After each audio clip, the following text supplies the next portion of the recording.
Emma by Jane Austen. Volume 2, Chapter 1. Emma and Harriet had been walking together one morning, and, in Emma's opinion, had been talking enough of Mr. Elton for that day. She did not think that Harriet's solace or her own sins required more, and she was therefore industriously getting rid of the subject as they returned, and it burst out again when she thought she had succeeded, and after speaking some time of what the poor must suffer in the winter, and receiving no other answer than a very plaintive, "Mr. Elton is so good to the poor," she found something else must be done. They were just approaching the house where lived Mrs. and Miss Bates. She determined to call upon them and seek safety in numbers. There was always sufficient reason for such an attention. Mrs. and Miss Bates loved to be called on, and she knew she was considered by the very few who presumed ever to see imperfection in her as rather negligent in that respect, and as not contributing what she ought to the stock of their scanty comforts. She had had many a hint from Mr. Knightley, and some from her own heart as to her deficiency, but none were equal to counteract the persuasion of its being very disagreeable, a waste of time, tiresome women, and all the horror of being in danger of falling in with the second-rate and third-rate of Highbury, who were calling on them for ever, and therefore she seldom went near them. But now she made the sudden resolution of not passing their door without going in, observing, as she proposed it to Harriet, that, as well as she could calculate, they were just now quite safe from any letter from Jane Fairfax. The house belonged to people in business. Mrs. and Miss Bates occupied the drawing-room floor, and there in the very moderate-sized apartment, which was everything to them, the visitors were most cordially and even gratefully welcomed. The quiet, neat old lady, who with her knitting was seated in the warmest corner, wanting even to give up her place to Miss Woodhouse, and her more active, talking daughter, almost ready to overpower them with kindness and care, thanks for their visit, solicitude for their shoes, anxious inquiries after Mr. Woodhouse's health, cheerful communications about her mother's, and sweet cake from the buffet, and Mrs. Cole had just been there, just called in for 10 minutes, and had been so good as to sit an hour with them, and she had taken a piece of cake and been so kind as to say she liked it very much, and therefore she hoped Miss Woodhouse and Miss Smith would do them the favour to eat a piece too. The mention of the Coles was sure to be followed by that of Mr. Elton.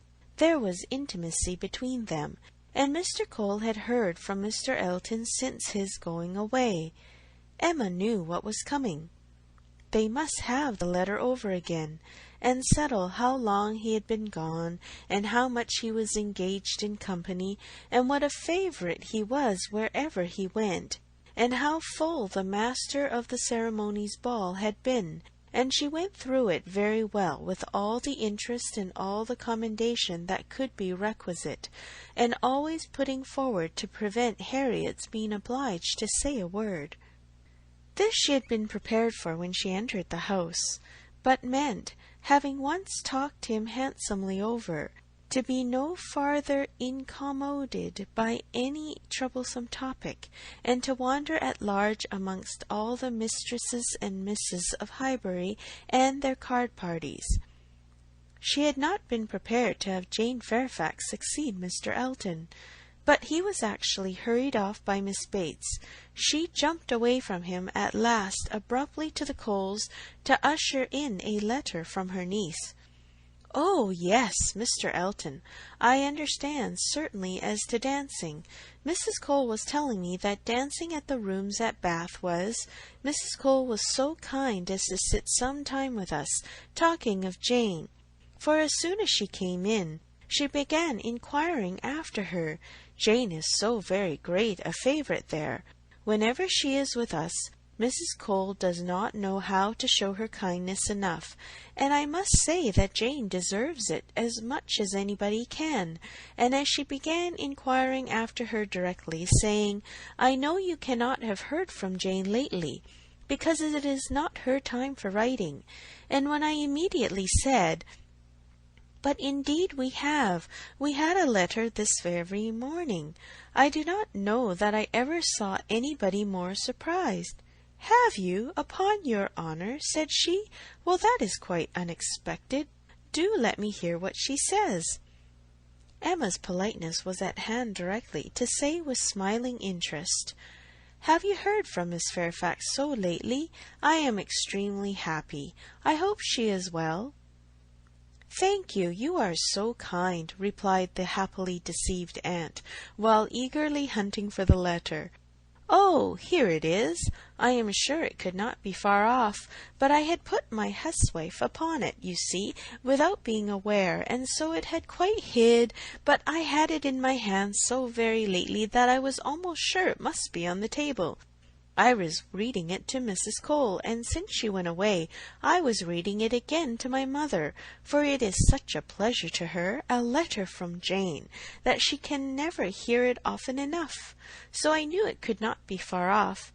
And since you are so kind as to wish to hear what she says, but first of all, I really must, in justice to Jane, apologize for her writing so short a letter, only 2 pages, you see, hardly 2. And in general she fills the whole paper and crosses half. My mother often wonders that I can make it out so well. She often says, when the letter is first opened, Well, Hetty, now I think you will be put to make it out all that checker work, don't you, ma'am? And then I tell her, I am sure she would contrive to make it out herself if she had nobody to do it for her, every word of it. I am sure she would pore over it till she had made out every word, and indeed, though my mother's eyes are not so good as they were, she can see amazingly well still, thank God, with the help of spectacles. It is such a blessing. My mother's are really very good indeed. Jane often says when she is here, I am sure, grandmamma, you must have very strong eyes to see as you do, and so much fine work as you have done too. I only wish my eyes may last me as well. All this spoken extremely fast obliged Miss Bates to stop for breath, and Emma said something very civil about the excellence of Miss Fairfax's handwriting. You are extremely kind, replied Miss Bates, highly gratified. You are such a judge, and write so beautifully yourself. I am sure there is nobody's praise that could give us so much pleasure as Miss Woodhouse's. My mother does not hear. She is a little deaf, you know. Ma'am, addressing her, do you hear what Miss Woodhouse is so obliging to say about Jane's handwriting? And Emma had the advantage of hearing her own silly compliment repeated twice over before the good old lady could comprehend it. She was pondering, in the meanwhile, upon the possibility, without seeming very rude, of making her escape from Jane Fairfax's letter, and had almost resolved on hurrying away directly under some slight excuse, when Miss Bates turned to her again and seized her attention. My mother's deafness is very trifling, you see, just nothing at all. By only raising my voice and saying anything 2 or 3 times over, she is sure to hear, but then she is used to my voice. But it is very remarkable that she should always hear Jane better than she does me. Jane speaks so distinct. However, she will not find her grandmamma at all deafer than she was 2 years ago, which is saying a great deal at my mother's time of life, and it really is full 2 years, you know, since she was here. We never were so long without seeing her before, as I was telling Mrs. Cole. We shall hardly know how to make enough of her now.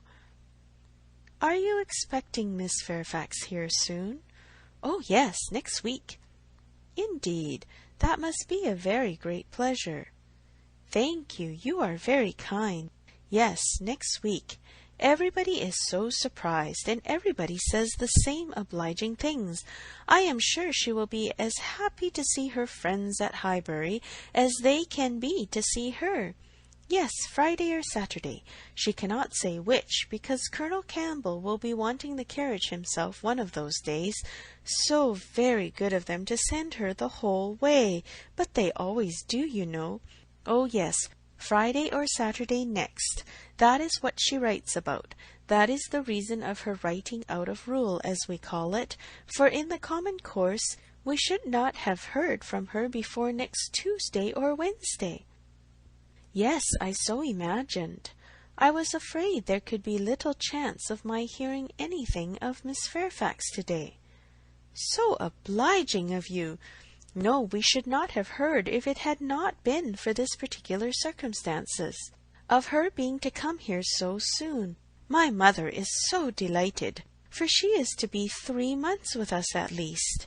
3 months, she says so positively, as I am going to have the pleasure of reading to you.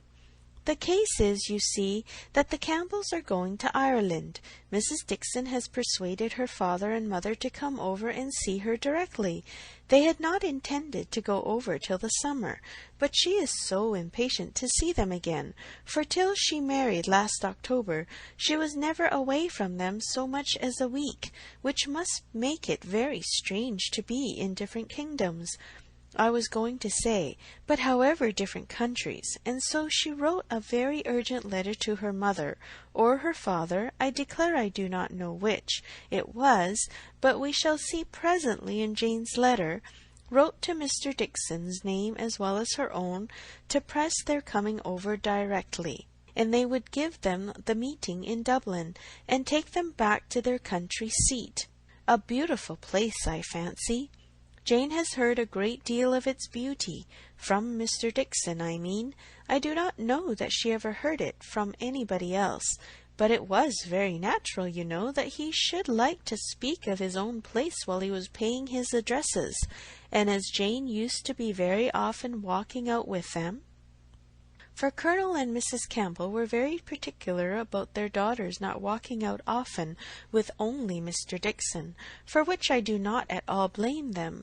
Of course she heard everything he might be telling Miss Campbell about his own home in Ireland, and I think she wrote us word that he had shown them some drawings of the place, views that he had taken himself. He is a most amiable, charming young man, I believe. Jane was quite longing to go to Ireland from his account of things. At this moment an ingenious and animating suspicion entering Emma's brain with regard to Jane Fairfax, this charming Mr. Dixon, and the not going to Ireland, she said, with the insidious design of farther discovery. You must feel it very fortunate that Miss Fairfax should be allowed to come to you at such a time. Considering the particular friendship between her and Mrs. Dixon, you could hardly have expected her to be excused from accompanying Colonel and Mrs. Campbell. Very true indeed.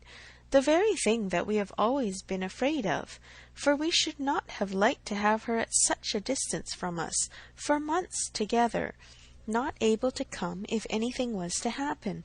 But you see, everything turns out for the best. They want her, Mr. and Mrs. Dixon, excessively to come over with Campbell and Mrs. Colonel. Quite depend on it. Nothing can be more kind or pressing than their joint invitation, Jane says, as you will hear presently. Mr. Dixon does not seem in the least backward in any attention. He is a most charming young man. Ever since the service he rendered Jane at Weymouth, when they were out in the party on the winter, and she, by the sudden whirling round of something or other among the sails, would have been dashed into the sea at once, and actually was all but gone if he had not, with the greatest presence of mind, caught hold of her habit. I can never think of it without trembling. But ever since we had the history of that day, I have been so fond of Mr. Dixon. But in spite of all her friend's urgency, and her own wish of seeing Ireland, Miss Fairfax prefers devoting the time to you and Mrs. Bates?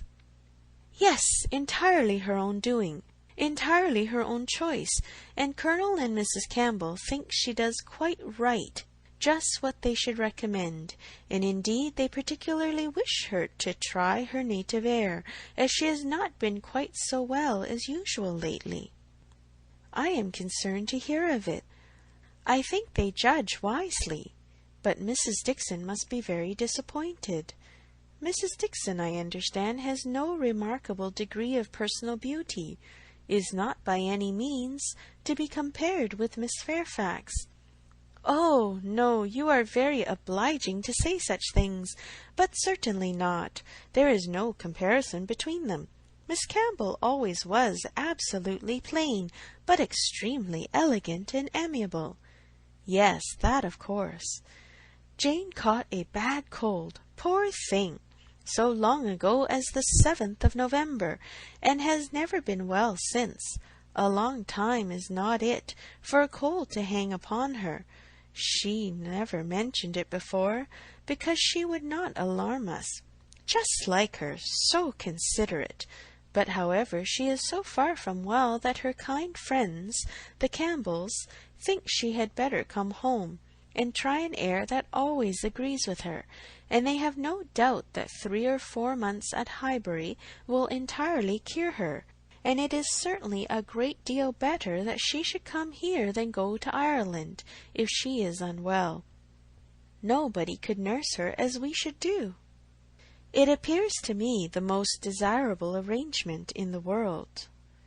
And so she is to come to us next Friday or Saturday, and the Campbells leave town in their way to Holyhead the Monday following, as you will find from Jane's letter. So sudden! You may guess, dear Miss Woodhouse, what a flurry it has thrown me in, if it was not for the drawback of her illness, but I am afraid we must expect to see her grow thin, and looking very poorly. I must tell you what an unlucky thing happened to me as to that. I always make a point of reading Jane's letters through to myself first, before I read them aloud to my mother, you know, for fear of there being anything in them to distress her. Jane desired me to do it, so I always do, and so I began to-day with my usual caution. But no sooner did I come to the mention of her being unwell than I burst out, quite frightened, with "Bless me, poor Jane is ill," which my mother, being on the watch, heard distinctly, and was sadly alarmed at.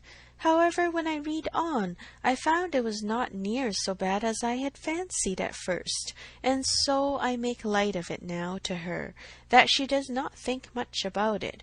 But I cannot imagine how I could be so off my guard.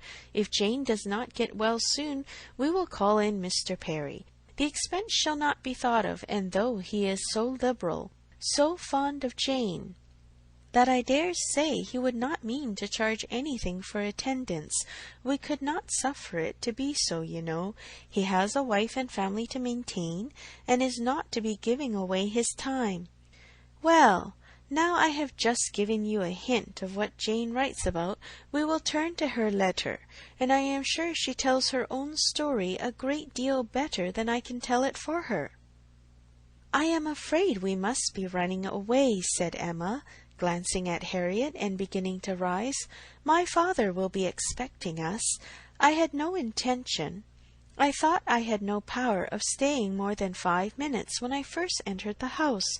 I merely called because I would not pass the door without inquiring after Mrs. Bates, but I have been so pleasantly detained.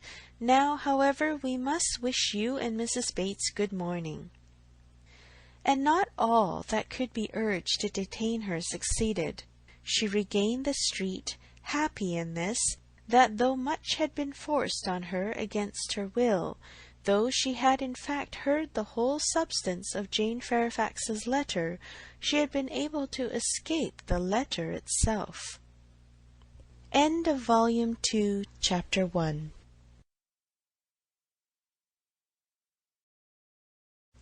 Emma by Jane Austen, Volume 2, Chapter 2.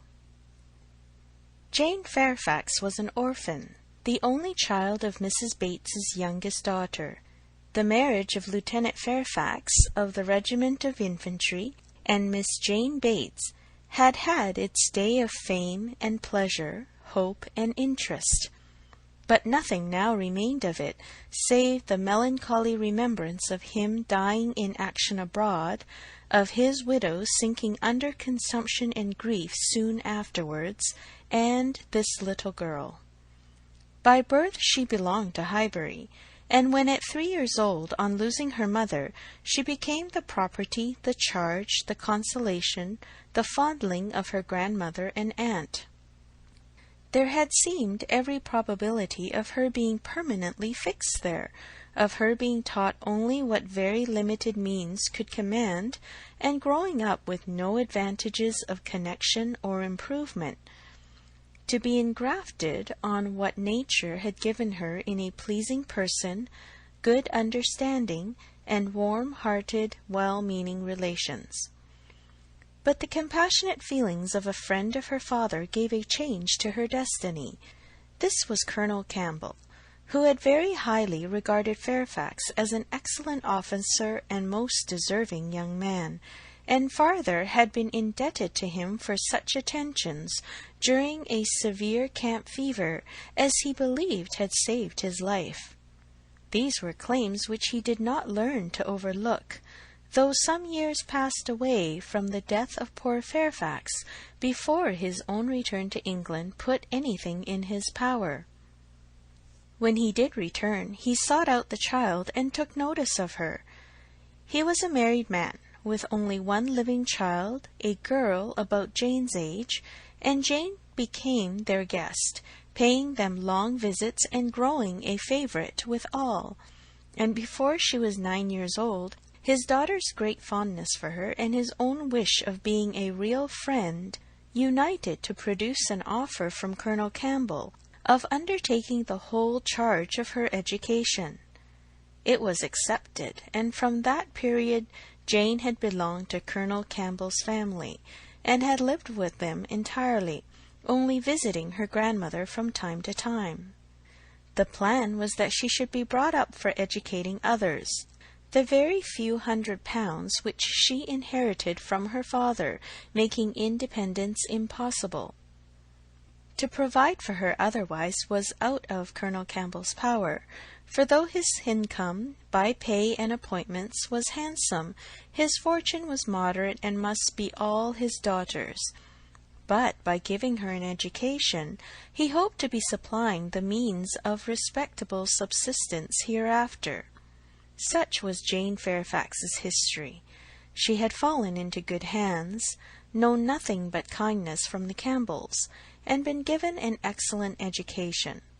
Living constantly with right-minded and well-informed people, her heart and understanding had received every advantage of discipline and culture, and Colonel Campbell's residence being in London, every lighter talent had been done full justice to by the attendance of first-rate masters.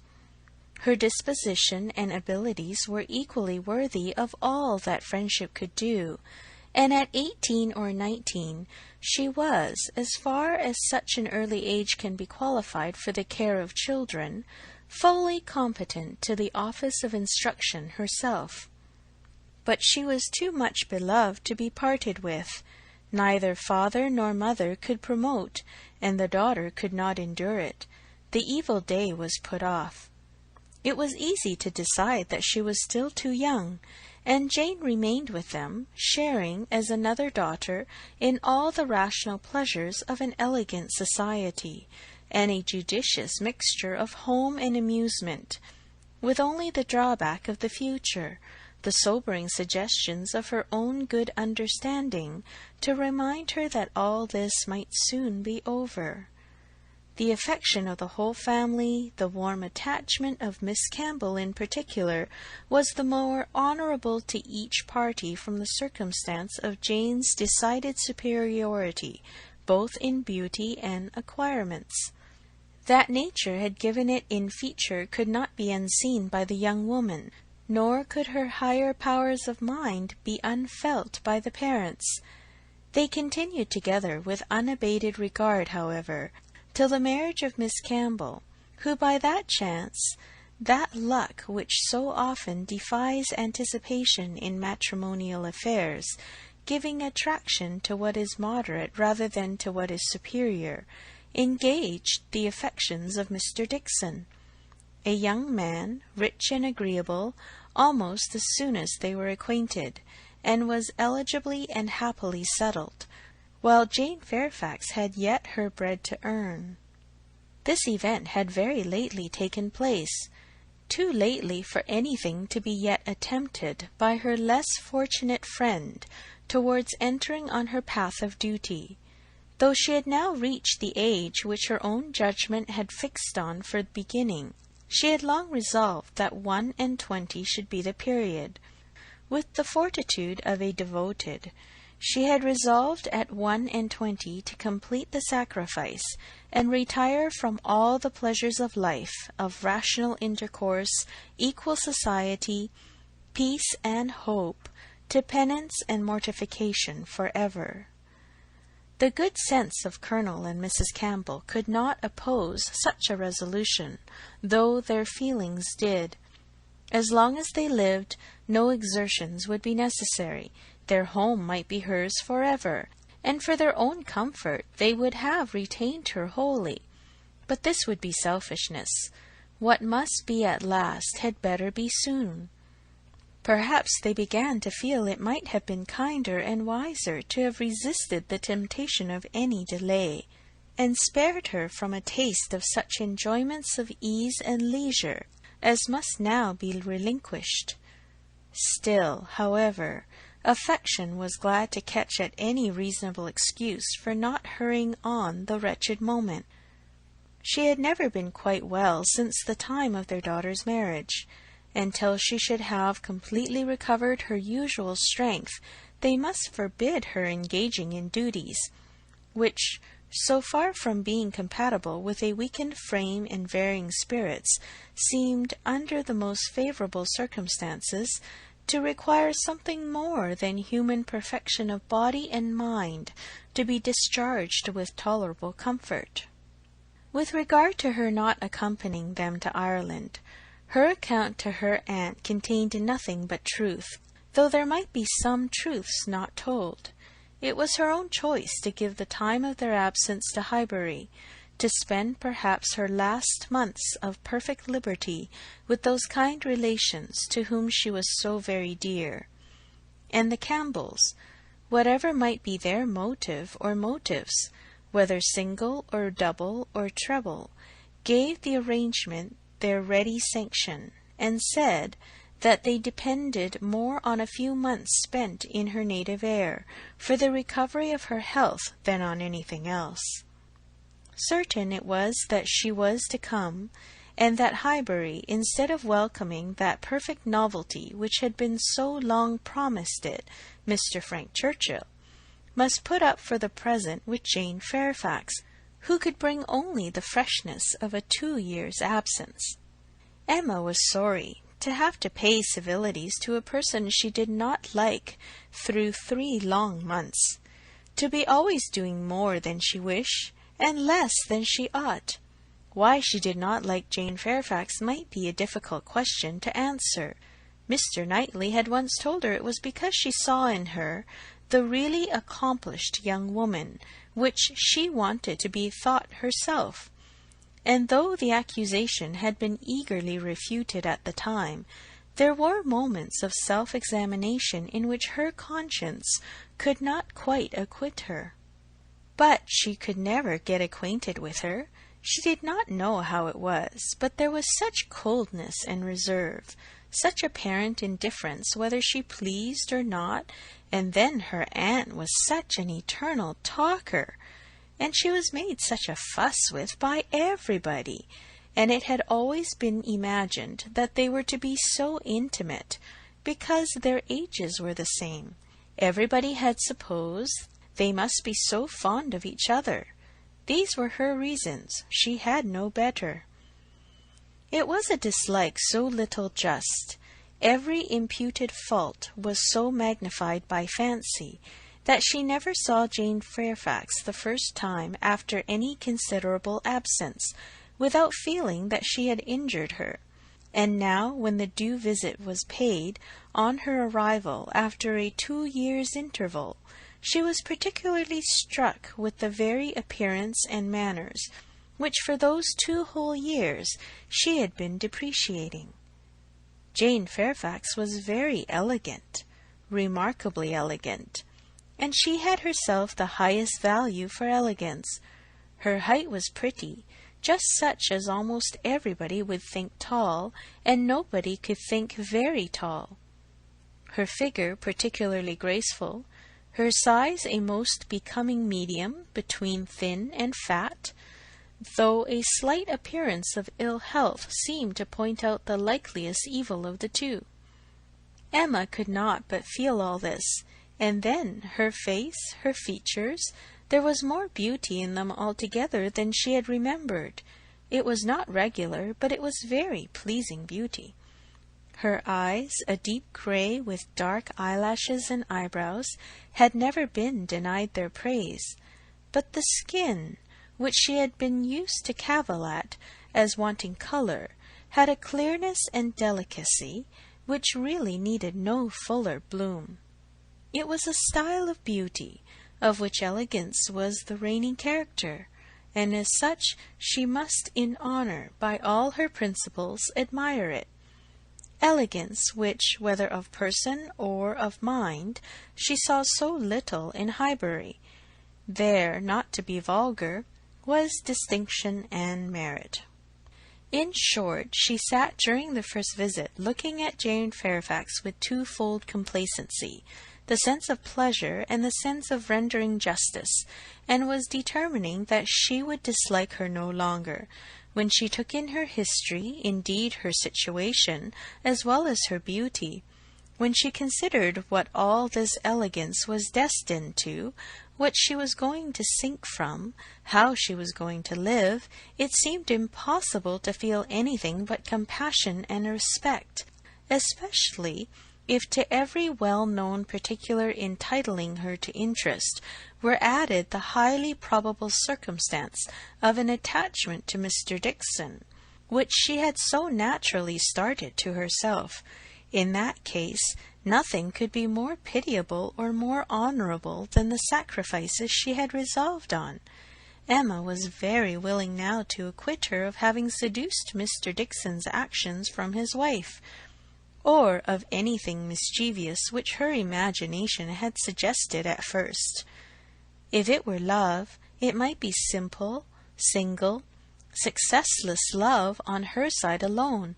She might have been unconsciously sucking in the sad poison, while a sharer of his conversation with her friend, and from the best, the purest of motives, which might be denying herself this visit to Ireland, and resolving to divide herself effectually from him and his connections by soon beginning her career of laborious duty. Upon the whole, Emma left her with such softened, charitable feelings as made her look around in walking home, and lamented that Highbury afforded no young man worthy of giving her independence, nobody that she could wish to scheme about for her. These were charming feelings, but not lasting. Before she had committed herself by any public profession of eternal friendship for Jane Fairfax, or done more towards a recantation of past prejudices and errors than saying to Mr. Knightley, "She certainly is handsome. She is better than handsome." Jane had spent an evening at Hartfield with her grandmother and aunt, and everything was relapsing much into its usual state. Former provocations reappeared. The aunt was as tiresome as ever, more tiresome because anxiety for her health was now added to admirations of her powers, and they had to listen to the description of exactly how little bread and butter she ate for breakfast, and how small a slice of mutton for dinner, as well as to see exhibitions of new caps and new work-bags for her mother and herself. And Jane's offences rose again. They had music. Emma was obliged to play, and the thanks and praise which necessarily followed appeared to her an affectation of candour, an air of greatness, meaning only to show off in higher style her own very superior performance. She was, besides, which was the worst of all, so cold, so cautious. There was no getting at her real opinion. Wrapped up in a cloak of politeness, she seemed determined to hazard nothing. She was suspiciously reserved. If anything could be more, where all was most, she was more reserved on the subject of Weymouth and the Dixons than anything. She seemed bent on giving no real insight into Mr. Dixon's character, or her own value for his company, or opinion of the suitableness of the match. It was all general approbation and smoothness, nothing delineated or distinguished. It did her no service, however. Her caution was thrown away. Emma saw its artifice, and returned to her first surmises. There probably was something more to conceal than her own preference. Mr. Dixon perhaps had been very near changing one friend for the other, or been fixed only to Miss Campbell for the sake of the future £12,000. The like reserve prevailed on other topics. She and Mr. Frank Churchill had been at Weymouth at the same time.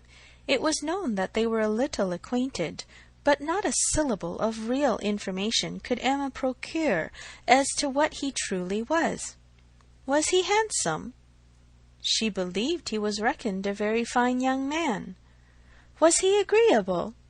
He was generally thought so. Did he appear a sensible young man, a young man of information? At a watering place, or in a common London acquaintance, it was difficult to decide on such points. Manners were all that could be safely judged of, under a much longer knowledge than they had yet had of Mr. Churchill. She believed everybody found his manners pleasing. Emma could not forgive her. End of Volume 2, Chapter 2.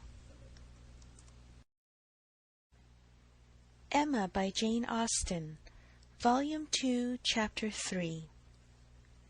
Emma could not forgive her, but as neither provocation nor resentment could be discerned by Mr. Knightley, who had been of the party, and had seen only proper attention and pleasing behaviour on each side, he was expressing the next morning, being at Hartfield again on business with Mr. Woodhouse, his approbation of the whole, not so openly as he might have done had her father been out of the room, but speaking plain enough to be very intelligible to Emma. He had been used to think her unjust to Jane, and had now great pleasure in marking an improvement. A very pleasant evening, he began, as soon as Mr. Woodhouse had been talking into what was necessary, told that he understood, and the papers swept away. Particularly pleasant. You and Miss Fairfax gave us some very good music. I do not know a more luxurious state, sir, than sitting at one's ease to be entertained a whole evening by two such young women, sometimes with music and sometimes with conversation. I am sure Miss Fairfax must have found the evening pleasant, Emma. You left nothing undone.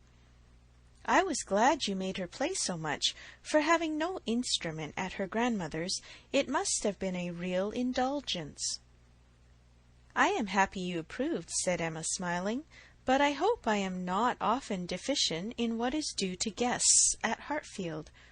No, my dear, said her father instantly, that I am sure you are not. There is nobody half so attentive and civil as you are. If anything, you are too attentive.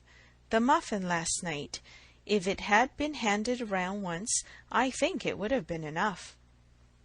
No, said Mr. Knightley, nearly at the same time, you are not often deficient either in manner or comprehension. I think you understand me, therefore. An arch look expressed, I understand you well enough, but she said only, Miss Fairfax is reserved. I always told you she was, a little. But you will soon overcome all that part of her reserve, which ought to be overcome, all that has its foundations in diffidence. What arises from discretion must be honored. You think her diffident? I do not see it. My dear Emma, said he, moving from his chair into one close by her, you are not going to tell me, I hope, that you had not a pleasant evening. Oh, no. I was pleased with my own perseverance in asking questions, and amused to think how little information I obtained. I am disappointed, was his only answer. I hope everybody had a pleasant evening, said Mr. Woodhouse in his quiet way. I had. Once I felt the fire rather too much, but then I moved back my chair a very little, and it did not disturb me. Miss Bates was very chatty and good-humoured, as she always is, though she speaks rather too quickly. However, she is very agreeable, and Mrs. Bates, too, in a different way. I like old friends, and Miss Jane Fairfax is a very pretty sort of young lady, a very pretty and very well-behaved young lady indeed. She must have found the evening agreeable, Mr. Knightley, because she had Emma. True, sir, and Emma because she had Miss Fairfax. Emma saw his anxiety, and wishing to appease it, at least for the present, said with a sincerity which no one could question, She is a sort of elegant creature that one cannot keep one's eyes from. I am always watching her to admire, and I do pity her from my heart. Mr. Knightley looked as if he were more gratified than he cared to express, and before he could make any reply, Mr. Woodhouse, whose thoughts were on the Bateses, said, It is a great pity that their circumstances should be so confined, a great pity indeed, and I have often wished, but it is so little one can venture to do, small trifling presents of anything uncommon. Now we have killed a porker, and Emma thinks we should send them a loin or a leg. It is very small and delicate. Hartfield pork is not like any other pork, but still it is pork. And my dear Emma, unless one could be sure of their making it into steaks, nicely fried, as ours are fried, without the smallest grease, and not roast it, for no stomach can bear roast pork, I think we had better send the leg. Do not you think so, my dear? My dear papa, I sent the whole hind quarter. I knew you would wish it. There will be the leg to be salted, you know, which is so very nice, and the loin to be dressed directly in any manner they like. That's right, my dear, very right. I had not thought of it before, but that is the best way. They must not over-salt the leg, and then if it is not over-salted, and if it is very thoroughly boiled, just as Surly boils ours, and eaten very moderately of, with a boiled turnip and a little carrot or parsnip, I do not consider it unwholesome. Emma, said Mr. Knightley presently, I have a piece of news for you. You like news, and I heard an article in my way hither that I think will interest you. News? Oh, yes, I always like news. What is it? Why do you smile so? Where did you hear it? At Randall's? He had time only to say, No, not at Randall's. I have not been near Randall's, when the door was thrown open, and Miss Bates and Miss Fairfax walked into the room. Full of thanks and full of news, Miss Bates knew not which to give quickest. Mr. Knightley soon saw that he had lost his moment, and that not another syllable of communication could rest with him. Oh, my dear sir, how are you this morning? My dear Miss Woodhouse, I come quite overpowered. Such a beautiful hind quarter of pork! You are too bountiful. Have you heard the news? Mr. Elton is going to be married. Emma had not time even to think of Mr. Elton, and she was so completely surprised that she could not avoid a little start and a blush at the sound. There is my news. I thought it would interest you, said Mr. Knightley, with a smile which implied a conviction of some part of what had passed between them. "But where could you hear it?" cried Miss Bates. "Where could you possibly hear it, Mr. Knightley? For it is not 5 minutes since I've received Mrs. Cole's note. No, it cannot be more than 5, or at least 10, for I had got my bonnet and spencer on, just ready to come out. I was only going down to speak to Patty again about the pork. Jane was standing in the passage. Were you not, Jane? For my mother was so afraid that we had not any salting pan large enough. So I said I would go down and see, and Jane said, 'Shall I go down instead? For I think you have a little cold, and Patty has been washing the kitchen.' 'Oh, my dear,' said I. Well, and just then came the note. A Miss Hawkins, that's all I know. A Miss Hawkins of Bath. But, Mr. Knightley, how could you possibly have heard it? For the very moment Mr. Cole told Mrs. Cole of it, she sat down and wrote to me, a Miss Hawkins. I was with Mr. Cole on business an hour and a half ago. He had just read Elton's letter as I was shown in, and handed it to me directly. Well, that is quite. I suppose there never was a piece of news more generally interesting. My dear sir, you really are too bountiful. My mother desires her very best compliments and regards, and 1,000 thanks, and says you really quite oppress her. We consider our Hartfield pork, replied Mr. Woodhouse. Indeed, it certainly is so very superior to all other pork, that Emma and I cannot have a greater pleasure than— Oh, my dear sir, as my mother says, our friends are only too good to us. If ever there were people who, without having great wealth themselves, had everything they could wish for, I am sure it is us. We may well say that our lot is cast in a goodly heritage. Well, Mr. Knightley, and so you actually saw the letter. Well, it was short, merely to announce, but cheerful, exulting, of course. Here was a sly glance at Emma. He had been so fortunate as to— I forget the precise words. One has no business to remember them. The information was as you state, that he was going to be married to Miss Hawkins.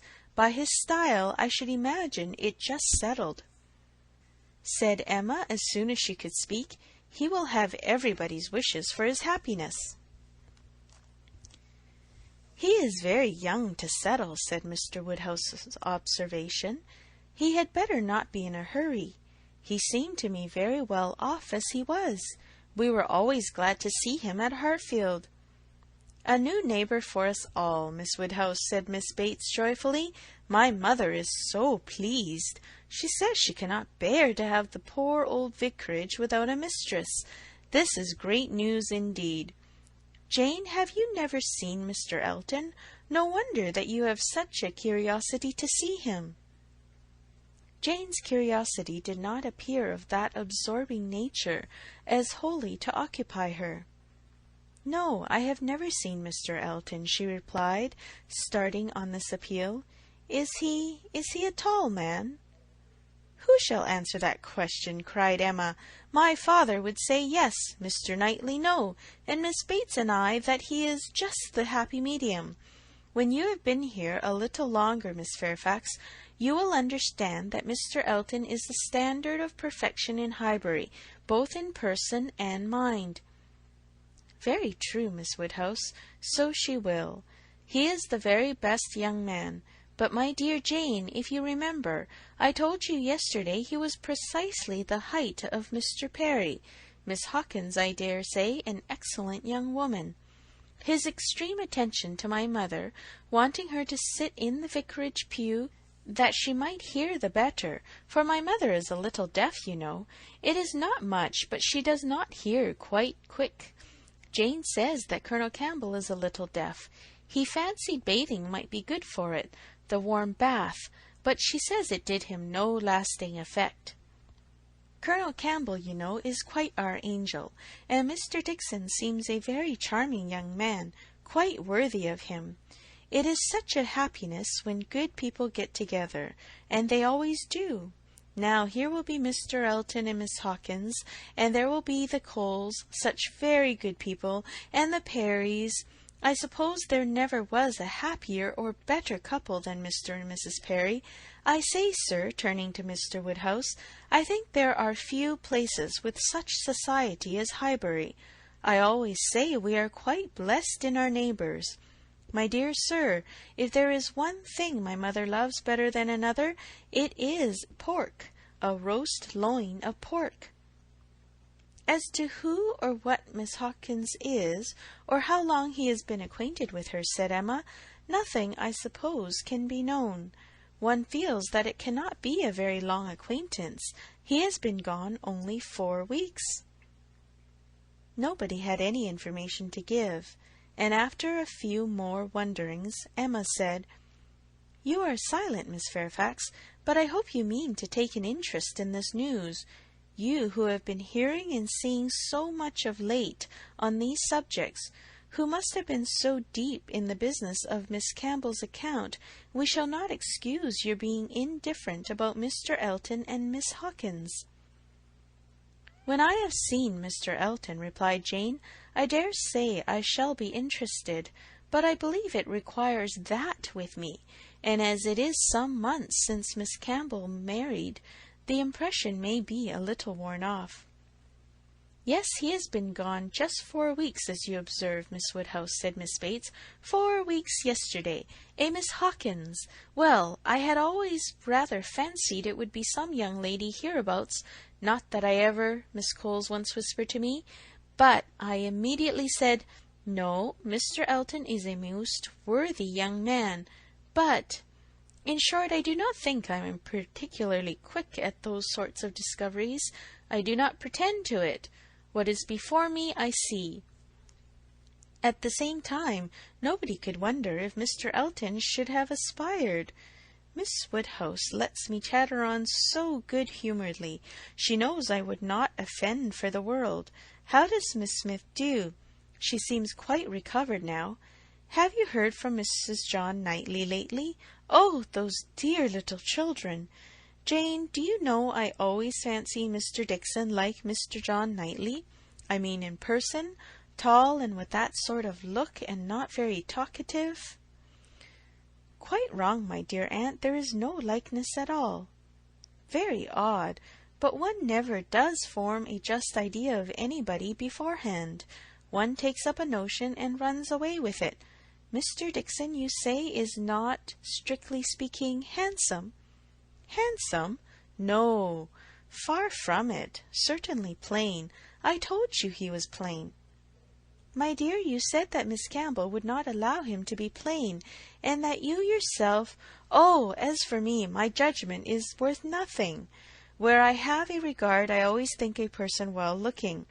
But I gave what I believe the general opinion, when I call him plain. Well, my dear Jane, believe we must be running away. The weather does not look well, and grandmamma will be uneasy. You are too obliging, my dear Miss Woodhouse, but we really must take leave. This has been a most agreeable piece of news indeed. I shall just go round by Mrs. Coles, but I shall not stop 3 minutes. And Jane, you had better go home directly. I would not have you out in a shower. We think she is the better for Highbury already. Thank you, we do indeed. I shall not attempt calling on Mrs. Goddard, for I really do not think she cares for anything but boiled pork, which we dress the leg, it will be another thing. Good morning to you, my dear sir. Oh, Mr. Knightley is coming too. Well, that is so very... I am sure if Jane is tired, you will be so kind as to give her your arm. Mr. Elton and Miss Hawkins, good morning to you. Emma, alone with her father, had half her attention wanted by him, while he lamented that young people would be in such a hurry to marry, and to marry strangers too, and the other half she could give to her own view of the subject. It was to herself an amusing and very welcome piece of news, as proving that Mr. Elton could not have suffered long. But she was sorry for Harriet.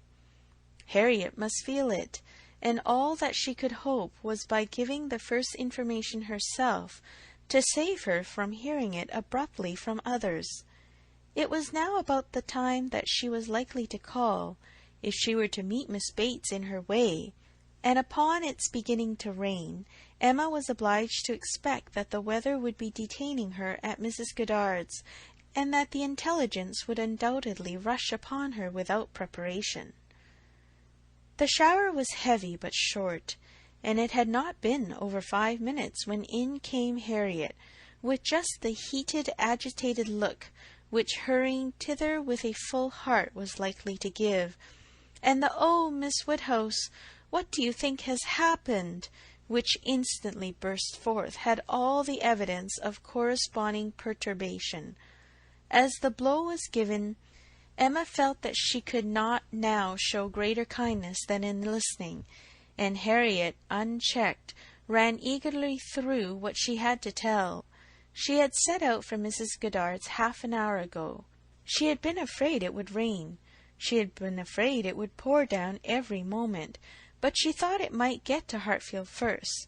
She had hurried as fast as possible, but then, as she was passing by the house where a young woman was making up a gown for her, she thought she would just step in and see how it went on, and though she did not seem to stay half a moment there, soon after she came out it began to rain, and she did not know what to do, so she ran on directly, as fast as she could, and took shelter at Ford's.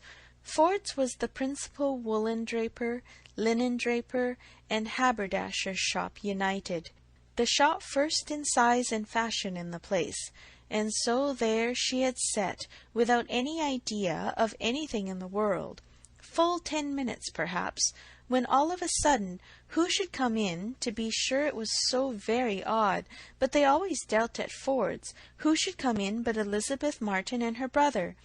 Dear Miss Woodhouse, only think! I thought I should have fainted. I did not know what to do. I was sitting near the door. Elizabeth saw me directly, but he did not. He was busy with the umbrella.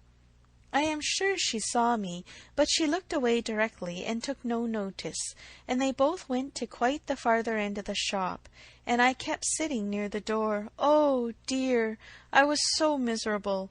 I am sure I must have been as white as my gown. I could not go away, you know, because of the rain, but I did so wish myself anywhere in the world but there. Oh, dear Miss Woodhouse! Well, at last, I fancy, he looked round and saw me, for instead of going on with her buyings, they began whispering to one another. I am sure they were talking of me, and I could not help thinking that he was persuading her to speak to me. Do you think he was, Miss Woodhouse? For presently she came forward, came quite up to me, and asked me how I did, and seemed ready to shake hands if I would. She did not do any of it in the same way that she used to. I could see she was altered, but however she seemed to try to be very friendly, and we shook hands and stood talking some time. But I know no more what I said, I was in such a tremble. I remember she said she was very sorry we never met now, which I thought almost too kind. Dear Miss Woodhouse, I was absolutely miserable. By that time it was beginning to hold up, and I was determined that nothing should stop me from getting away. And then, only think, I found he was coming up towards me, slowly, you know, and as if he did not quite know what to do. And so he came and spoke, and I answered, and I stood for a moment, feeling dreadfully, you know, one can't tell how, and then I took courage, and said it did not rain, and I must go, and so off I set, and I had not got 3 yards from the door when he came after me, only to say if I was going to Hartfield, he thought I had much better go round by Mr. Cole's stables, for I should find the near way quite flooded by this rain. Oh, dear! I thought it would have been the death of me. So I said I was very much obliged to him. You know I could not do less, and then he went back to Elizabeth, and I came round by the stables. I believe I did, but I hardly knew where I was, or anything about it. Oh, Miss Woodhouse, I would rather done anything than have it happen, and yet, you know, there was a sort of satisfaction in seeing him behave so pleasantly and so kindly, and Elizabeth too. Oh, Miss Woodhouse, do talk to me and make me comfortable again. Very sincerely did Emma wish to do so, but it was not immediately in her power.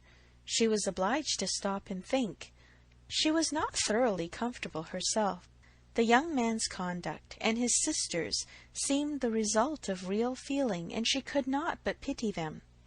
As Harriet described it, there had been an interesting mixture of wounded affection and genuine delicacy in their behavior. But she had believed them to be well-meaning, worthy people before, and what difference did this make in the evils of the connection? It was folly to be disturbed by it. Of course he must be sorry to lose her. They must be all sorry. Ambition as well as love had probably been mortified. They might all have hoped to rise by Harriet's acquaintance. And besides, what was the value of Harriet's description? So easily pleased, so little discerning, what signified her praise? She exerted herself and did try to make her comfortable, by considering all that had passed as a mere trifle, and quite unworthy of being dwelt on. It might be distressing for the moment, said she, but you seem to have behaved extremely well, and it is over, and may never, can never, as a first meeting, occur again, and therefore you need not think about it. Harriet said, very true. And she would not think about it, but still she talked of it. Still she could talk of nothing else, and Emma at last, in order to put the Martins out of her head, was obliged to hurry on the news, which she had meant to give with so much tender caution. Hardly knowing herself whether to rejoice or to be angry, ashamed or only amused at such a state of mind in poor Harriet, such a conclusion of Mr. Elton's importance with her. Mr. Elton's rights, however, gradually revived, though she did not feel the first intelligence as she might have done the day before, or an hour before. Its interest soon increased, and before their first conversation was over, she had talked herself into all the sensations of curiosity, wonder and regret, pain and pleasure, as to this fortunate Miss Hawkins, which could conduce to place the Martins under proper subordination in her fancy. Emma learned to be rather glad that there had been such a meeting. It had been serviceable in deadening the first shock, without retaining any influence to alarm. As Harriet now lived, the Martins could not get at her without seeking her, where hitherto they had wanted either the courage or the condescension to seek her, for since her refusal of the brother, the sisters never had been at Mrs. Goddard's, and a 12-month might pass without their being thrown together again, with any necessity or even any power of speech. End of Volume 2, Chapter 3. Emma by Jane Austen, Volume 2, Chapter 4. Human nature is so well disposed towards those who are in interesting situations that a young person who either marries or dies is sure to be spoken of kindly.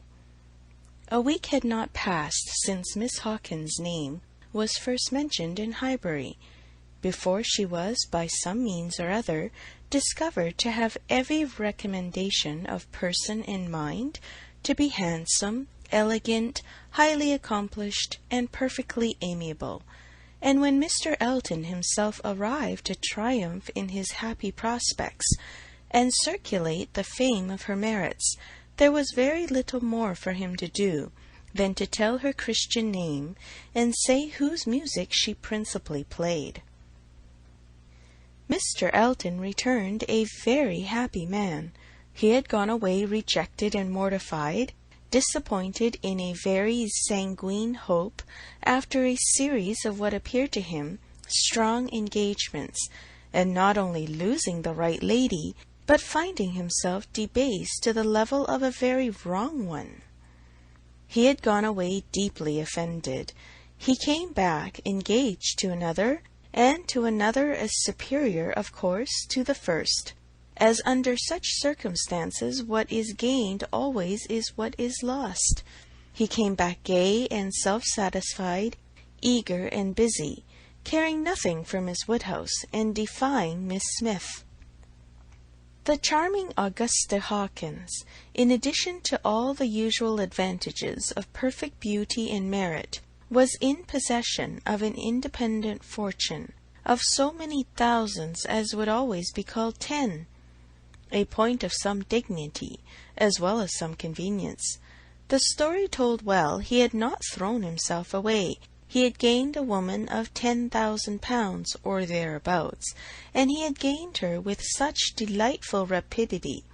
The first hour of introduction had been so very soon followed by distinguishing notice.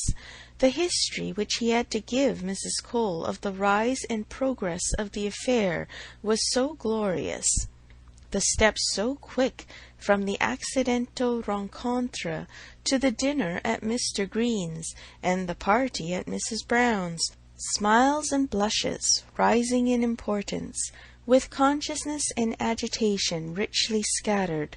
The lady had been so easily impressed, so sweetly disposed, had, in short, to use a most intelligible phrase, been so ready to have him, that vanity and prudence were equally contented.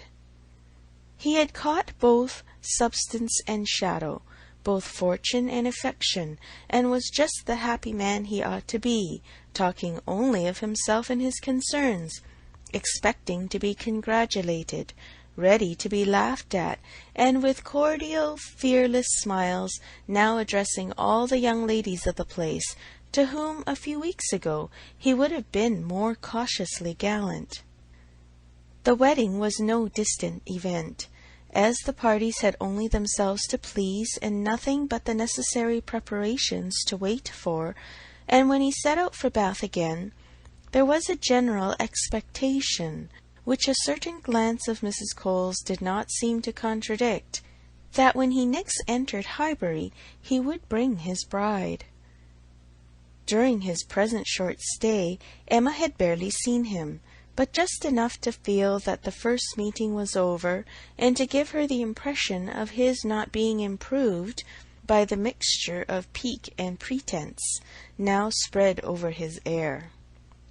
She was, in fact, beginning very much to wonder that she had ever thought him pleasing at all, and his sight was so inseparably connected with some very disagreeable feelings, that except in a moral light, as a penance, a lesson, a sort of profitable humiliation to her own mind, she would have been thankful to be assured of never seeing him again.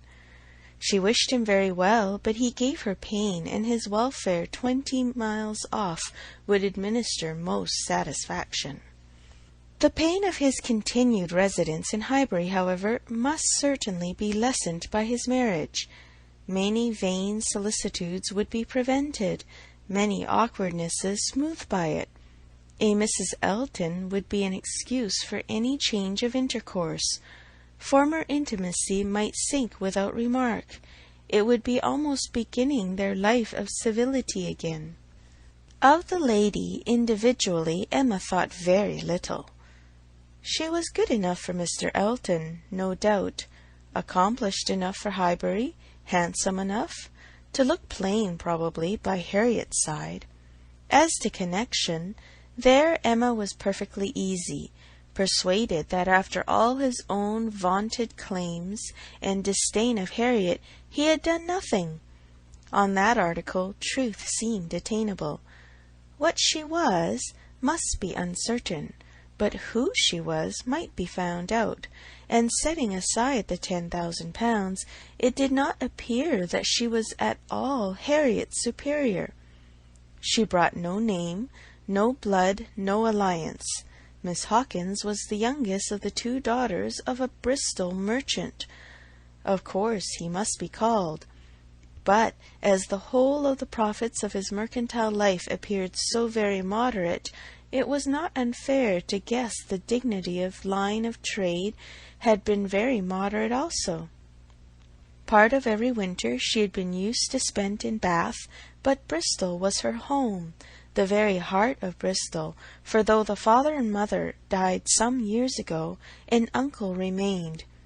In the law line, nothing more distinctly honourable was hazarded of him than that he was in the law line, and with him the daughter had lived. Emma guessed him to be the drudge of some attorney, and too stupid to rise, and all the grandeur of the connection seemed dependent on the elder sister, who was very well married to a gentleman in a great way near Bristol, who kept 2 carriages. That was the wind-up of the history. That was the glory of Miss Hawkins. Could she but have given Harriet her feelings about it all! She had talked her into love, but alas, she was not so easily to be talked out of it. The charm of an object to occupy the many vacancies of Harriet's mind was not to be talked away. He might be superseded by another, but certainly would indeed nothing could be clearer. Even a Robert Martin would have been sufficient, but nothing else, she feared, would cure her. Harriet was one of those who, having once begun, would be always in love, and now, poor girl, she was considerably worse from this appearance of Mr. Elton. She was always having a glimpse of him somewhere or other. Emma saw him only once, but 2 or 3 times every day Harriet was sure just to meet with him, or just to miss him, just to hear his voice, or see his shoulder, just to have something occur to preserve him in her fancy, in all the favouring warmth of surprise and conjecture. She was, moreover, perpetually hearing about him, for, excepting when at Hartfield, she was always among those who saw no fault in Mr. Elton, and found nothing so interesting as the discussion of his concerns, and every report, therefore, every guess, all that had already occurred, all that might occur in the arrangement of his affairs, comprehending income, servants, and furniture, was continually in agitation around her. Her regard was receiving strength by invariable praise of him, and her regrets kept alive, and feelings irritated by ceaseless repetitions of Miss Hawkins's happiness, and continual observation of how much he seemed attached. His air as he walked by the house, the very sitting of his hat, being all in proof of how much he was in love. Had it been allowable entertainment, had there been no pain to her friend, or reproach to herself in the waverings of Harriet's mind, Emma would have been amused by its variations.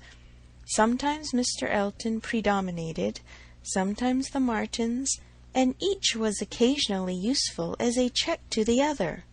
Mr. Elton's engagement had been the cure of the agitation of meeting Mr. Martin. The unhappiness produced by the knowledge of that engagement had been a little put aside by Elizabeth Martin's calling at Mrs. Goddard's a few days afterwards.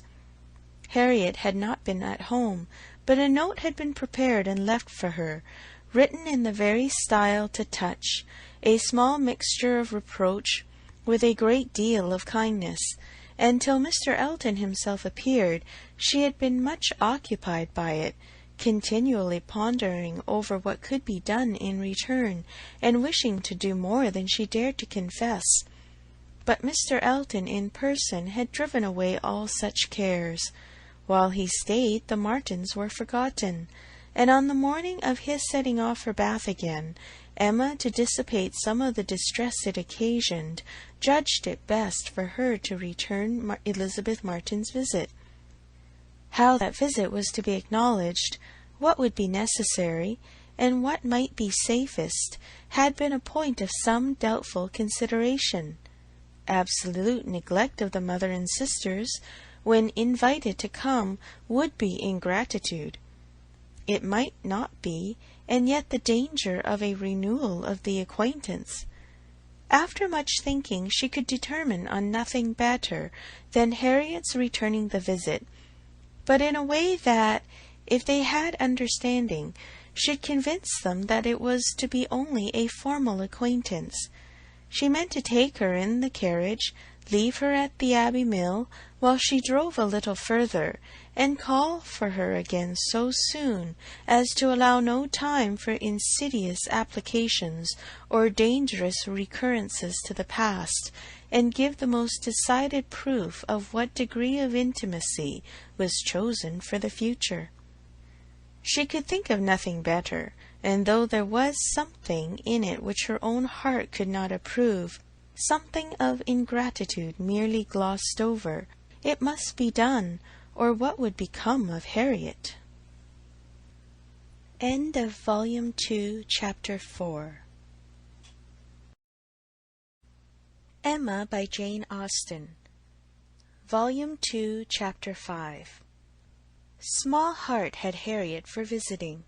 Only half an hour before her friend called for her at Mrs. Goddard's, her evil stars had led her to the very spot where, at that moment, a trunk directed to the Reverend Philip Elton, White Hart, Bath, was to be seen under the operation of being lifted into the butcher's cart, which was to convey it to where the coaches passed. And everything in this world, excepting that the trunk in the direction, was consequently a blank. She went, however, and when they reached the farm, and she was to be put down at the end of the broad, neat gravel walk, which led between espalier apple trees to the front door, the sight of everything which had given her so much pleasure the autumn before was beginning to revive a little local agitation.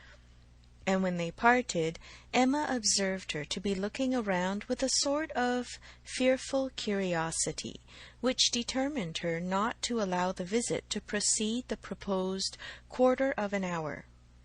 She went on herself to give that portion of time to an old servant who was married and settled in Donwell. The quarter of an hour brought her punctually to the white gate again, and Miss Smith, receiving her summons, was with her without delay, and unattended by any alarming young man. She came solitarily down the gravel walk, a Miss Martin just appearing at the door and parting with her, seemingly with ceremonious civility. Harriet could not very soon give an intelligible account. She was feeling too much. But at last Emma collected from her enough to understand the sort of meeting, and the sort of pain it was creating. She had only seen Mrs. Martin and the two girls. They had received her doubtingly, if not coolly, and nothing beyond the merest commonplace had been talked almost all the time, till just at last, when Mrs. Martin, saying all of a sudden that she thought Miss Smith was grown, had brought on a more interesting subject and a warmer manner. In that very room she had been measured last September with her two friends. There were the pencilled marks and memorandums on the wainscot by the window. He had done it. They all seemed to remember the day, the hour, the party, the occasion, to feel the same consciousness, the same regrets, to be ready to return to the same good understanding, and they were just growing again like themselves. Harriet, as Emma must suspect, as ready as the best of them to be cordial and happy when the carriage reappeared and all was over. The style of the visit and the shortness of it were then felt to be decisive. 14 minutes to be given to those with whom she had thankfully passed 6 weeks, not 6 months ago. Emma could not but picture it all, and feel how justly they might resent, how naturally Harriet must suffer. It was a bad business. She would have given a great deal, or endured a great deal, to have had the Martins in a higher rank of life. They were so deserving that a little higher should have been enough. But as it was, how could she have done otherwise? Impossible. She could not repent. They must be separated. But there was a great deal of pain in the process, so much to herself at this time that she soon felt the necessity of a little consolation, and resolved on going home by way of Randalls to procure it. Her mind was quite sick of Mr. Elton and the Martins. The refreshment of Randalls was absolutely necessary. It was a good scheme, but on driving to the door they heard that neither master nor mistress was at home. They had both been out some time. The man believed they had gone to Hartfield. "This is too bad," cried Emma, as they turned away, "and now we shall just miss them. Too provoking! I do not know when I have been so disappointed." And she leaned back in the corner to indulge her murmurs, or to reason them away, probably a little of both, such being the commonest process of a not ill-disposed mind. Presently the carriage stopped. She looked up. It was stopped by Mr. and Mrs. Weston, who were standing to speak to her. There was instant pleasure in the sight of them, and still greater pleasure was conveyed in sound, for Mr. Weston immediately accosted her with, "How do you do? How do you do? We have been sitting with your father. Glad to see him so well. Frank comes tomorrow. I had a letter this morning. We see him tomorrow by dinner-time to a certainty. He is at Oxford today, and he comes for a whole fortnight. I knew it would be so. If he had come at Christmas, he could not have stayed 3 days. I was always glad he did not come at Christmas. Now we are going to have just the right weather for him. Fine, dry, settled weather. We shall enjoy him completely. Everything has turned out exactly as we could wish." There was no resisting such news, no possibility of avoiding the influence of such a happy face as Mr. Weston's, confirmed as it all was by the words and the countenance of his wife, fewer and quieter, but not less to the purpose. To know that she thought his coming certain was enough to make Emma consider it so, and sincerely did she rejoice in their joy. It was a most delightful reanimation of exhausted spirits. The worn-out past was sunk in the freshness of what was coming, and in the rapidity of half a moment's thought she hoped Mr. Elton would now be talked of no more. Mr. Weston gave her the history of the engagements at Enscombe, which allowed his son to answer for having an entire fortnight at his command, as well as the route and the method of his journey, and she listened and smiled and congratulated. "I shall soon bring him over to Hartfield," said he at the conclusion. Emma could imagine she saw a touch of the arm at his speech from his wife. "We had better move on, Mr. Weston," said she. "We are detaining the girls." "Well, well, I am ready." And turning again to Emma, "But you must not be expecting such a very fine young man. You have only had my account, you know. I dare say he is really nothing extraordinary, though his own sparkling eyes at the moment were speaking a very different conviction." Emma could look perfectly unconscious and innocent, and answer in a manner that appropriated nothing. "Think of me tomorrow, my dear Emma, about 4 o'clock," was Mrs. Weston's parting injunction, spoken with some anxiety, and meant only for her. 4 o'clock! Depend on it he will be here by 3, was Mr. Weston's quick amendment, and so ended a most satisfactory meeting. Emma's spirits were mounted quite up to happiness. Everything wore a different air. James and his horses seemed not half so sluggish as before. When she looked at the hedges, she thought the elder at least must soon be coming out, and when she turned round to Harriet, she saw something like a look of spring, a tender smile even there.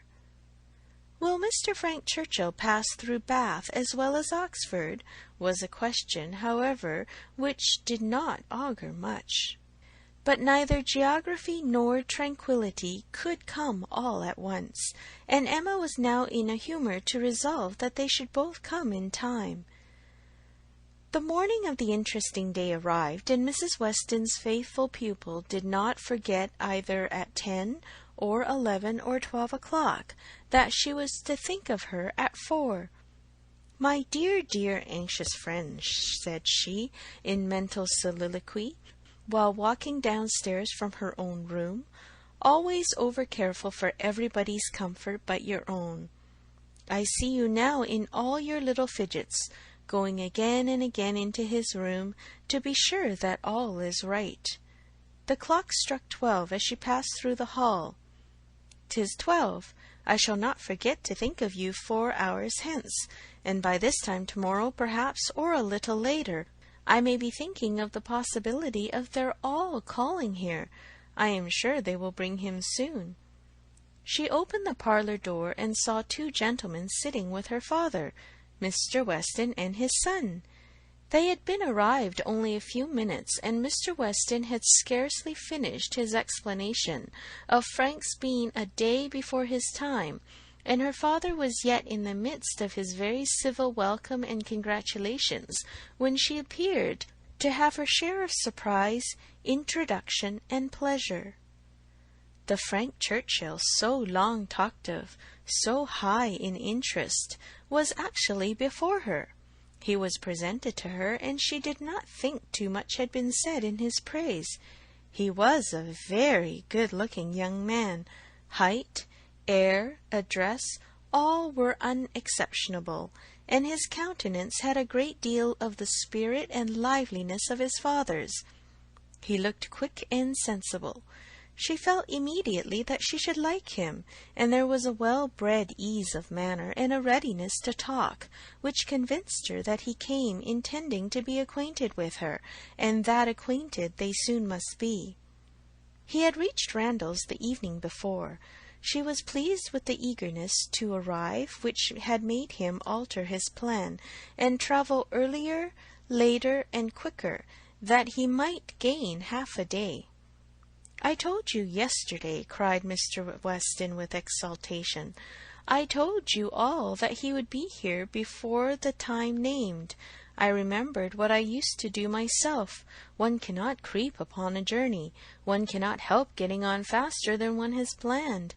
And the pleasure of coming in upon one's friends before the lookout begins is worth a great deal more than any exertion it needs." "It is a great pleasure where one can indulge in it," said the young man, "though there are not many houses that I should presume on so far, but in coming home I felt I might do anything." The word home made his father look on him with fresh complacency. Emma was directly sure that he knew how to make himself agreeable. The conviction was strengthened by what followed. He was very much pleased with Randalls, thought it a most admirably arranged house, would hardly allow it even to be very small, admired the situation, the walk to Highbury, Highbury itself, Hartfield still more, and professed himself to have always felt the sort of interest in the country which none but one's own country gives, and the greatest curiosity to visit it. That he should never have been able to indulge so amiable a feeling before passed suspiciously through Emma's brain, but still, if it were a falsehood, it was a pleasant one, and pleasantly handled. His manner had no air of study or exaggeration. He did really look and speak as if in a state of no common enjoyment. Their subjects in general were such as belong to an opening acquaintance. On his side were the inquiries. Was she a horsewoman? Pleasant rides? Pleasant walks? Had they a large neighbourhood? Highbury, perhaps, afforded society enough. There were several very pretty houses in and about it. Balls? Had they balls? Was it a musical society? But when satisfied on all these points, and their acquaintance proportionately advanced, he contrived to find an opportunity, while their 2 fathers were engaged with each other, of introducing his mother-in-law, and speaking of her with so much handsome praise, so much warm admiration, so much gratitude for the happiness she secured to his father, and her very kind reception of him, as was an additional proof of his knowing how to please, and of his certainly thinking it worth while to try to please her. He did not advance a word of praise beyond what she knew to be thoroughly deserved by Mrs. Weston, but undoubtedly he could know very little of the matter. He understood what would be welcome. He could be sure of little else. His father's marriage, he said, had been the wisest measure. Every friend must rejoice in it, and the family from whom he had received such a blessing must be ever considered as having conferred the highest obligation on him. He got as near as he could to thanking her for Miss Taylor's merits, without seeming quite to forget that in the common course of things it was to be rather supposed that Miss Taylor had formed Miss Woodhouse's character, than Miss Woodhouse Miss Taylor's. And at last, as if resolved to qualify his opinion completely for travelling round to its object, he wound it all up with astonishment at the youth and beauty of her person. "Elegant, agreeable manners I was prepared for," said he, "but I confess that, considering everything, I had not expected more than a tolerably well-looking woman of a certain age. I did not know that I was to find a pretty young woman in Mrs. Weston." "You cannot see too much perfection in Mrs. Weston for my feelings," said Emma. "Were you to guess her to be 18, I should listen with pleasure. But she would be ready to quarrel with you for using such words. Don't let her imagine that you have spoken of her as a pretty young woman." "I hope I should know better," he replied. "No, depend upon it," with a gallant bow, "that in addressing Mrs. Weston I should understand whom I might praise without any danger of being thought extravagant in my terms." Emma wondered whether the same suspicion of what might be expected from their knowing each other, which had taken strong possession of her mind, had ever crossed his, and whether his compliments were to be considered as marks of acquiescence or proofs of defiance. She must see more of him to understand his ways. At present she only felt they were agreeable. She had no doubt of what Mr. Weston was often thinking about. His quick eye she detected again and again glancing towards them with a happy expression, and even when he might have determined not to look, she was confident that he was often listening. Her own father's perfect exemption from any thought of the kind, the entire deficiency in him of all such sort of penetration or suspicion, was a most comfortable circumstance. Happily he was not farther from approving matrimony than from foreseeing it. Though always objecting to every marriage that was arranged, he never suffered beforehand from the apprehension of any.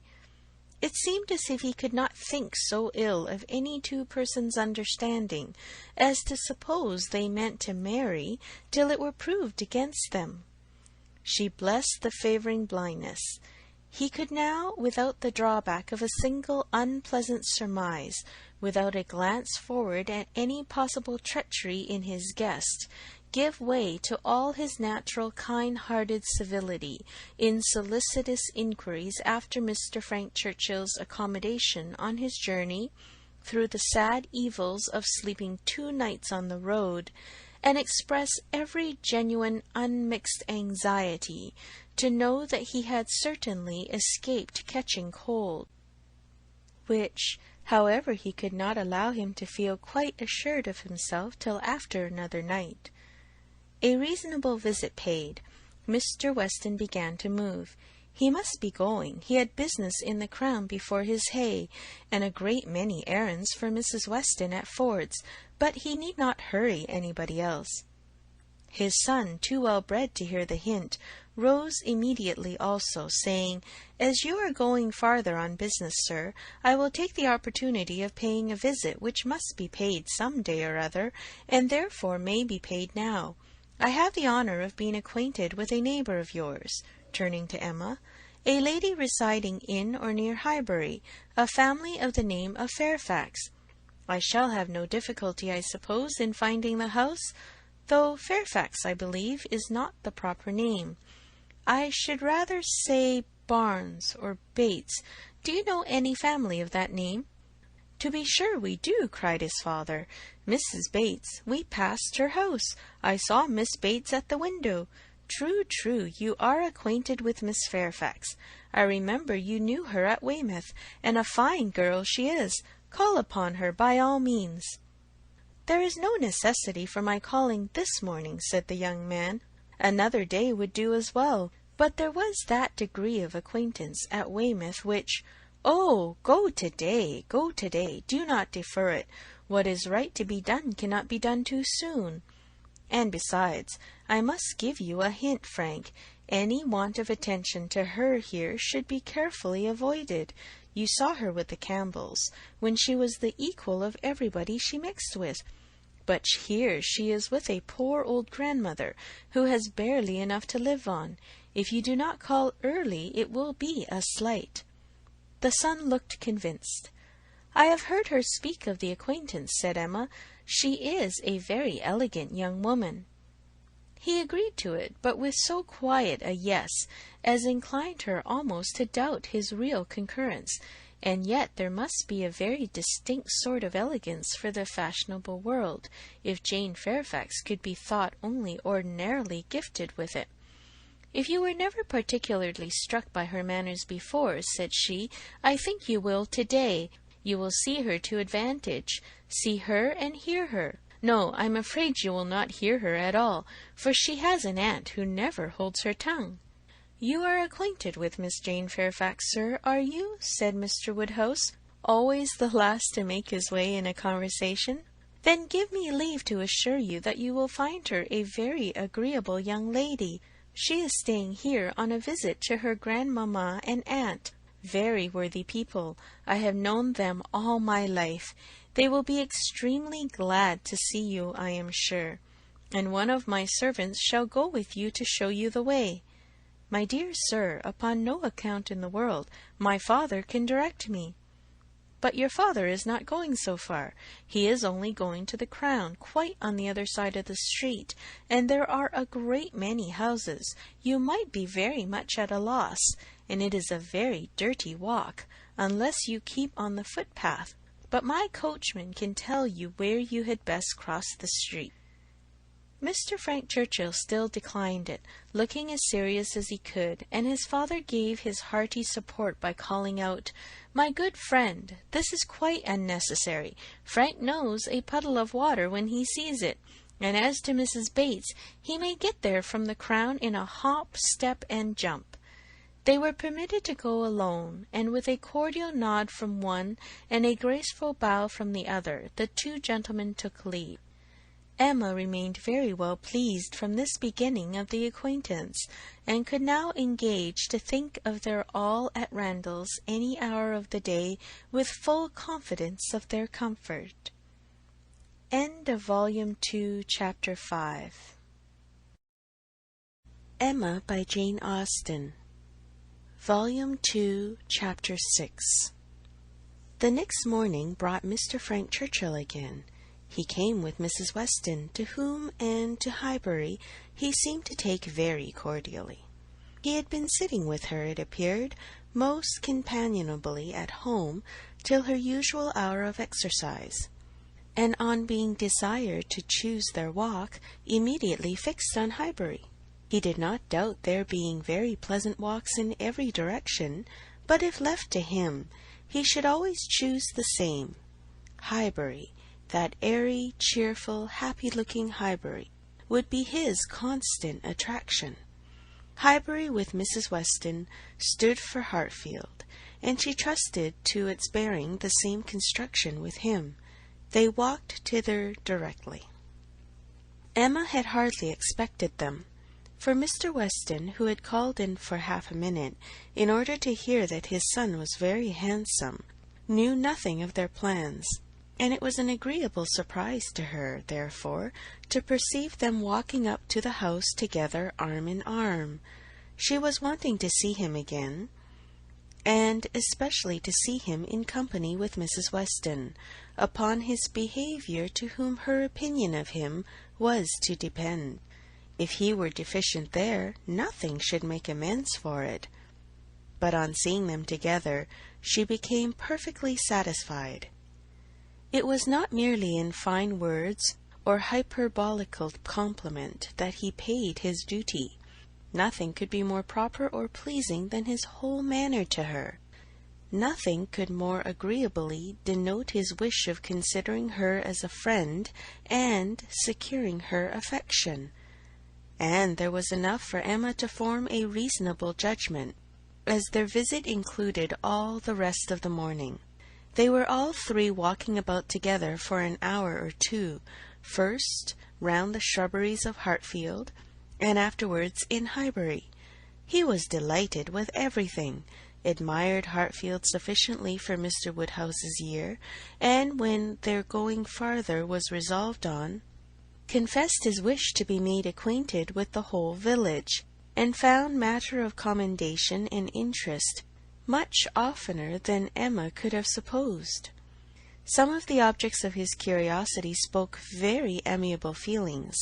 He begged to be shown the house which his father had lived in so long, and which had been the home of his father's father, and on recollecting that an old woman who had nursed him was still living, walked in quest of her cottage from one end of the street to the other, and though in some points of pursuit or observation there was no positive merit, they showed altogether a good will towards Highbury in general, which must be very like a merit to those he was with.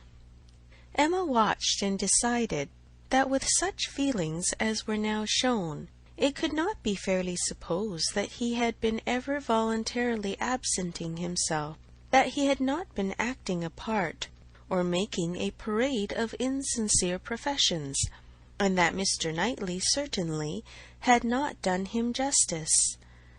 Their first pause was at the Crown Inn, an inconsiderable house, though the principal one of the sort, where a couple of pair of post-horses were kept, more for the convenience of the neighbourhood than from any run on the road, and his companions had not expected to be detained by any interest excited there.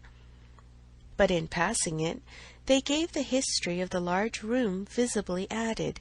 It had been built many years ago for a ballroom, and when the neighbourhood had been in a particularly populous dancing state, had been occasionally used as such, but such brilliant days had long passed away, and now the highest purpose for which it was ever wanted was to accommodate a whist club established among the gentlemen and half-gentlemen of the place.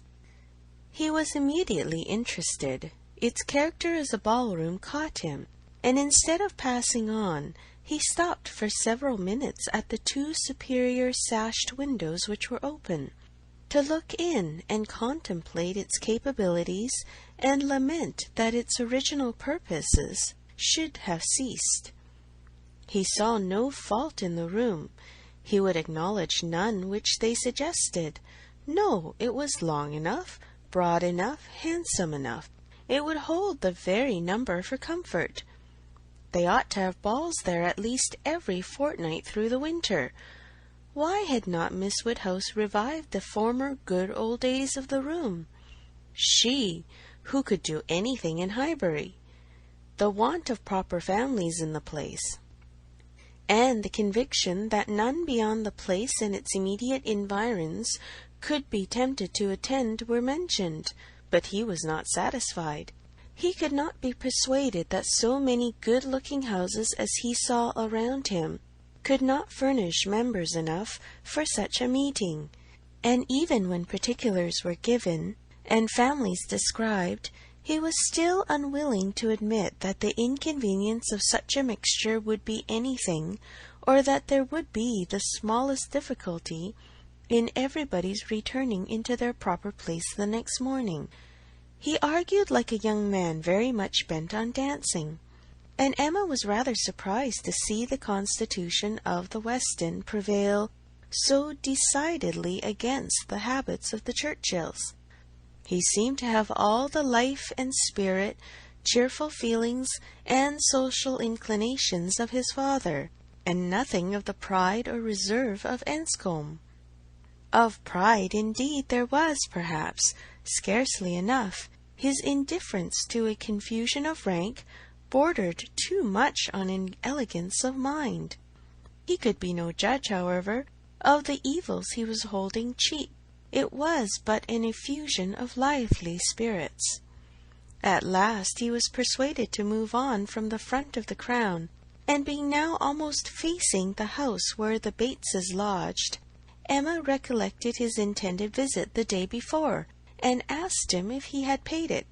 "Yes, oh yes," he replied. "I was just going to mention it. A very successful visit.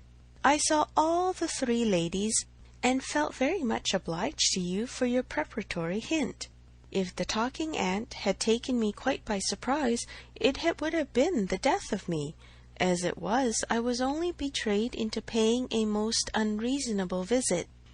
10 minutes would have been all that was necessary, perhaps all that was proper, and I had told my father I should certainly be at home before him, but there was no getting away, no pause, and to my utter astonishment, I found, when he, finding me nowhere else, joined me there at last, that I had been actually sitting with them very nearly 3/4 of an hour.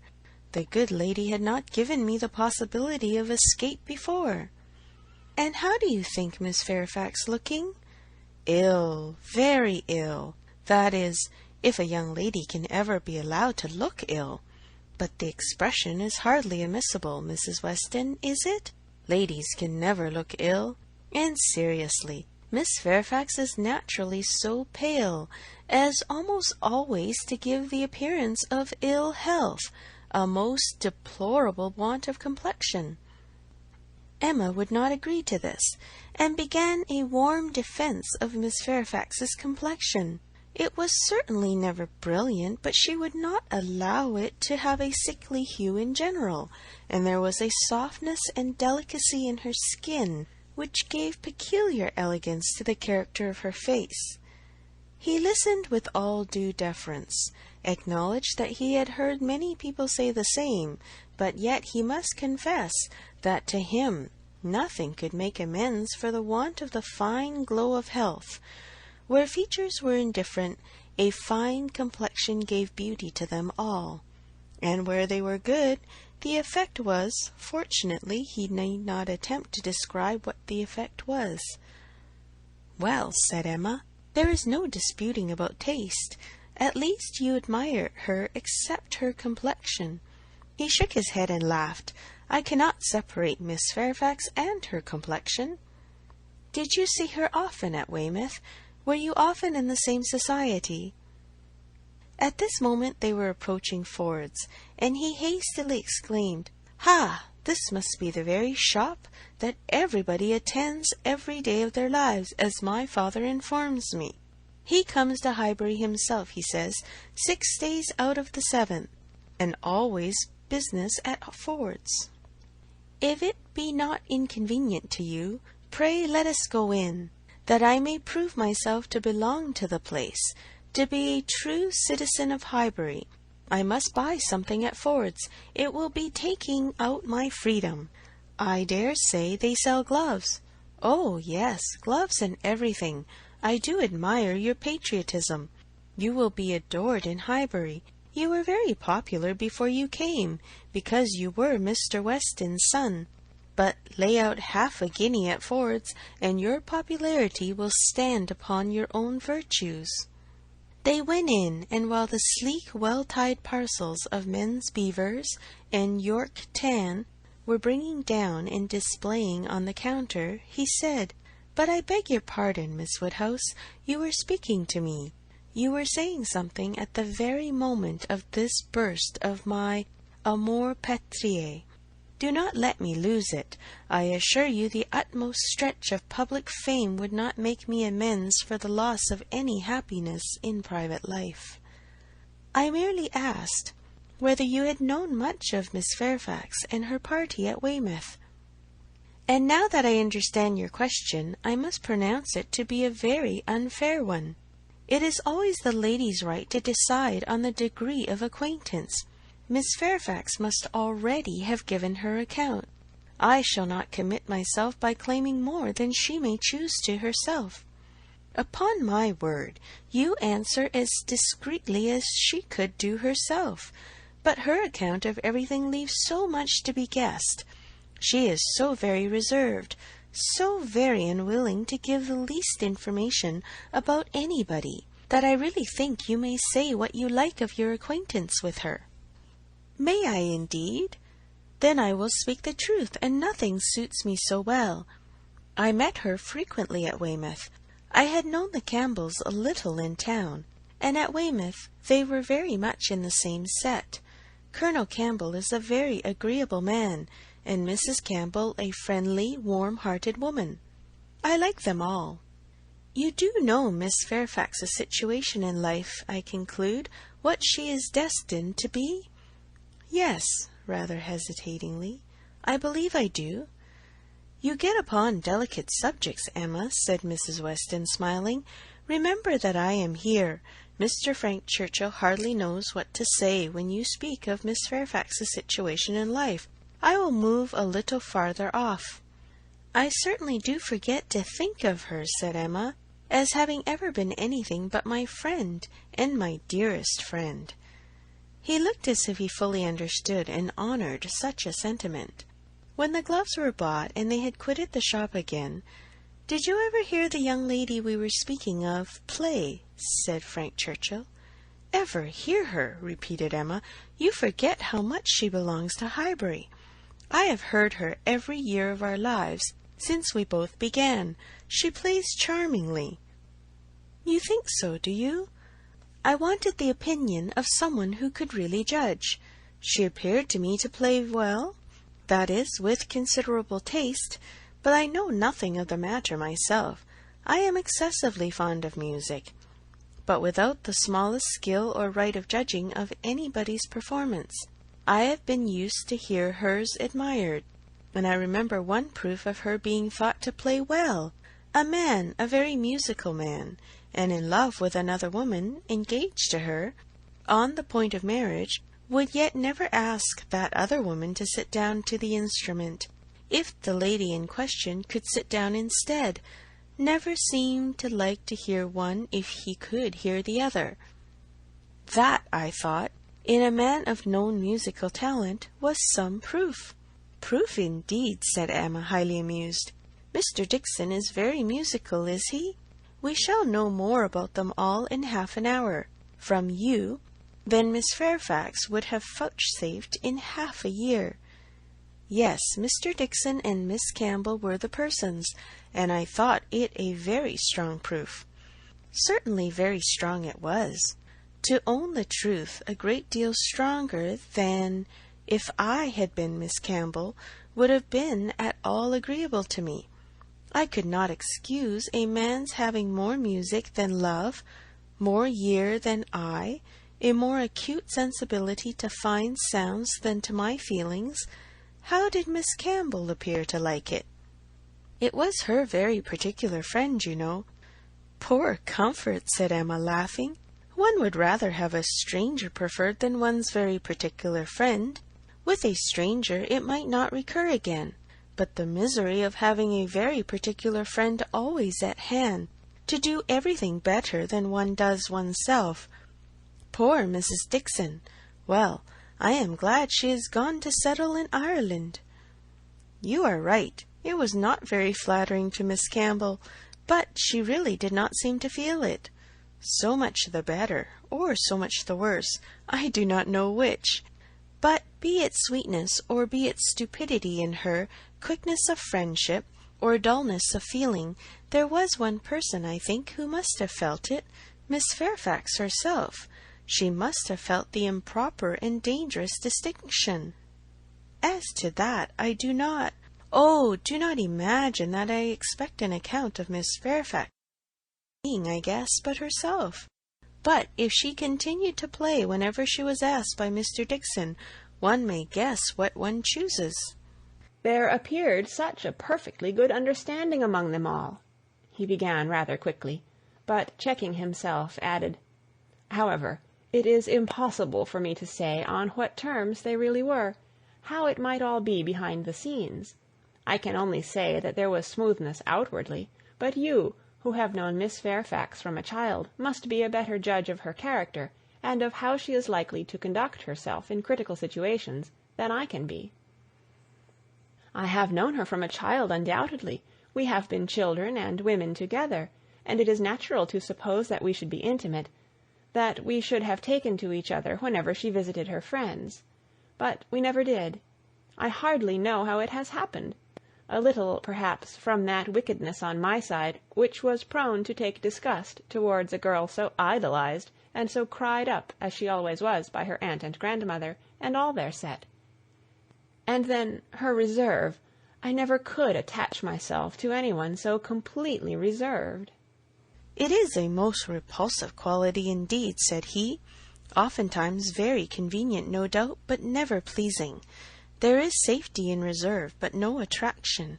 One cannot love a reserved person.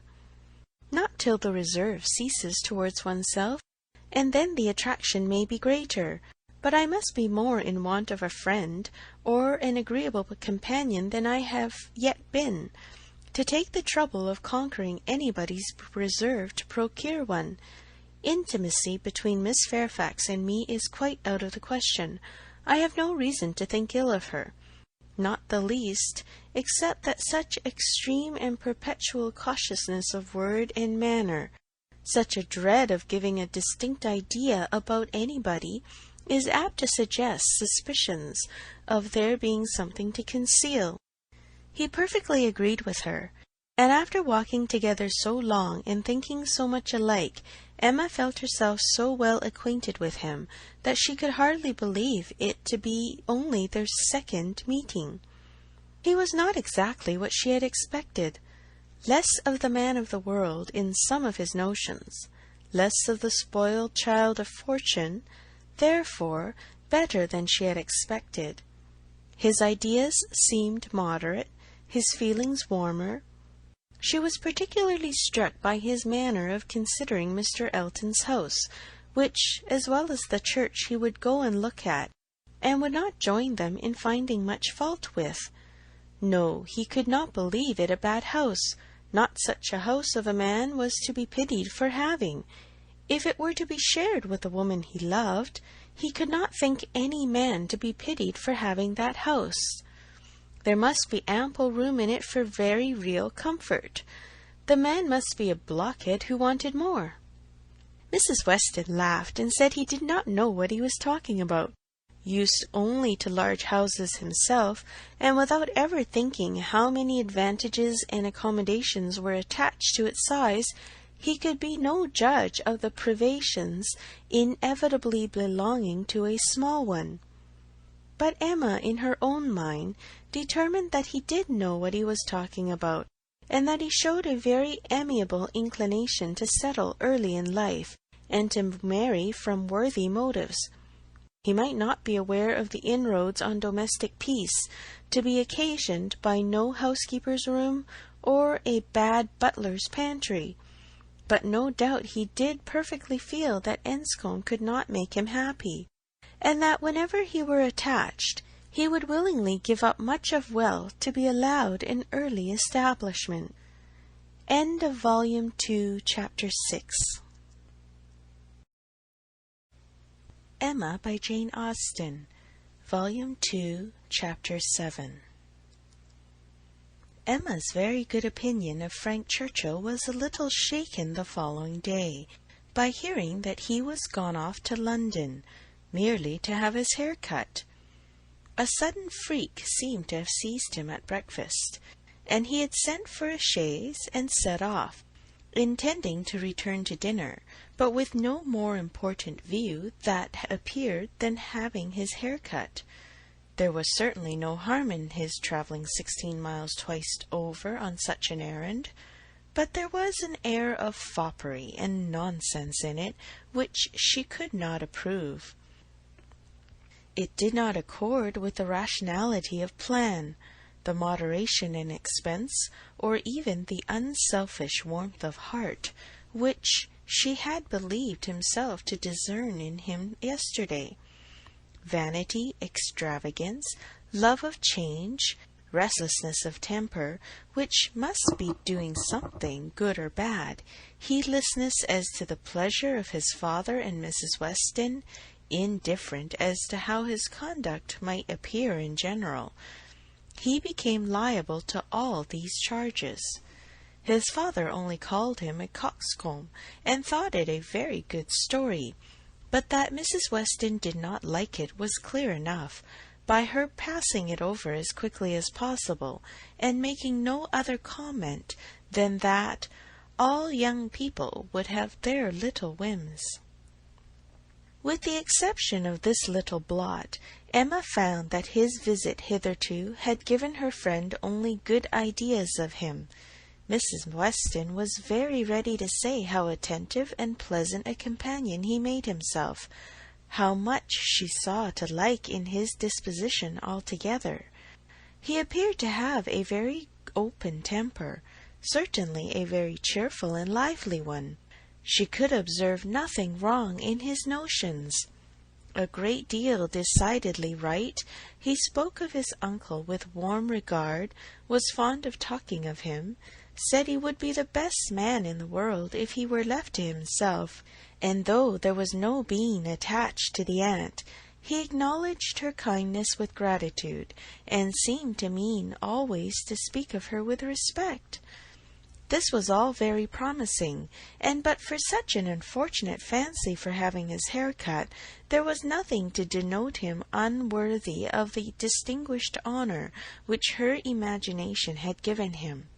The honour, if not of really being in love with her, of being at least very near it, and saved only by her own indifference, for still her resolution held of never marrying. The honour, in short, of being marked out for her by all their joint acquaintance. Mr. Weston, on his side, added a virtue to the account which must have some weight. He gave her to understand that Frank admired her extremely, thought her very beautiful and very charming, and with so much to be said for him altogether, she found she must not judge him harshly. As Mrs. Weston observed, all young people would have their little whims. There was one person among his new acquaintance in Surrey not so leniently disposed. In general he was judged throughout the parishes of Donwell and Highbury with great candour. Liberal allowances were made for the little excesses of such a handsome young man, one who smiled so often and bowed so well, but there was one spirit among them not to be softened from its power of censure by bows or smiles, Mr. Knightley. The circumstance was told at Hartfield. For the moment he was silent, but Emma heard him almost immediately afterwards say to himself over a newspaper he held in his hand, just the trifling silly fellow I took him for. She had half a mind to resent, but an instant's observation convinced her that it was said really only to relieve his own feelings, and not meant to provoke, and therefore she let it pass. Although in one instance the bearers of good tidings, Mr. and Mrs. Weston's visit this morning was in another respect particularly opportune. Something occurred while they were at Hartfield to make Emma want their advice, and, which was still more lucky, she wanted exactly the advice they gave. This was the occurrence. The Coles had been settled some years in Highbury, and were very good sort of people, friendly, liberal, and unpretending, but on the other hand they were of low origin, in trade, and only moderately genteel. On their first coming into the country, they had lived in proportion to their income, quietly keeping little company, and that little unexpensively. But the last year or two had brought them a considerable increase of means. The house in town had yielded greater profits, and fortune in general had smiled on them. With their wealth and their views increase, their want of a larger house, their inclination for more company. They added to their house, to their number of servants, to their expenses of every sort, and by this time were, in fortune and style of living, second only to the family at Hartfield. Their love of society and their new dining-room prepared everybody for their keeping dinner company, and a few parties, chiefly among the single men, had already taken place. The regular and best families Emma could hardly suppose they would presume to invite, neither Donwell, nor Hartfield, nor Randalls. Nothing should tempt her to go, if they did, and she regretted that her father's known habits would be giving her refusal less meaning than she could wish. The Coles were very respectable in their way, but they ought to be taught that it was not for them to arrange the terms on which the superior families would visit them. This lesson she very much feared they would receive only from herself. She had little hope of Mr. Knightley, none of Mr. Weston. But she had made up her mind how to meet this presumption so many weeks before it appeared, that when the insult came at last, it found her very differently affected. Donwell and Randalls had received their invitation, and none had come for her father and herself, and Mrs. Weston's accounting for it with, "I suppose they will not take the liberty with you. They know you do not dine out," was not quite sufficient. She felt that she should like to have the power of refusal, and afterwards, as the idea of the party to be assembled there, consisting precisely of those whose society was dearest to her, occurred again and again, she did not know that she might not have been tempted to accept. Harriet was to be there in the evening, and the Bateses. They had been speaking of it as they walked about Highbury the day before, and Frank Churchill had most earnestly lamented her absence. Might not the evening end in a dance had been a question of his. The bare possibility of it acted as a farther irritation on her spirits, and her being left in solitary grandeur, even supposing the omission to be intended as a compliment, was but poor comfort. It was the arrival of this very invitation, while the Westons were at Hartfield, which made their presence so acceptable. For though her first remark on reading it was that, of course, it must be declined, she was so very soon proceeded to ask them what they advised her to do, that their advice for her going was most prompt and successful. She owned that, considering everything, she was not absolutely without inclination for the party. The Coles expressed themselves so properly. There was so much real attention in the manner of it, so much consideration for her father. They would have solicited the honour earlier, but had been awaiting the arrival of a folding screen from London, which they hoped might keep Mr. Woodhouse from any draught of air, and therefore induce him the more readily to give them the honour of his company. Upon the whole, she was very persuadable, and it being briefly settled among themselves how it might be done without neglecting his comfort, how certainly Mrs. Goddard, if not Mrs. Bates, might be depended on for bearing him company, Mr. Woodhouse was to be talked into an acquiescence of his daughter's going out to dinner on a day now near at hand, and spending the whole evening away from him. As for his going, Emma did not wish him to think it possible. The hours would be too late, and the party too numerous. He was soon pretty well resigned. "I am not fond of dinner visiting," said he. "I never was. No more is Emma. Late hours do not agree with us. I am sorry Mr. and Mrs. Cole should have done it. I think it would be much better if they would come in one afternoon next summer and take their tea with us, take us in their afternoon walk, which they might do as our hours are so reasonable, and yet get home without being out in the damp of the evening. The dews of a summer evening are what I would not expose anybody to. However, as they are so desirous to have dear Emma dine with them, and as you will both be there, and Mr. Knightley too, to take care of her, I cannot wish to prevent it.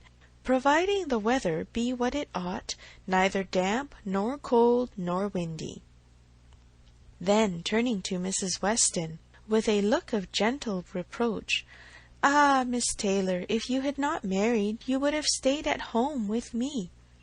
"Well, sir," cried Mr. Weston, "as I took Miss Taylor away, it is incumbent on me to supply her place if I can, and I will step to Mrs. Goddard in a moment, if you wish it." But the idea of anything to be done in a moment was increasing, not lessening Mr. Woodhouse's agitation. The ladies knew better how to allay it. Mr. Weston must be quiet, and everything deliberately arranged. With this treatment, Mr. Woodhouse was soon composed enough for talking as usual. He should be happy to see Mrs. Goddard. He had a great regard for Mrs. Goddard, and Emma should write a line and invite her. James could take the note, but first of all there must be an answer written to Mrs. Cole. "You will make my excuses, my dear, as civilly as possible. You will say that I am quite an invalid, and go nowhere, and therefore must decline their obliging invitation, beginning with my compliments, of course. But you will do everything right. I need not tell you what is to be done. We must remember to let James know that the carriage will be wanted on Tuesday. I shall have no fears for you with him. We have never been there above once since the new approach was made, but still I have no doubt that James will take you very safely, and when you get there you must tell him at what time you would have him come for you again, and you had better name an early hour. You will not like staying late. You will get very tired when tea is over." "But you would not wish me to come away before I am tired, papa?" "Oh, no, my love. But you will soon be tired. There will be a great many people talking at once. You will not like the noise." "But, my dear sir," cried Mr. Weston, "if Emma comes away early, it will be breaking up the party." "And no great harm if it does," said Mr. Woodhouse. "The sooner every party breaks up, the better. But you do not consider how it may appear to the Coles. Emma's going away directly after tea might be giving offence. They are good-natured people, and think little of their own claims, but still they must feel that anybody's hurrying away is no great compliment. And Miss Woodhouse's doing it would be more thought of than any other person's in the room. You would not wish to disappoint and mortify the Coles, I am sure, sir, friendly, good sort of people as ever lived, and who have been your neighbours these 10 years. No, upon no account in the world, Mr. Weston. I am much obliged to you for reminding me. I should be extremely sorry to be giving them any pain. I know what worthy people they are. Perry tells me that Mr. Cole never touches malt liquor. You would not think it to look at him. But he is bilious. Mr. Cole is very bilious. No, I would not be the means of giving them any pain. My dear Emma, we must consider this. I am sure, rather than run the risk of hurting Mr. and Mrs. Cole, you would stay a little longer than you might wish. You will not regard being tired. You will be perfectly safe, you know, among your friends. Oh, yes, papa, I have no fears at all for myself, and I should have no scruples of staying as late as Mrs. Weston, but on your account. I am only afraid of your sitting up for me. I am not afraid of your not being exceedingly comfortable with Mrs. Goddard. She loves piquet, you know, but when she is gone home, I am afraid you will be sitting up by yourself instead of going to bed at your usual time, and the idea of that would entirely destroy my comfort. You must promise me not to sit up." He did, on the condition of some promises on her side, such as that if she came home cold, she would be sure to warm herself thoroughly; if hungry, that she would take something to eat; that her own maid should sit up for her, and that Surly and the butler should see that everything were safe in the house as usual. End of Volume 2, Chapter 7. Emma by Jane Austen, Volume 2, Chapter 8. Frank Churchill came back again, and if he kept his father's dinner waiting, it was not known at Hartfield, for Mrs. Weston was too anxious for his being a favourite with Mr. Woodhouse to betray any imperfection which could be concealed. He came back, had had his hair cut, and laughed at himself with a very good grace, but without seeming really at all ashamed of what he had done. He had no reason to wish his hair longer, to conceal any confusion of face, no reason to wish the money unspent, to improve his spirits. He was quite as undaunted and as lively as ever, and after seeing him, Emma thus moralized to herself, "I do not know whether it ought to be so, but certainly silly things do cease to be silly if they are done by sensible people in an impudent way. Wickedness is always wickedness, but folly is not always folly. It depends upon the character of those who handle it. Mr. Knightley, he is not a trifling, silly young man. If he were, he would have done this differently. He would either have gloried in the achievement, or been ashamed of it. There would have been either the ostentation of a coxcomb, or the evasions of a mind too weak to defend its own vanities. No, I am perfectly sure that he is not trifling or silly."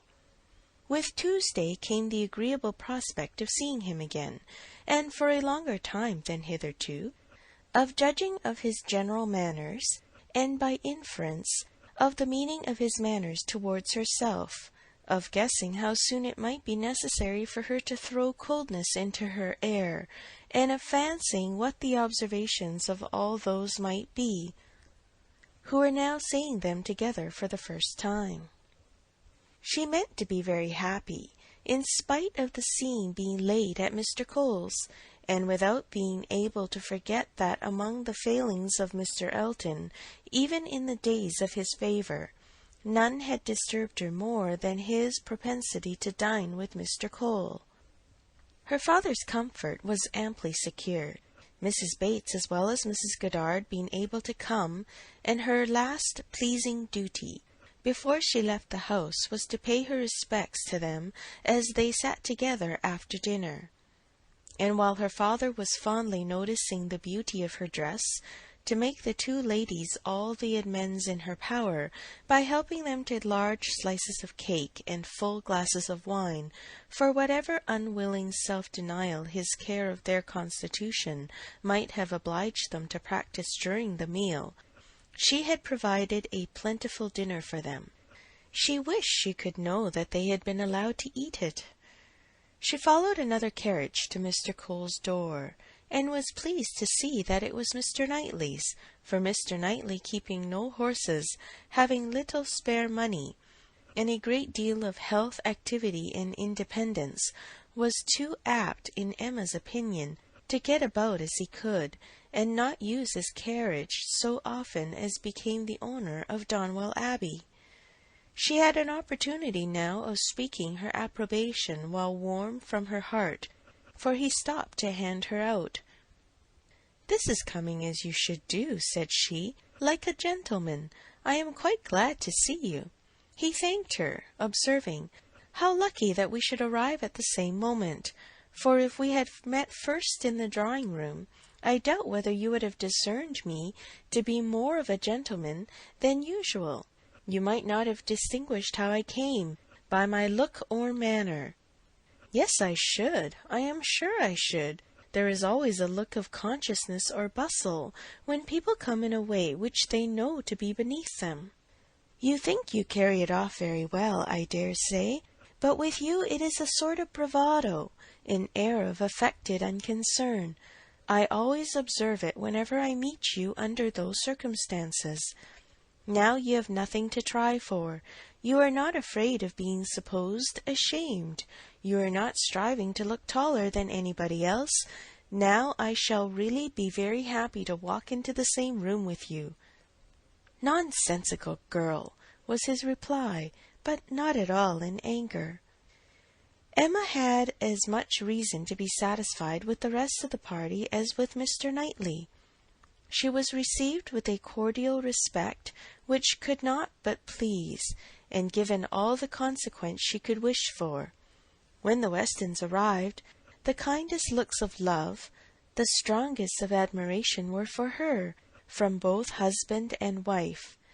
The son approached her with a cheerful eagerness which marked her as his peculiar object, and at dinner she found him seated by her side, and, as she firmly believed, not without some dexterity on his side. The party was rather large, as it included one other family, a proper unobjectionable country family, whom the Coles had had the advantage of naming among their acquaintance, and the male part of Mr. Cox's family, the lawyer of Highbury. The less worthy females were to come in the evening, with Miss Bates, Miss Fairfax, and Miss Smith, but already at dinner they were too numerous for any subject of conversation to be general, and while politics and Mr. Elton were talked over, Emma could fairly surrender all her attention to the pleasantness of her neighbour. The first remote sound to which she felt herself obliged to attend was the name of Jane Fairfax. Mrs. Cole seemed to be relating something of her that was expected to be very interesting. She listened, and found it well worth listening to. That very dear part of Emma, her fancy received an amusing supply. Mrs. Cole was telling that she had been calling on Miss Bates, and as soon as she entered the room had been struck by the sight of a pianoforte, a very elegant-looking instrument. Not a grand, but a large-sized, square pianoforte, and the substance of the story, the end of all the dialogue which ensued of surprise and inquiry and congratulations on her side, and explanations on Miss Bates's, was that this pianoforte had arrived from Broadwood's the day before, to the great astonishment of both aunt and niece, entirely unexpected.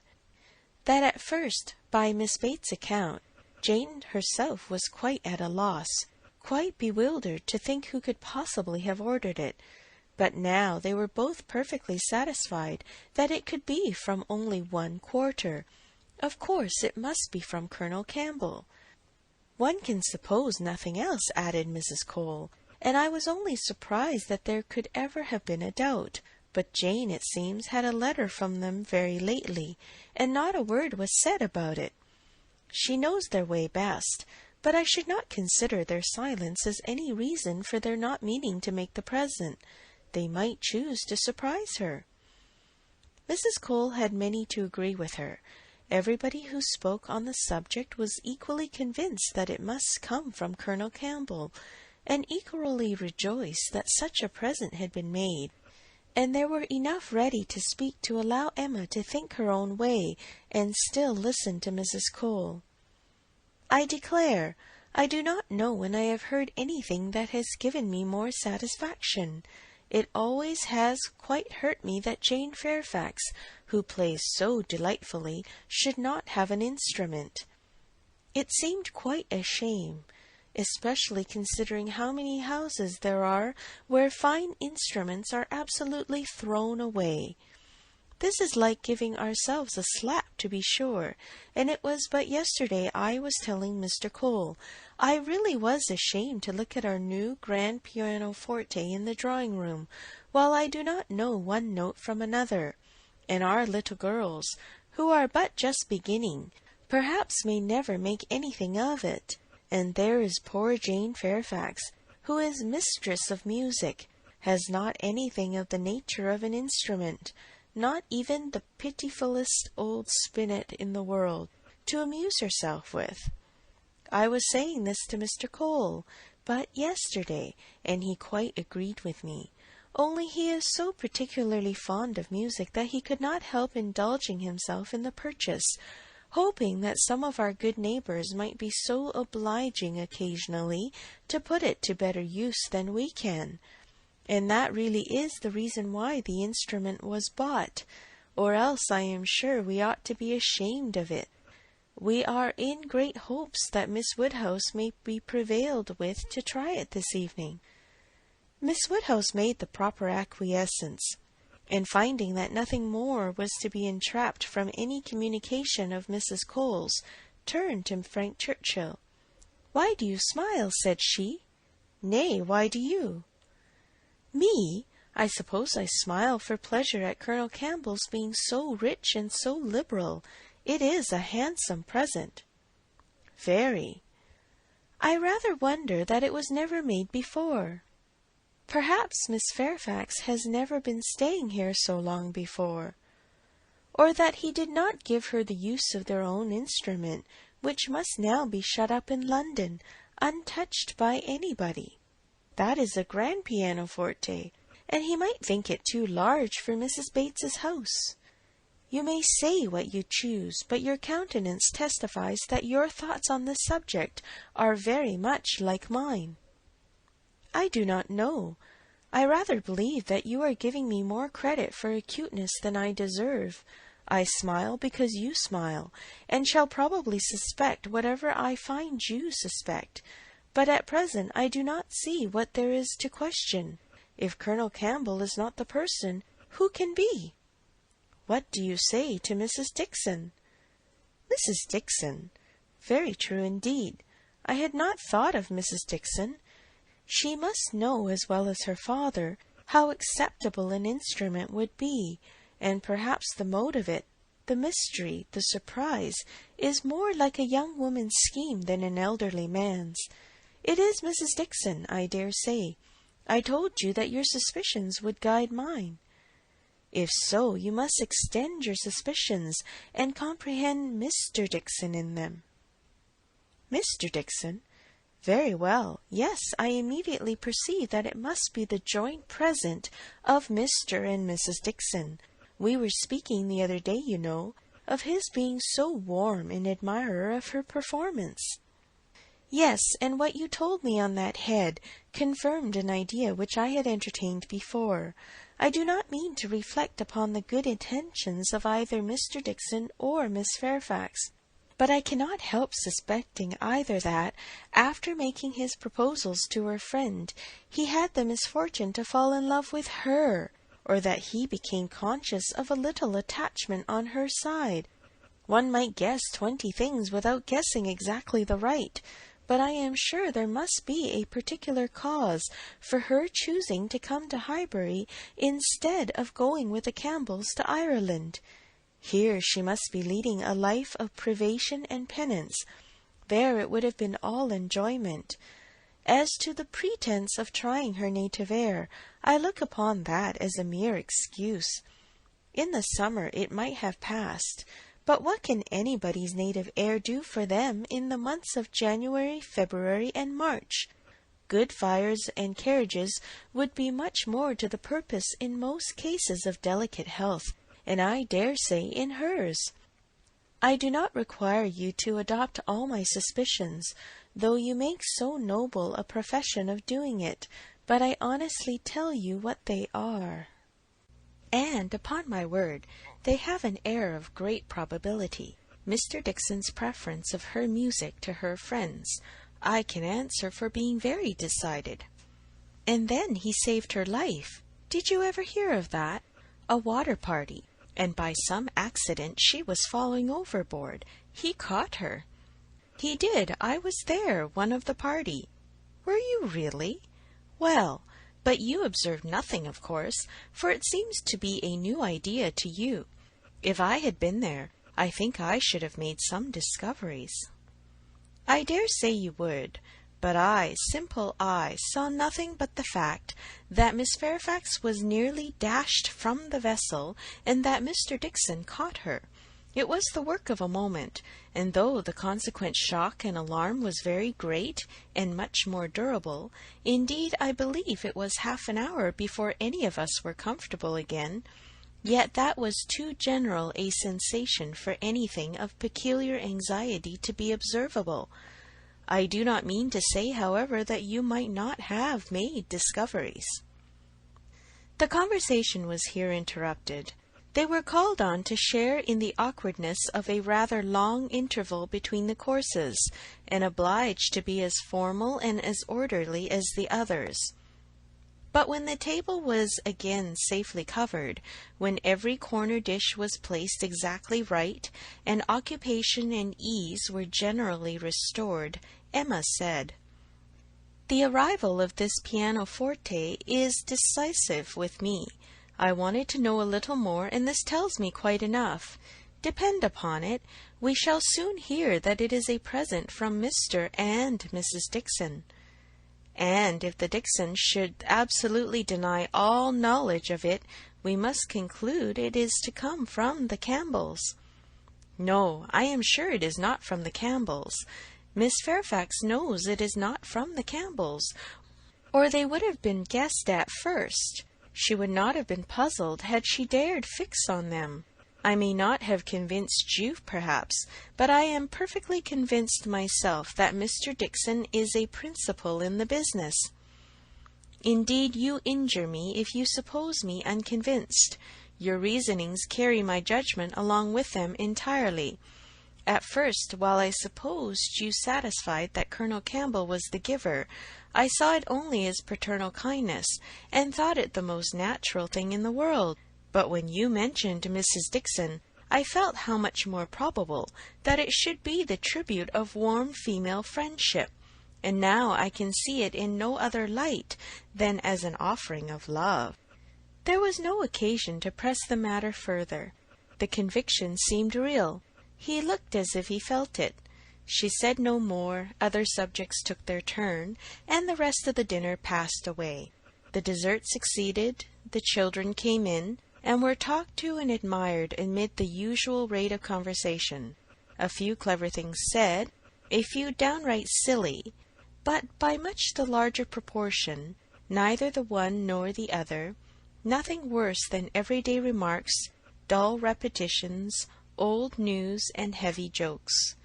The ladies had not been long in the drawing-room before the other ladies, in their different divisions, arrived. Emma watched the entrée of her particular little friend, and if she could not exult in her dignity and grace, she could not only love the blooming sweetness and the artless manner, but could most heartily rejoice in that light, cheerful, unsentimental disposition, which allowed her so many alleviations of pleasure in the midst of the pangs of disappointed affection.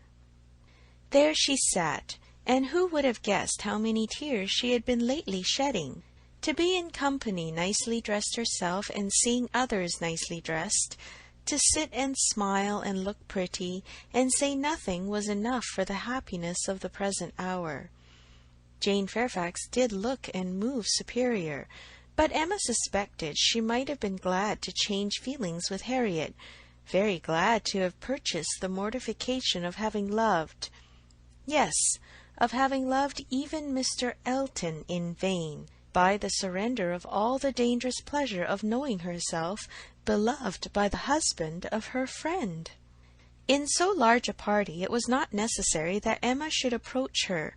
She did not wish to speak of the pianoforte. She felt too much in the secret herself to think the appearance of curiosity or interest fair, and therefore purposely kept at a distance.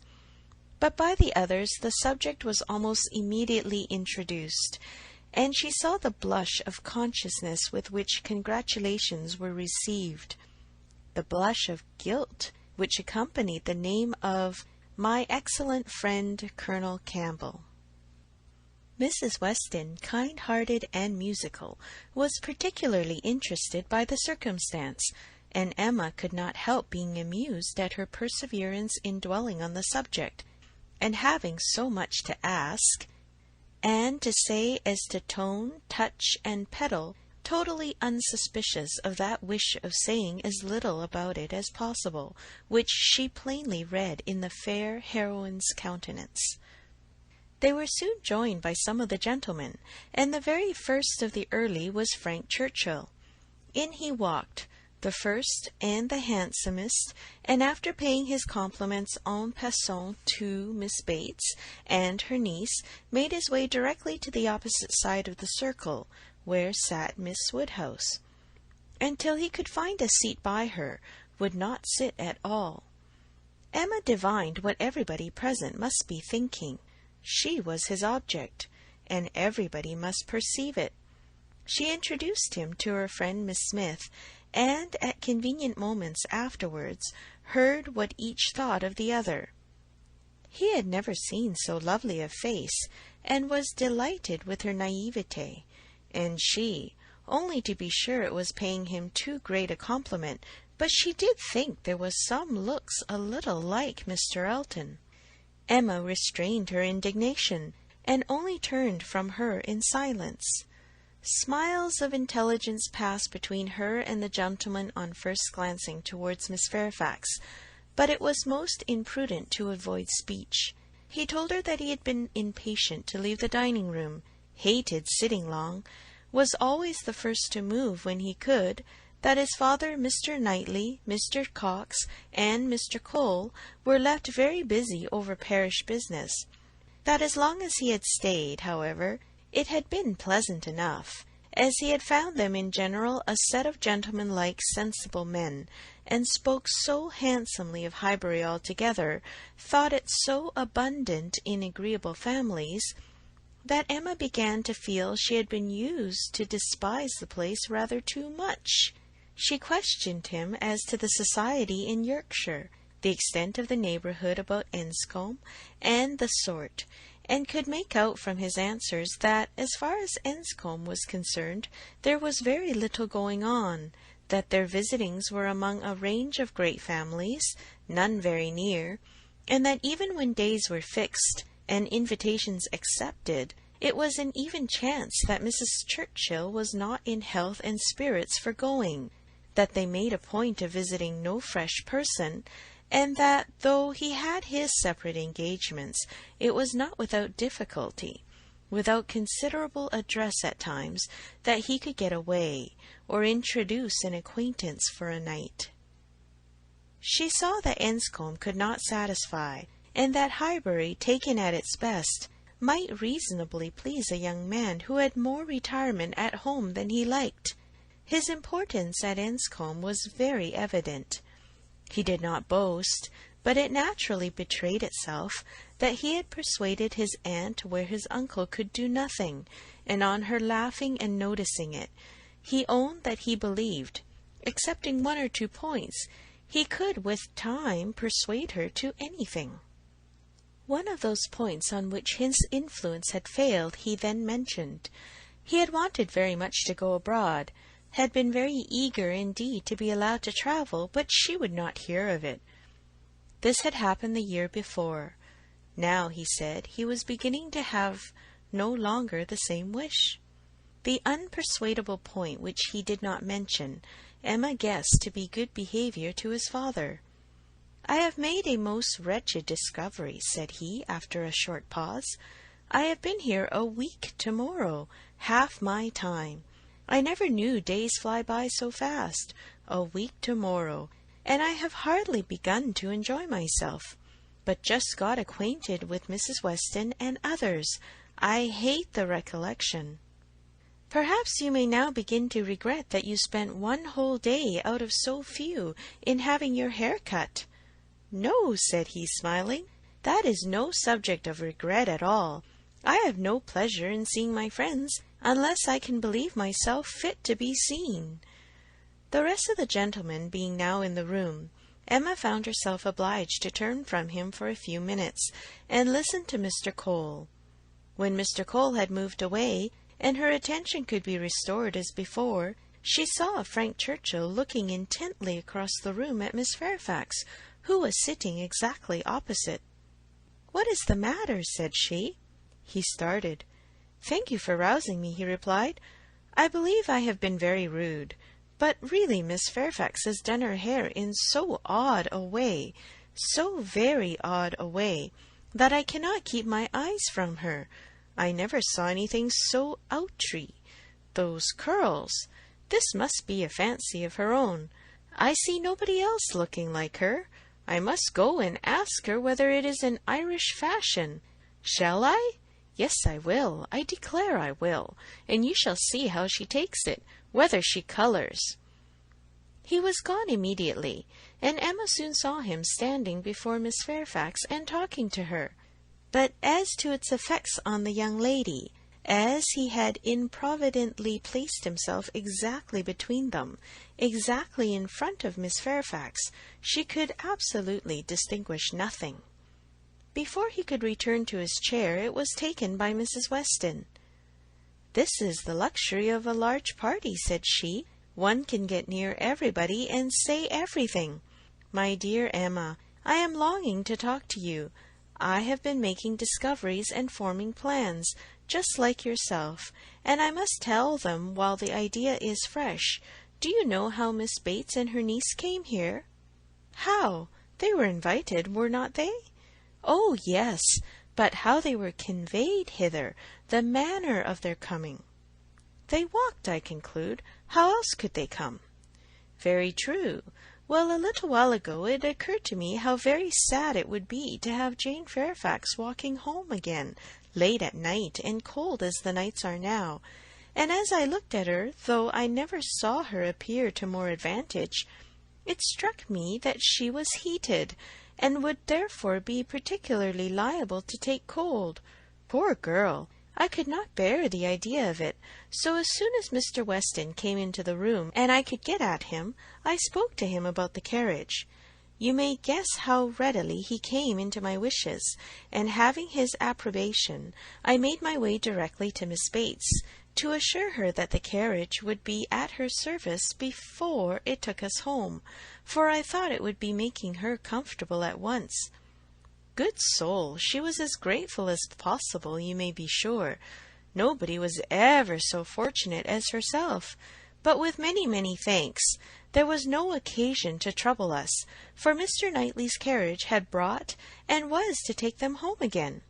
I was quite surprised, very glad, I am sure, but really quite surprised. Such a very kind attention, and so thoughtful an attention.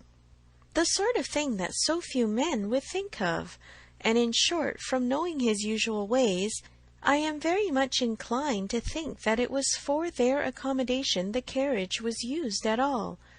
I do suspect he would not have had a pair of horses for himself, and that it was only as an excuse for assisting them." "Very likely," said Emma. "Nothing more likely. I know no man more likely than Mr. Knightley to do the sort of thing, to do anything really good-natured, useful, considerate, or benevolent. He is not a gallant man, but he is a very humane one, and this, considering Jane Fairfax's ill health, would appear a case of humanity to him, and for an act of unostentatious kindness, there is nobody whom I would fix on more than on Mr. Knightley.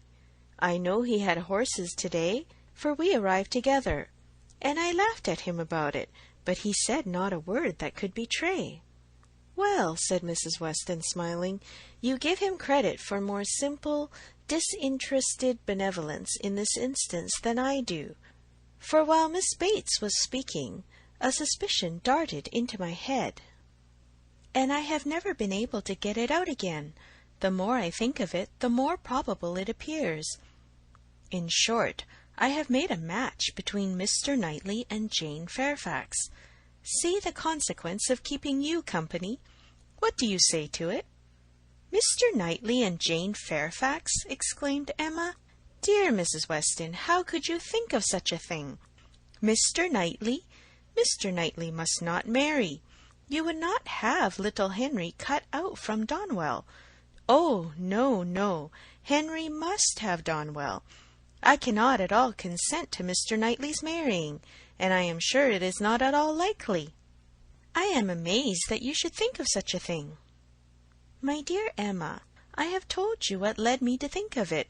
I do not want the match. I do not want to injure dear little Henry, but the idea has been given to me by circumstances, and if Mr. Knightley really wished to marry, you would not have him refrain on Henry's account, a boy of 6 years old, who knows nothing of the matter? Yes, I would. I could not bear to have Henry supplanted. Mr. Knightley marry? No, I have never had such an idea, and I cannot adopt it now. And Jane Fairfax, too, of all women!" Nay, she has always been a first favourite with him, as you very well know. But the imprudence of such a match! I am not speaking of its prudence, merely its probability. I see no probability in it, unless you have any better foundation than what you mention.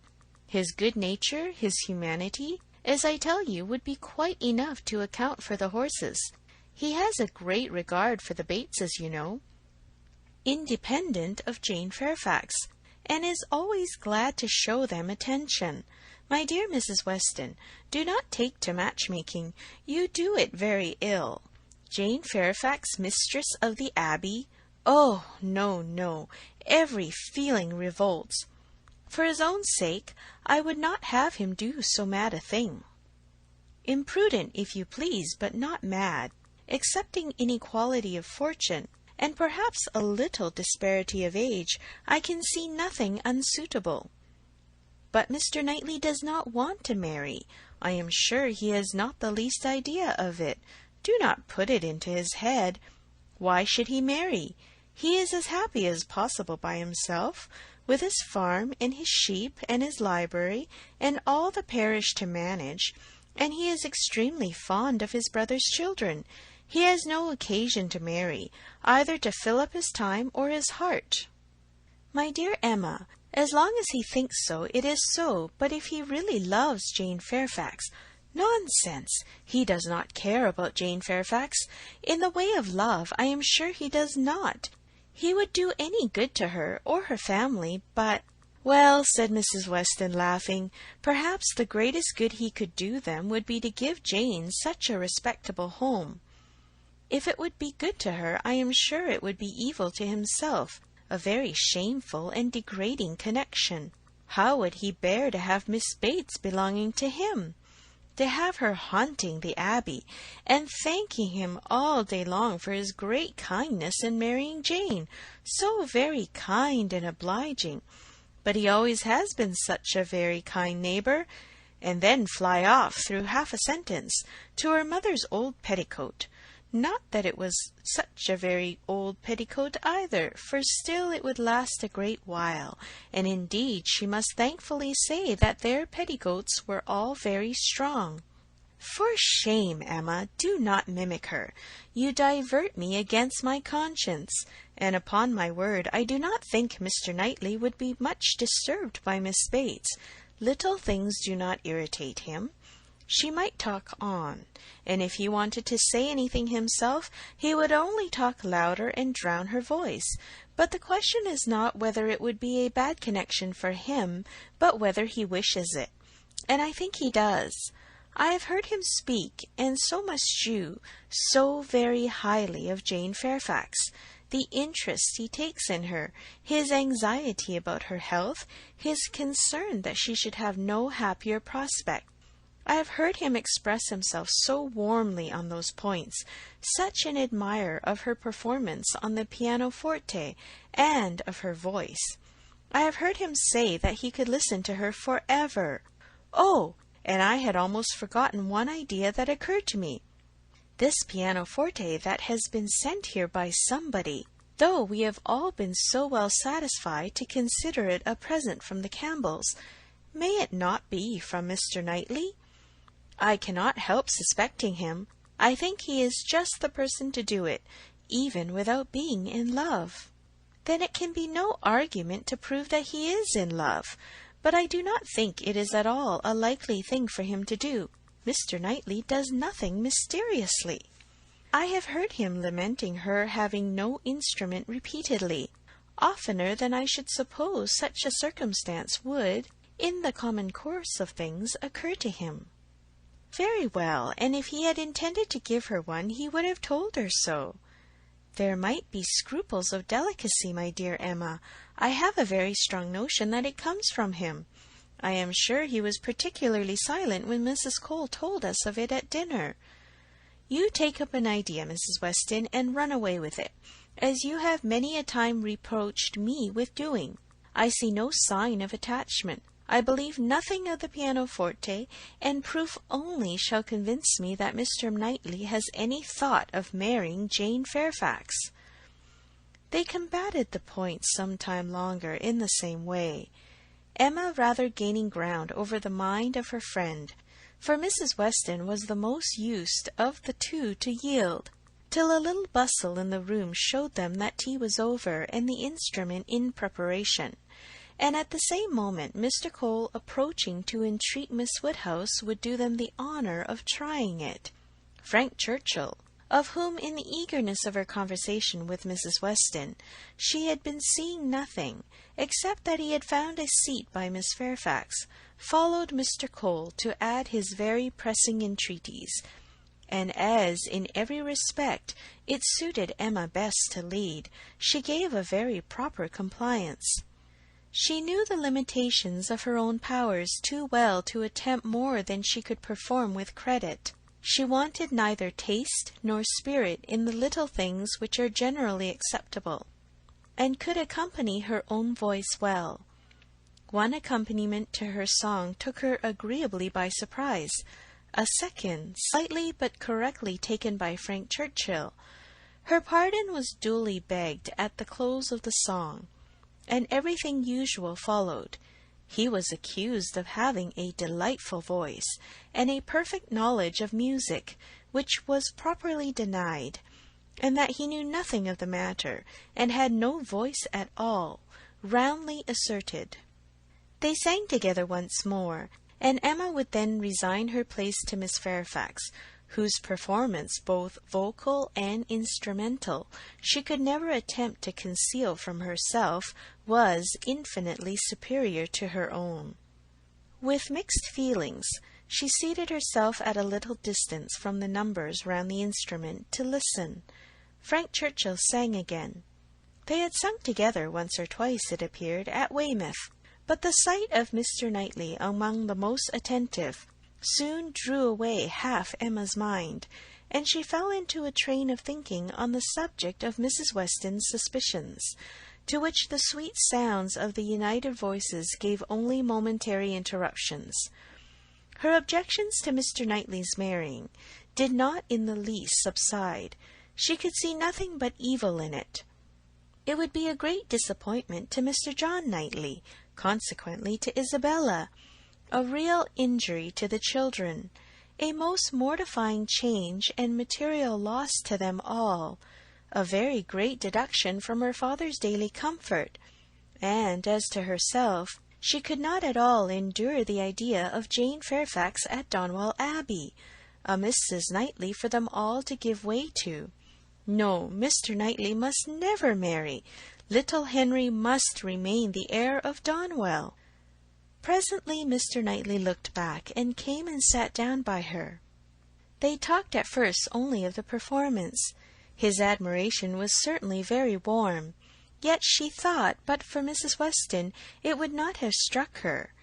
As a sort of touchstone, however, she began to speak of his kindness in conveying the aunt and niece, and though his answer was in the spirit of cutting the matter short, she believed it to indicate only his disinclination to dwell on any kindness of his own.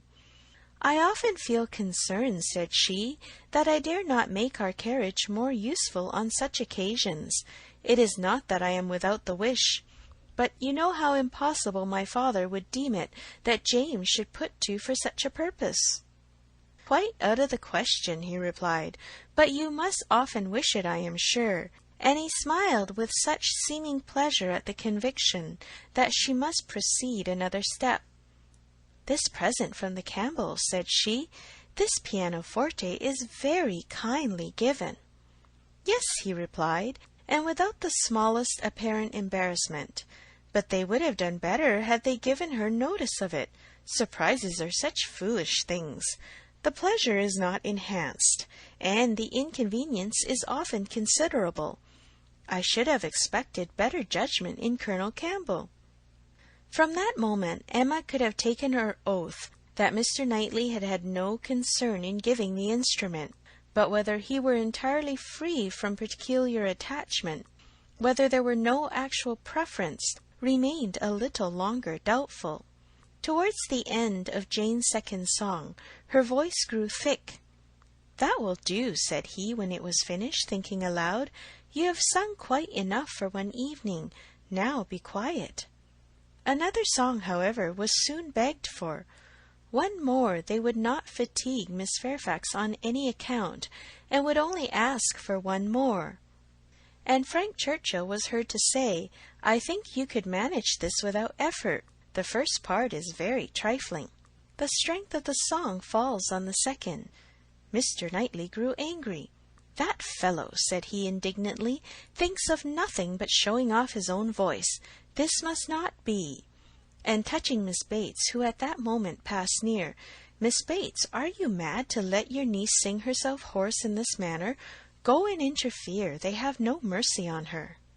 Miss Bates, in her real anxiety for Jane, could hardly stay even to be grateful before she stepped forward and put an end to all farther singing. Here ceased the concert part of the evening, for Miss Woodhouse and Miss Fairfax were the only young lady performers. But soon, within 5 minutes, the proposal of dancing, originating nobody exactly knew where, was so effectually promoted by Mr. and Mrs. Cole that everything was rapidly cleared away to give proper space.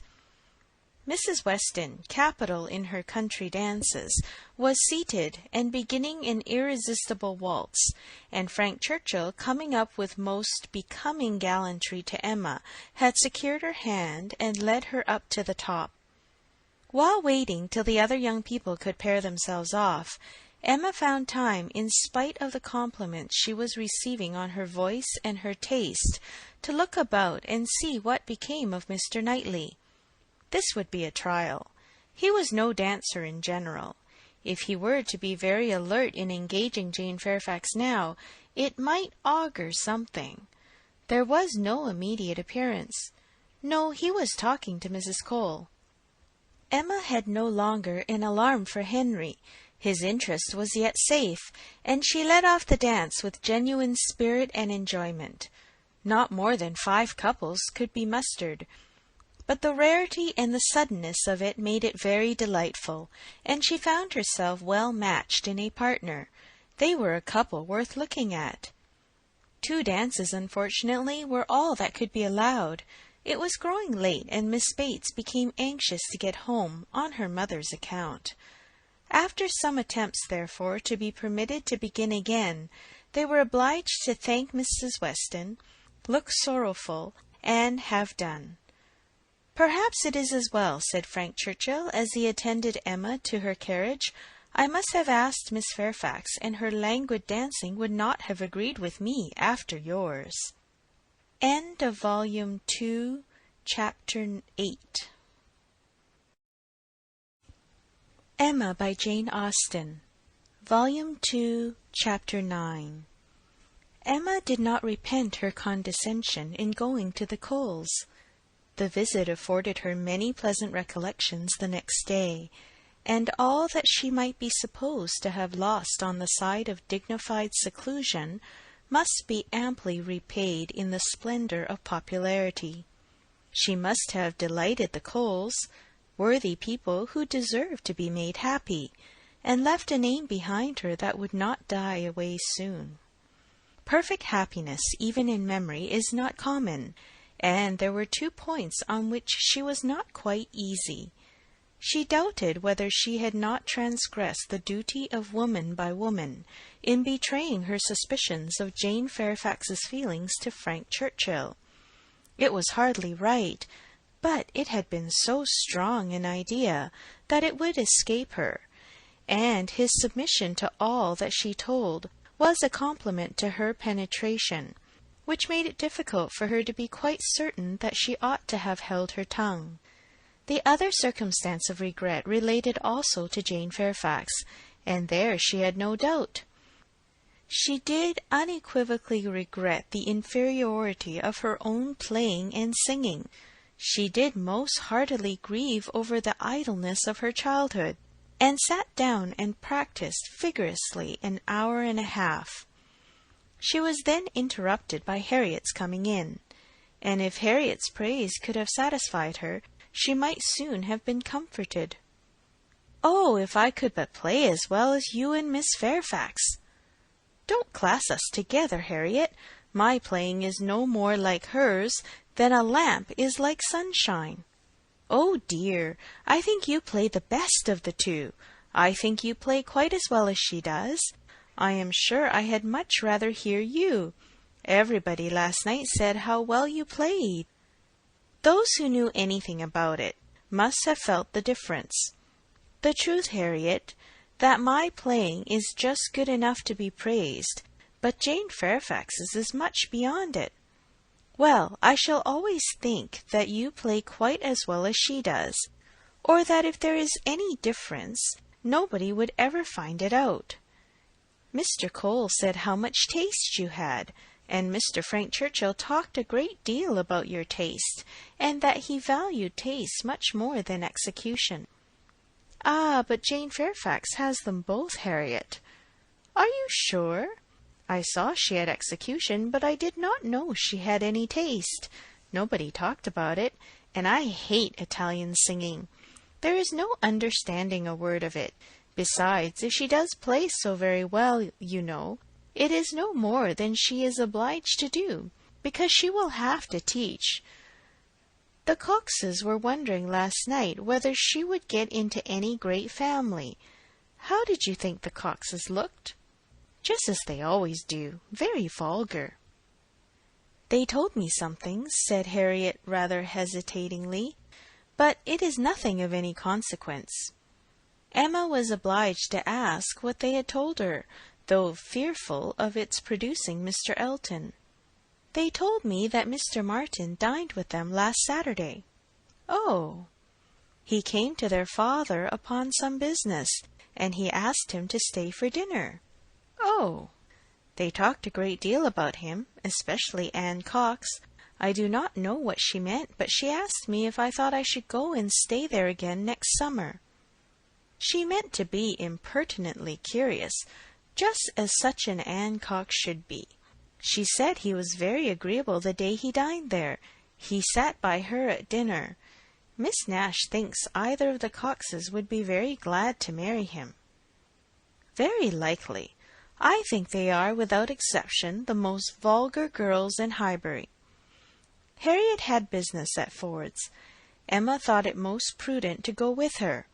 Another accidental meeting with the Martins was possible, and in her present state would be dangerous. Harriet, tempted by everything and swayed by half a word, was always very long at a purchase. And while she was still hanging over muslins and changing her mind, Emma went to the door for amusement. Much could not be hoped from the traffic of even the busiest part of Highbury.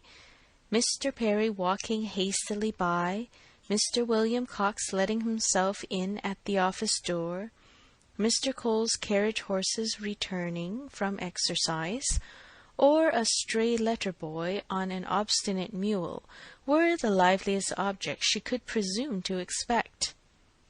And when her eyes fell only on the butcher with his tray, a tidy old woman travelling homewards from shop with her full basket, 2 curs quarrelling over a dirty bone, and a string of dawdling children round the baker's little bow window, eyeing the gingerbread. She knew she had no reason to complain, and was amused enough, quite enough still to stand at the door. A mind lively and at ease can do with seeing nothing, and can see nothing that does not answer. She looked down the Randalls Road. The scene enlarged. 2 persons appeared, Mrs. Weston and her son-in-law. They were walking into Highbury, to Hartfield, of course. They were stopping, however, in the first place at Mrs. Bates's, whose house was a little nearer Randalls than Ford's, and had all but knocked when Emma caught their eye. Immediately they crossed the road and came forward to her, and the agreeableness of yesterday's engagement seemed to give fresh pleasure to the present meeting. Mrs. Weston informed her that she was going to call on the Bateses, in order to hear the new instrument.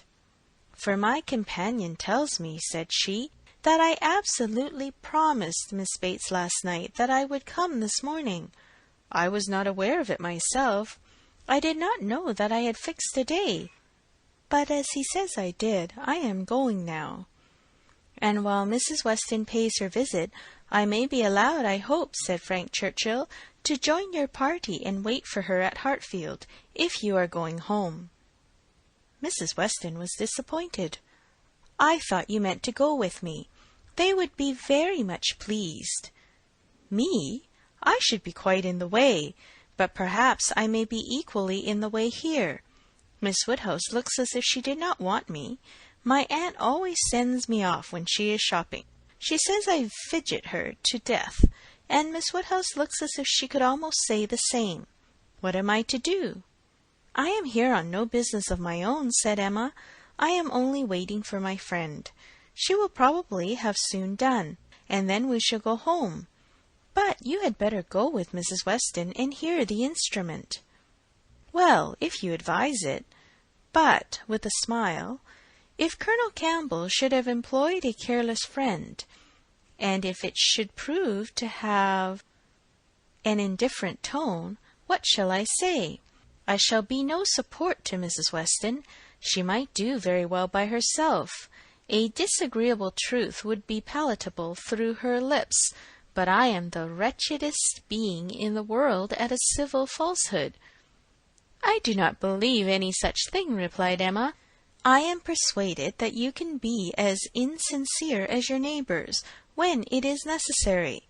But there is no reason to suppose the instrument is indifferent. Quite otherwise, indeed, if I understood Miss Fairfax's opinion last night." "Do come with me," said Mrs. Weston. "If it be not very disagreeable to you, it need not detain us long. We will go to Hartfield afterwards. We will follow them to Hartfield. I really wish you to call with me. It will be so great an attention. And I always thought you meant it." He could say no more, and with the hope of Hartfield to reward him, returned with Mrs. Weston to Mrs. Bates's door. Emma watched them in, and then joined Harriet at the interesting counter, trying with all the force of her own mind to convince her that if she wanted plain muslin, it was of no use to look at figured, and that a blue ribbon, be it ever so beautiful, would still never match her yellow pattern. At last it was all settled, even to the destination of the parcel. "Should I send it to Mrs. Goddard's, ma'am?" asked Mrs. Ford. "Yes, no, yes, to Mrs. Goddard's. Only my pattern gown is at Hartfield. No, you shall send it to Hartfield, if you please." "But then Mrs. Goddard will want to see it, and I could take the pattern gown home any day. But I shall want the ribbon directly, so it had better go to Hartfield, at least the ribbon. You could make it into 2 parcels, Mrs. Ford, could you not?" "It is not worth while, Harriet, to give Mrs. Ford the trouble of 2 parcels." "No more it is. No trouble in the world, ma'am," said the obliging Mrs. Ford. "Oh, but indeed I would much rather have it only in 1. Then, if you please, you shall send it to Mrs. Goddard's. I do not know. No, I think, Miss Woodhouse, I may just as well have sent it to Hartfield, and take it home with me at night. What do you advise?" "That you do not give another half-second to the subject. To Hartfield, if you please, Mrs. Ford." "Ay, that will be best," said Harriet, quite satisfied. "I should not at all like to have it sent to Mrs. Goddard's." Voices approached the shop, or rather 1 voice and 2 ladies. Mrs. Weston and Miss Bates met them at the door.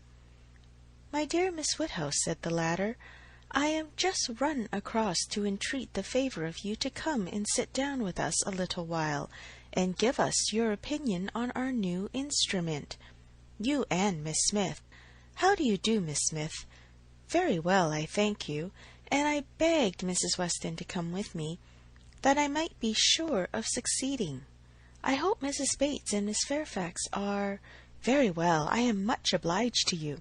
My mother is delightfully well, and Jane caught no cold last night. How is Mr. Woodhouse? I am so glad to hear such a good account. Mrs. Weston told me you were here. Oh, then I said, I must run across. I am sure Miss Woodhouse will allow me just to run across and entreat her to come in. My mother will be so very happy to see her. And now we are such a nice party. She cannot refuse. "Ay, pray do," said Mr. Frank Churchill. "Miss Woodhouse's opinion of the instrument will be worth having." "But," said I shall be more sure of succeeding if one of you will come with me." "Oh," said he, "wait half a minute till I have finished my job." For would you believe it, Miss Woodhouse, there he is, in the most obliging manner in the world, fastening in the rivet of my mother's spectacles. The rivet came out, you know, this morning. So very obliging, for my mother had no use of her spectacles, could not put them on. And by the by, everybody ought to have 2 pair of spectacles. They should indeed. Jane said so. I meant to take them over to John Saunders the first thing I did, but something or other hindered me all the morning. First one thing, then another. There is no saying what, you know. At one time Patty came to say she thought the kitchen chimney wanted sweeping. "Oh," said I, "Patty, do not come with your bad news to me. Here is the rivet of your mistress's spectacles out." Then the baked apples came home. Mrs. Wallace sent them by her boy. They are extremely civil and obliging to us, the Wallaces. Always. I have heard some people say that Mrs. Wallace can be uncivil and give a very rude answer, but we have never known anything but the greatest attention from them. And it cannot be for the value of our custom now, for what is our consumption of bread, you know? Only 3 of us. Besides, dear Jane at present, and she really eats nothing. Makes such a shocking breakfast. You would be quite frightened if you saw it. I dare not let my mother know how little she eats, so I say one thing and then I say another, and it passes off. But about the middle of the day she gets hungry, and there is nothing she likes so well as these baked apples, and they are extremely wholesome, for I took the opportunity the other day of asking Mr. Perry. I happened to meet him in the street. Not that I had any doubt before. I have so often heard Mr. Woodhouse recommend a baked apple. I believe it is the only way that Mr. Woodhouse thinks the fruit thoroughly wholesome.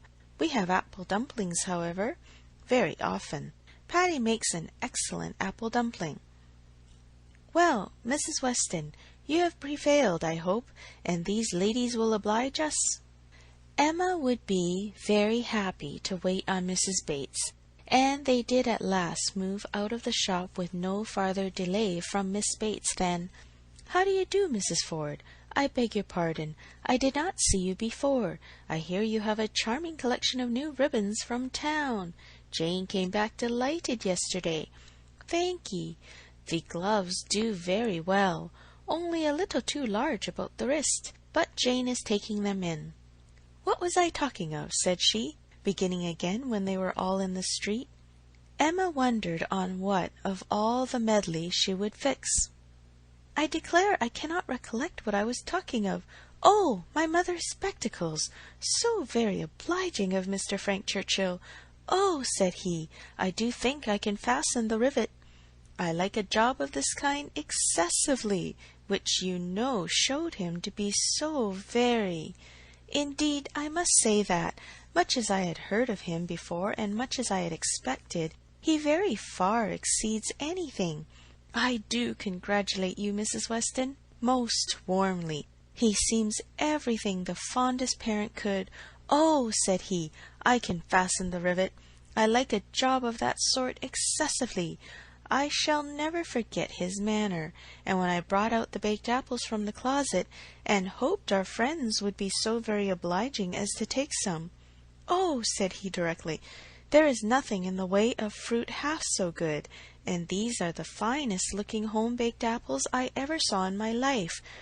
That, you know, was so very, and I am sure by his manner it was no compliment. Indeed, they are very delightful apples, and Mrs. Wallace does them full justice. Only we do not have them baked more than twice, and Mr. Woodhouse made us promise to have them done 3 times, but Miss Woodhouse will be so good as not to mention it. The apples themselves are the very finest sort for baking, beyond a doubt, all from Donwell, some of Mr. Knightley's most liberal supply. He sends us a sack every year, and certainly there never was such a keeping apple anywhere as one of his trees. I believe there is 2 of them. My mother says the orchard was always famous in her younger days. But I was really quite shocked the other day, for Mr. Knightley called one morning, and Jane was eating these apples, and we talked about them and said how much she enjoyed them, and he asked whether we were not got to the end of our stock. I am sure you must be, said he, and I will send you another supply, for I have a great many more than I can ever use. William Larkin let me keep a larger quantity than usual this year. I will send you some more, before they get good for nothing. So I begged he would not, for really, as to ours being gone, I could not absolutely say that we had a great many left. It was but 6 indeed, but they should be kept for Jane, and I could not at all bear that he should be sending us more, so liberal as he had been already, and Jane said the same. But when he was gone she almost quarrelled with me. No, I should not say quarrelled, for we never had a quarrel in our lives, but she was quite distressed that I had owned the apples were so nearly gone. She wished I had made him believe we had a great many left. Oh, said I, my dear, I did say as much as I could. However, the very same evening William Larkins came over with a large basket of apples, the same sort of apples, a bushel at least, and I was very much obliged, and went down and spoke to William Larkins, and said everything as you may suppose. William Larkins is such an old acquaintance, I am always glad to see him. But, however, I found afterwards from Patty that William said it was all the apples of that sort his master had. He had brought them all, and now his master had not one left to bake or boil. William did not seem to mind it himself, he was so pleased to think his master had sold so many, for William, you know, thinks more of his master's profit than anything. But Mrs. Hodges, he said, was quite displeased at their being all sent away. She could not bear that her master should not be able to have another apple tart this spring. He told Patty this, but bid her not to mind it, and be sure not to say anything to us about it, for Mrs. Hodges would be cross sometimes, and as long as many sacks were sold, it did not signify who ate the remainder. And so Patty told me, and I was excessively shocked indeed. I would not have Mr. Knightley know anything about it for the world. He would be so very. I wanted to keep it from Jane's knowledge, but unluckily I had mentioned it before I was aware. Miss Bates had just done as Patty opened the door, and her visitors walked upstairs without having any regular narration to attend to, pursued only by the sounds of her desultory good will. "Pray take care, Mrs. Weston. There is a step at the turning. Pray take care, Miss Woodhouse. Ours is rather a dark staircase, rather darker and narrower than one could wish. Miss Smith, pray take care.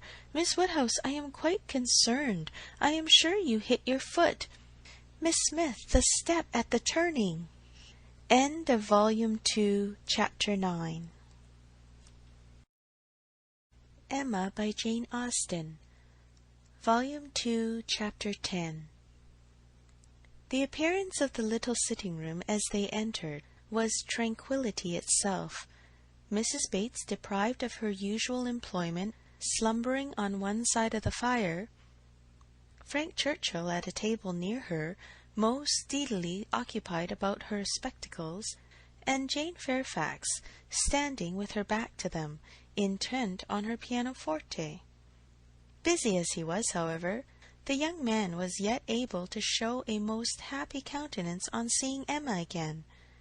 "This is a pleasure," said he, in rather a low voice, "coming at least 10 minutes earlier than I had calculated. You find me trying to be useful. Tell me if you think I shall succeed." "What?" said Mrs. Weston. "Have you not finished it yet? You would not earn a very good livelihood as a working silversmith at this rate." "I have not been working uninterruptedly," he replied. "I have been assisting Miss Fairfax in trying to make her instrument stand steadily. It was not quite firm. An unevenness in the floor, I believe. You see, we have been wedging one leg with paper. This was very kind of you to be persuaded to come. I am almost afraid you would be hurrying home." He contrived that she should be seated by him, and was sufficiently employed in looking out the best baked apple for her, and trying to make her help or advise him in his work, till Jane Fairfax was quite ready to sit down to the pianoforte again. That she was not immediately ready, Emma did suspect to arise from the state of her nerves. She had not yet possessed the instrument long enough to touch it without emotion. She must reason herself into the power of performance, and Emma could not but pity such feelings, whatever their origin, and could not but resolve never to expose them to her neighbour again. At last Jane began, and though the first bars were feebly given, the powers of the instrument were gradually done full justice to. Mrs. Weston had been delighted before, and was delighted again. Emma joined her in all her praise, and the pianoforte, with every proper discrimination, was pronounced to be altogether of the highest promise. "Whoever Colonel Campbell might employ," said Frank Churchill, with a smile at Emma, "the person has not chosen ill. I heard a good deal of Colonel Campbell's taste at Weymouth, and the softness of the upper notes, I am sure, is exactly what he and all that party would particularly prize. I dare say, Miss Fairfax, that he either gave his friend very minute directions, or wrote to Broadwood himself. Do not you think so?" Jane did not look round. She was not obliged to hear. Mrs. Weston had been speaking to her at the same moment. "It is not fair," said Emma in a whisper. "Mine was a random guess. Do not distress her." He shook his head with a smile, and looked as if he had very little doubt and very little mercy. Soon afterwards he began again. "How much your friends in Ireland must be enjoying your pleasure on this occasion, Miss Fairfax. I dare say they often think of you, and wonder which will be the precise day of the instrument's coming to hand. Do you imagine Colonel Campbell knows the business to be going forward just at this time? Do you imagine it is to be the consequence of an immediate commission from him, or that he may have sent only a general direction, in order indefinite as to time, to depend only upon contingencies and conveniences?" He paused. She could not but hear. She could not avoid answering. "Till I have a letter from Colonel Campbell," said she, in a voice of forced calmness, "I can imagine nothing with any confidence. It must all be conjecture." "Conjecture, aye. Sometimes one conjectures right, and sometimes one conjectures wrong. I wish I could conjecture how soon I shall make this rivet quite firm. What nonsense one talks, Miss Woodhouse, when hard at work, if one talks at all. Your real workmen, I suppose, hold their tongues, but we gentlemen labourers, if we get hold of a word— Miss Fairfax said something about conjecturing. There, it is done. I have the pleasure, madame," to Miss Bates, "of restoring your spectacles, healed for the present." He was very warmly thanked both by mother and daughter. To escape a little from the latter, he went to the pianoforte and begged Miss Fairfax, who was still sitting at it, to play something more. "If you are very kind," said he, "it will be one of the waltzes we danced last night. Let me live them over again. You did not enjoy them as I did. You appeared tired the whole time. I believe you are glad we dance no longer. But I would have given worlds, all the worlds one ever has to give, for another half-hour." She played. "What felicity it is to hear a tune again which has made one happy! If I mistake not, that was danced at Weymouth." She looked up at him for a moment, deeply coloured, and played something else. He took some music from a chair near the pianoforte, and turning to Emma, said he, "Here is something quite new to me. Do you know it? Kramer. And here are a new set of Irish melodies. That from such a quarter one might expect. This was all sent with the instrument. Very thoughtful of Colonel Campbell, was not it?" He knew Miss Fairfax could have no music here. I honour that part of the attention particularly. It shows it to have been so thoroughly from the heart. Nothing hastily done, nothing incomplete. True affection could only have pointed it. Emma wished he would be less pointed, yet could not help being amused, and when on glancing her eye towards Jane Fairfax, she caught the remains of a smile, when she saw that with all the deep blush of consciousness there had been a smile of secret delight, she had less scruple in the amusement, and much less compunction with respect to her. This amiable, upright, perfect Jane Fairfax was apparently cherishing very reprehensible feelings. He brought all the music to her, and they looked it over together. Emma took the opportunity of whispering, "You speak too plain. She must understand you." "I hope she does. I would have her understand me. I am not in the least ashamed of my meaning." "But really I am half ashamed, and wish I had never taken up the idea. I am very glad you did, and that you communicated it to me. I have now a key to all her odd looks and ways. Leave shame to her. If she does wrong, she ought to feel it. She is not entirely without it, I think. I do not see much sign of it. She is playing Robin Adair at this moment, his favourite." Shortly afterwards, Miss Bates, passing near the window, descried Mr. Knightley on horseback not far off. "Mr. Knightley, I declare! I must speak to him if possible, just to thank him. I will not open the window here, it would give you all cold, but I can go into my mother's room, you know. I dare say he will come in when he knows who's here. Quite delightful to have you all meet so. Our little room's so honoured." She was in the adjoining chamber while she still spoke, and opening the casement there immediately called Mr. Knightley's attention, and every syllable of their conversation was as distinctly heard by the others as if it had passed within the same apartment. "How do you do? How do you do? Very well, I thank you. So obliged to you for the carriage last night.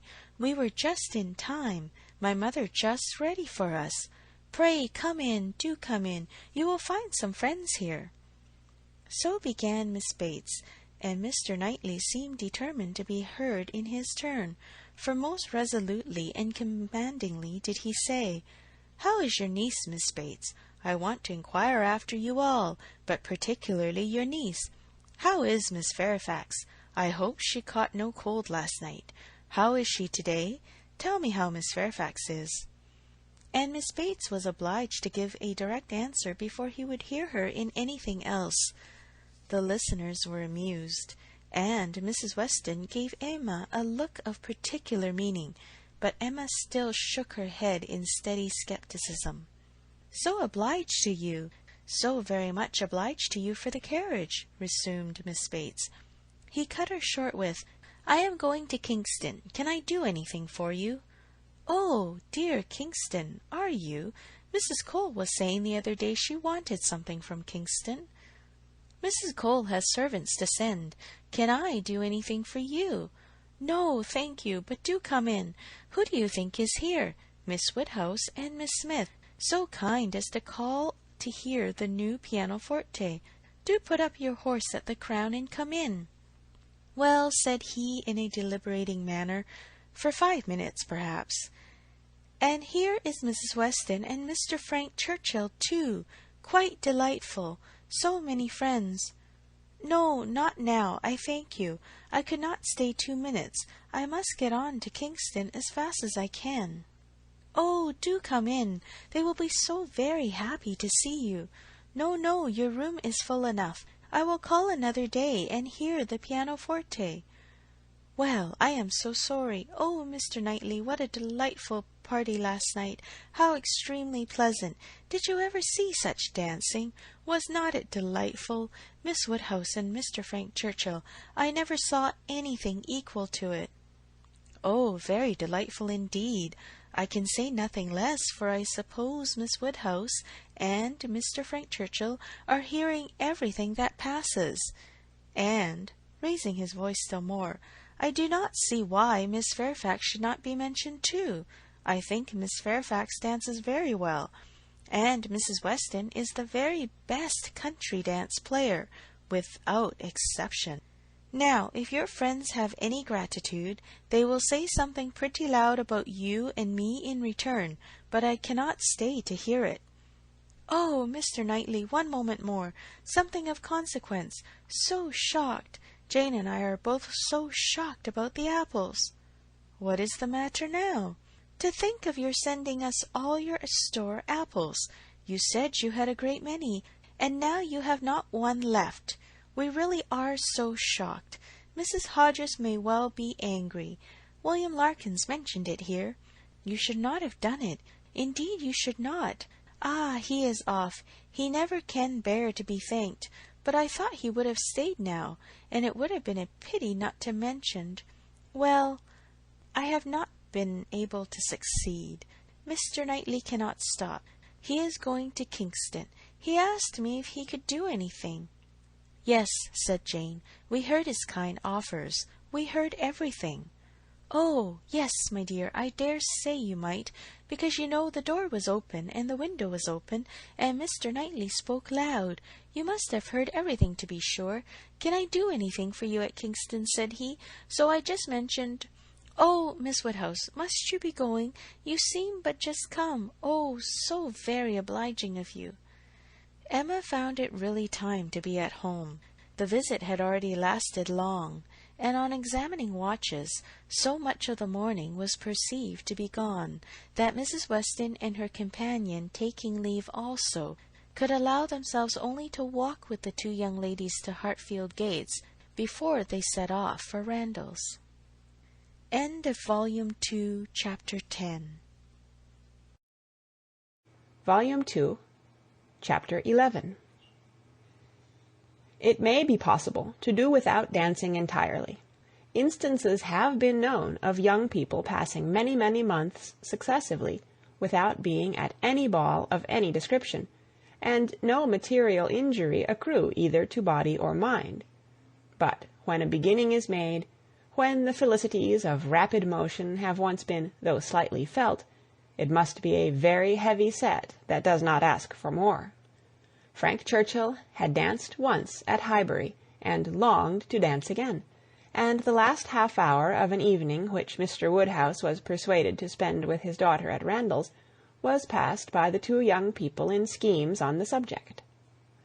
Frank's was the first idea, and his the greatest zeal in pursuing it, for the lady was the best judge of the difficulties, and the most solicitous for accommodation and appearance. But still she had inclination enough for showing people again how delightfully Mr. Frank Churchill and Miss Woodhouse danced, for doing that in which she need not blush to compare herself with Jane Fairfax, and even for simple dancing itself, without any of the wicked aids of vanity, to assist him first in pacing out the room they were in to see what it could be made to hold, and then in taking the dimensions of the other parlour, in the hope of discovering, in spite of all that Mr. Weston could say of their exactly equal size, that it was a little the largest. His first proposition and request, that the dance begun at Mr. Cole's should be finished there, that the same party should be collected, and the same musician engaged, met with the readiest acquiescence. Mr. Weston entered into the idea with thorough enjoyment, and Mrs. Weston most willingly undertook to play as long as they could wish to dance, and the interesting employment had followed of reckoning up exactly who there would be, and portioning out the indispensable division of space to every couple. You and Miss Smith and Miss Fairfax will be 3, and the 2 Miss Coxes 5, had been repeated many times over. And there will be the 2 Gilberts, young Cox, my father and myself, besides Mr. Knightley. Yes, that will be quite enough for pleasure. You and Miss Smith and Miss Fairfax will be 3, and the 2 Miss Coxes 5, and for 5 couple there will be plenty of room. But soon it came to be on one side.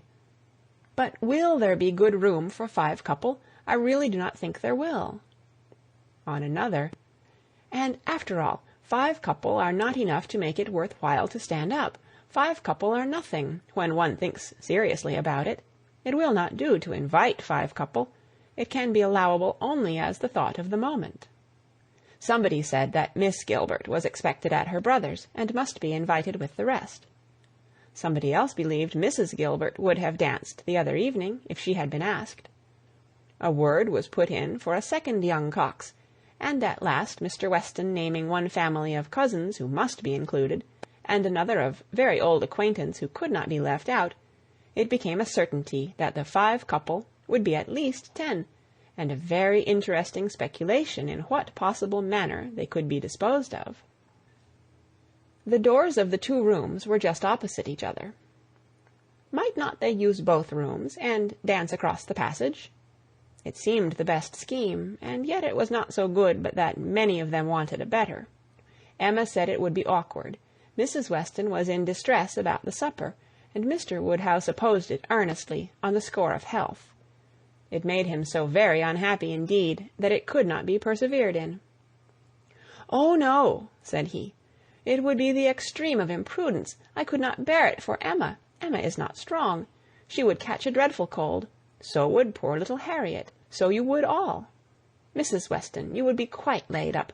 Do not let them talk of such a wild thing. Pray do not let them talk of it. That young man," speaking lower, "is very thoughtless. Do not tell his father, but that young man is not quite the thing. He has been opening the doors very often this evening, and keeping them open very inconsiderately. He does not think of the draught. I do not mean to set you against him, but indeed he is not quite the thing." Mrs. Weston was sorry for such a charge.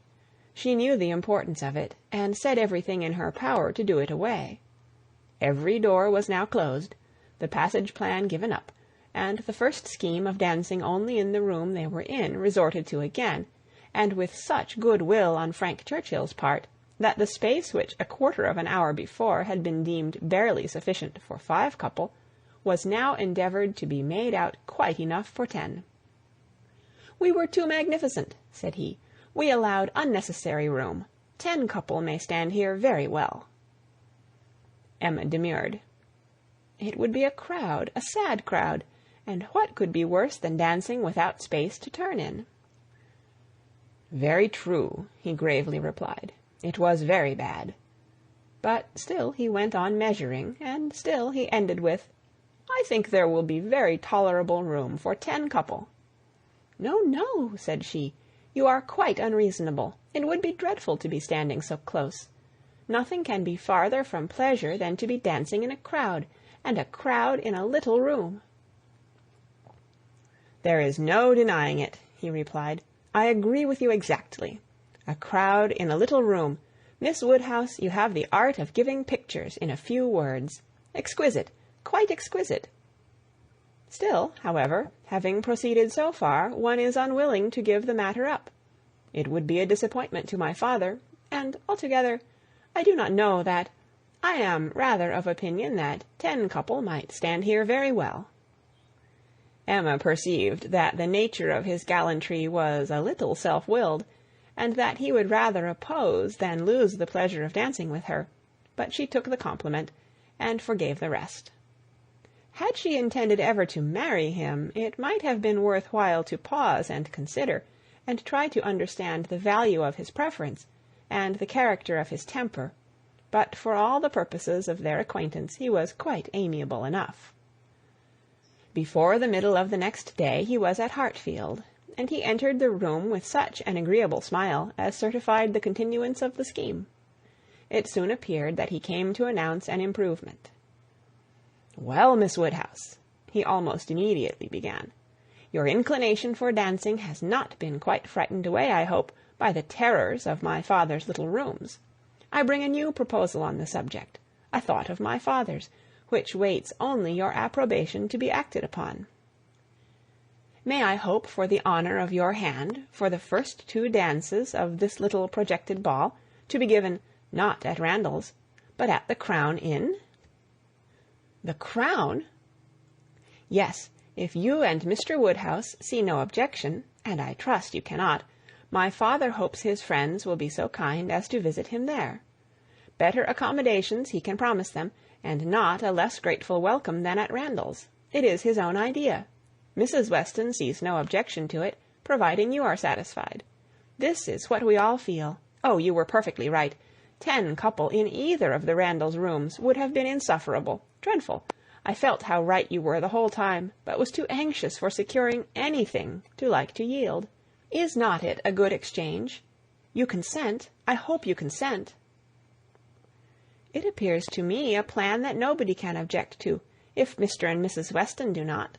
I think it admirable, and, as far as I can answer for myself, shall be most happy. It seems the only improvement that could be.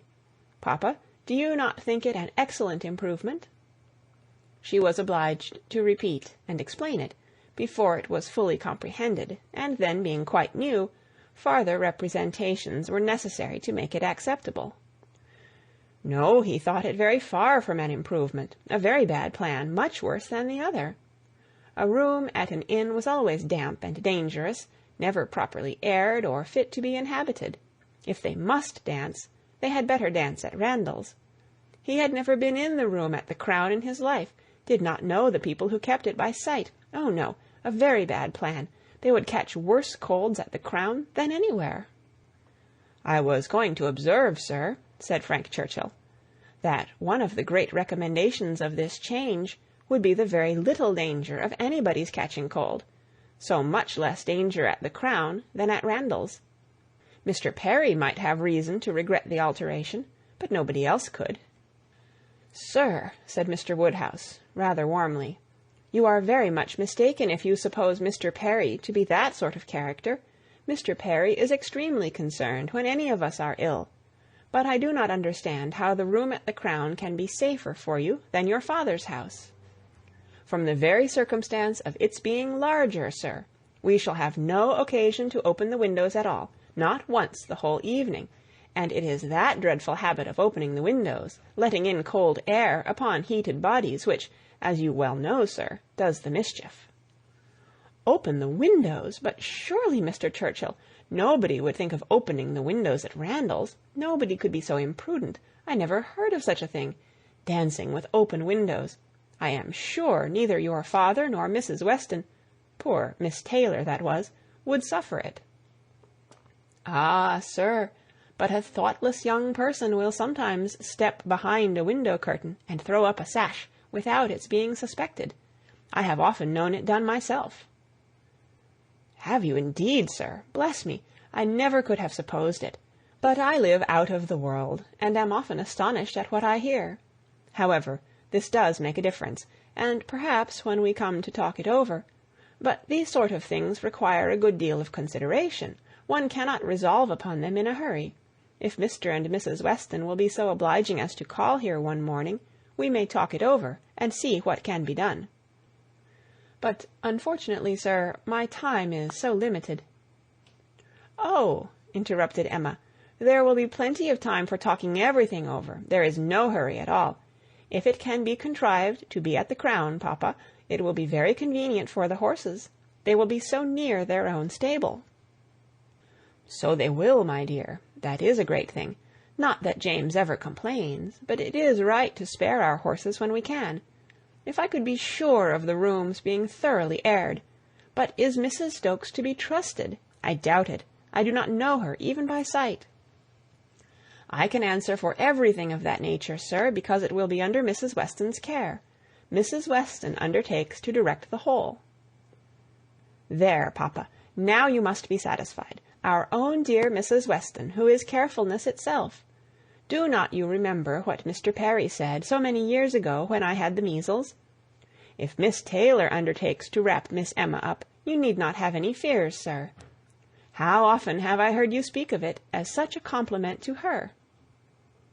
"Aye, very true. Mr. Perry did say so. I shall never forget it. Poor little Emma, you were very bad with the measles. That is, you would have been very bad, but for Perry's great attention. He came 4 times a day for a week. He said from the first it was a very good sort, which was our great comfort, but the measles are a dreadful complaint. I hope whenever poor Isabella's little ones have the measles, she will send for Perry." "My father and Mrs. Weston are at the Crown at this moment," said Frank Churchill, "examining the capabilities of the house. I left them there and came on to Hartfield, impatient for your opinion, and hoping you might be persuaded to join them and give your advice on the spot. I was desired to say so from both. It would be the greatest pleasure to them if you could allow me to attend you there. They can do nothing satisfactorily without you." Emma was most happy to be called to such a council, and her father engaging to think it all over while she was gone, the two young people set off together without delay for the Crown. There were Mr. and Mrs. Weston, delighted to see her and receive her approbation, very busy and very happy in their different way. She in some little distress, and he finding everything perfect. "Emma," said she, "this paper is worse than I expected. Look, in places you see it is dreadfully dirty, and the wainscot is more yellow and forlorn than anything I could have imagined." "My dear, you are too particular," said her husband. "What does all that signify? You will see nothing of it by candlelight.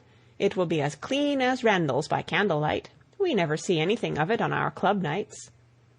The ladies here probably exchanged looks, which meant, "Men never know when things are dirty or not," and the gentlemen perhaps thought each to himself, "Women will have their little nonsenses and needless cares." One perplexity, however, arose, which the gentlemen did not disdain. It regarded a supper-room. At the time of the ballrooms being built, suppers had not been in question, and a small card-room adjoining was the only addition. What was to be done? This card-room would be wanted as a card-room now, or if cards were conveniently voted unnecessary by their four selves, still was it not too small for any comfortable supper? Another room of much better size might be secured for the purpose, but it was at the other end of the house, and a long, awkward passage must be gone through to get at it. This made a difficulty. Mrs. Weston was afraid of draughts for the young people in that passage, and neither Emma nor the gentlemen could tolerate the prospect of being miserably crowded at supper. Mrs. Weston proposed having no regular supper, merely sandwiches, etc., set out in the little room, but that was scouted as a wretched suggestion.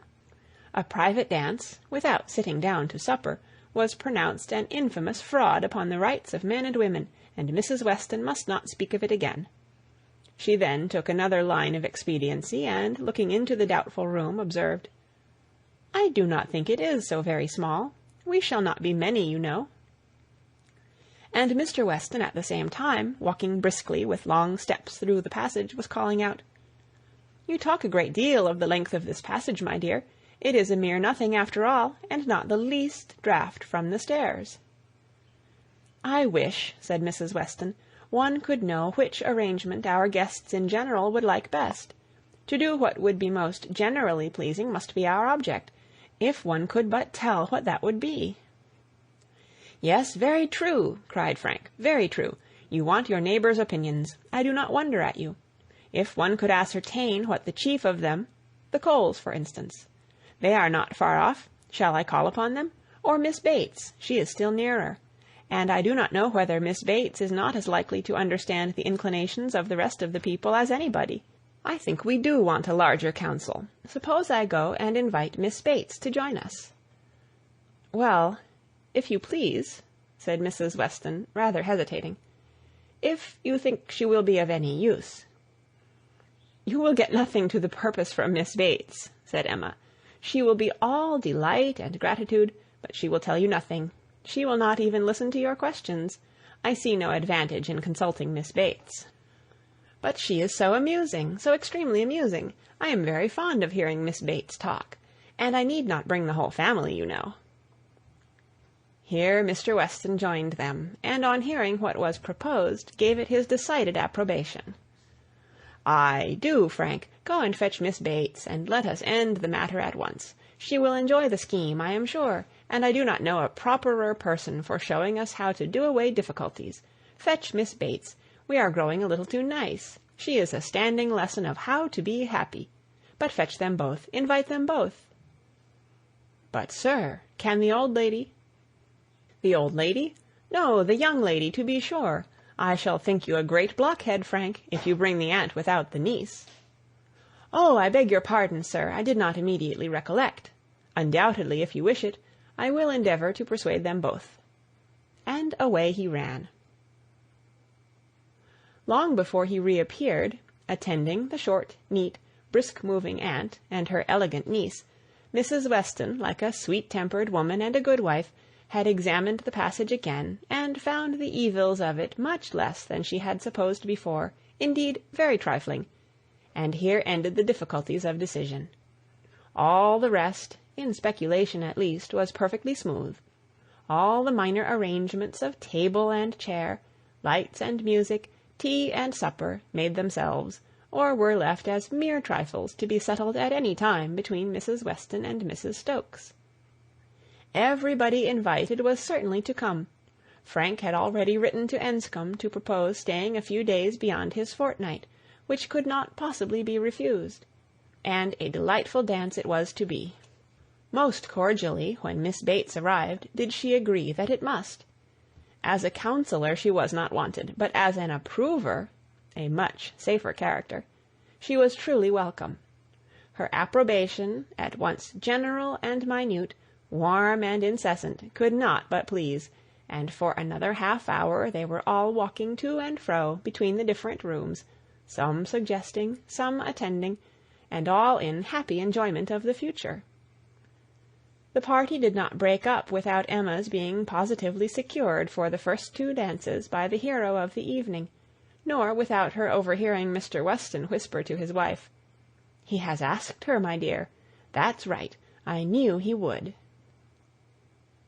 End of Volume 2, Chapter 11. Read by Kara Schallenberg, www.kray.org, on September 28, 2006, in Oceanside, California.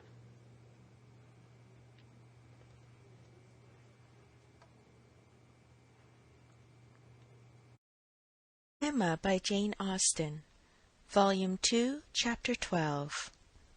One thing only was wanting to make the prospect of the ball completely satisfactory to Emma, its being fixed for a day within the granted term of Frank Churchill's stay in Surrey, for in spite of Mr. Weston's confidence, she could not think it so very impossible that the Churchills might not allow their nephew to remain a day beyond his fortnight. But this was not judged feasible. The preparations must take their time. Nothing could be properly ready till the 3rd week were entered on, and for a few days they must be planning, proceeding, and hoping in uncertainty, at the risk, in her opinion, the great risk of its being all in vain. Enscombe, however, was gracious. Gracious, in fact, if not in word. His wish of staying longer evidently did not please, but it was not opposed.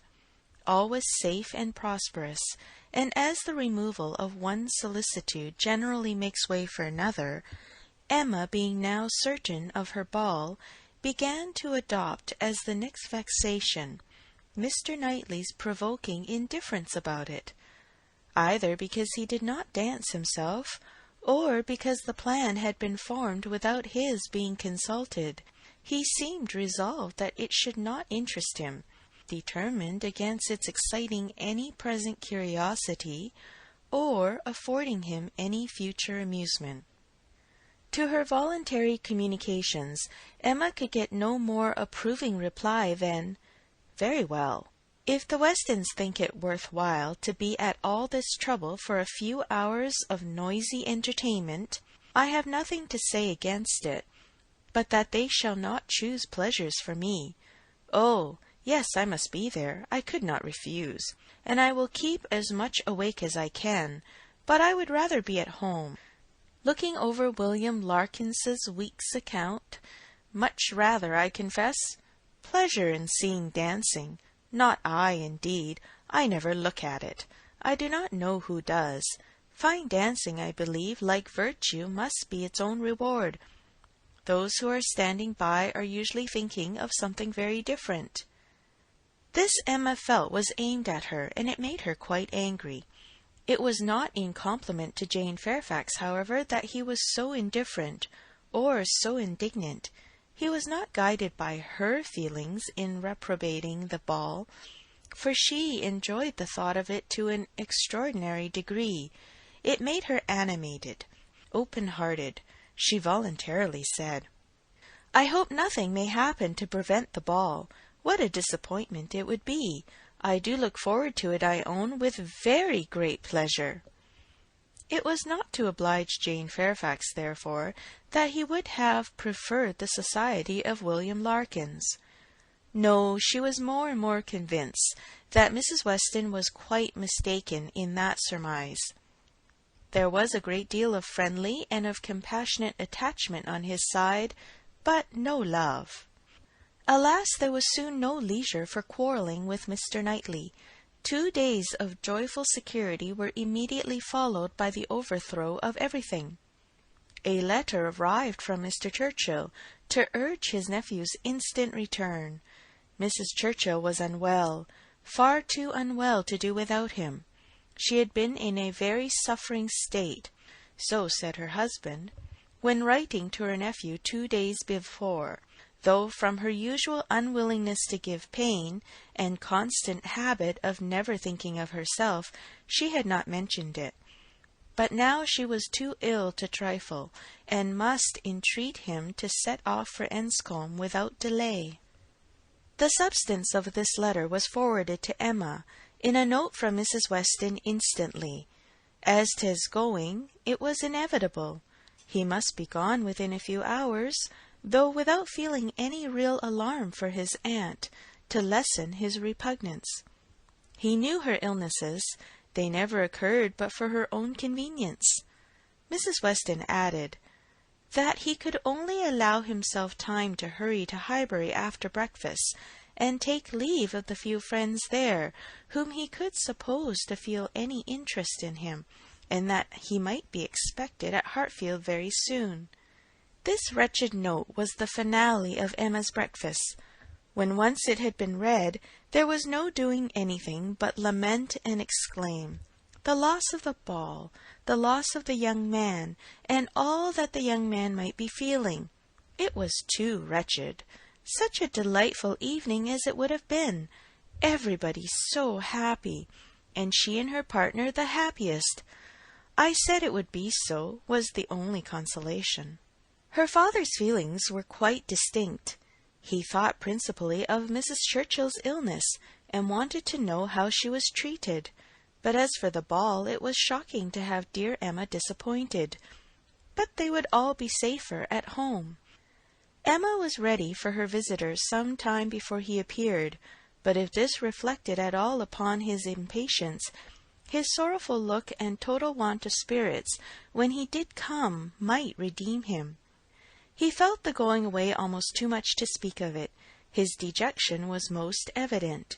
He sat really lost in thought for the first few minutes, and when rousing himself, it was only to say, "Of all horrid things, leave-taking is the worst.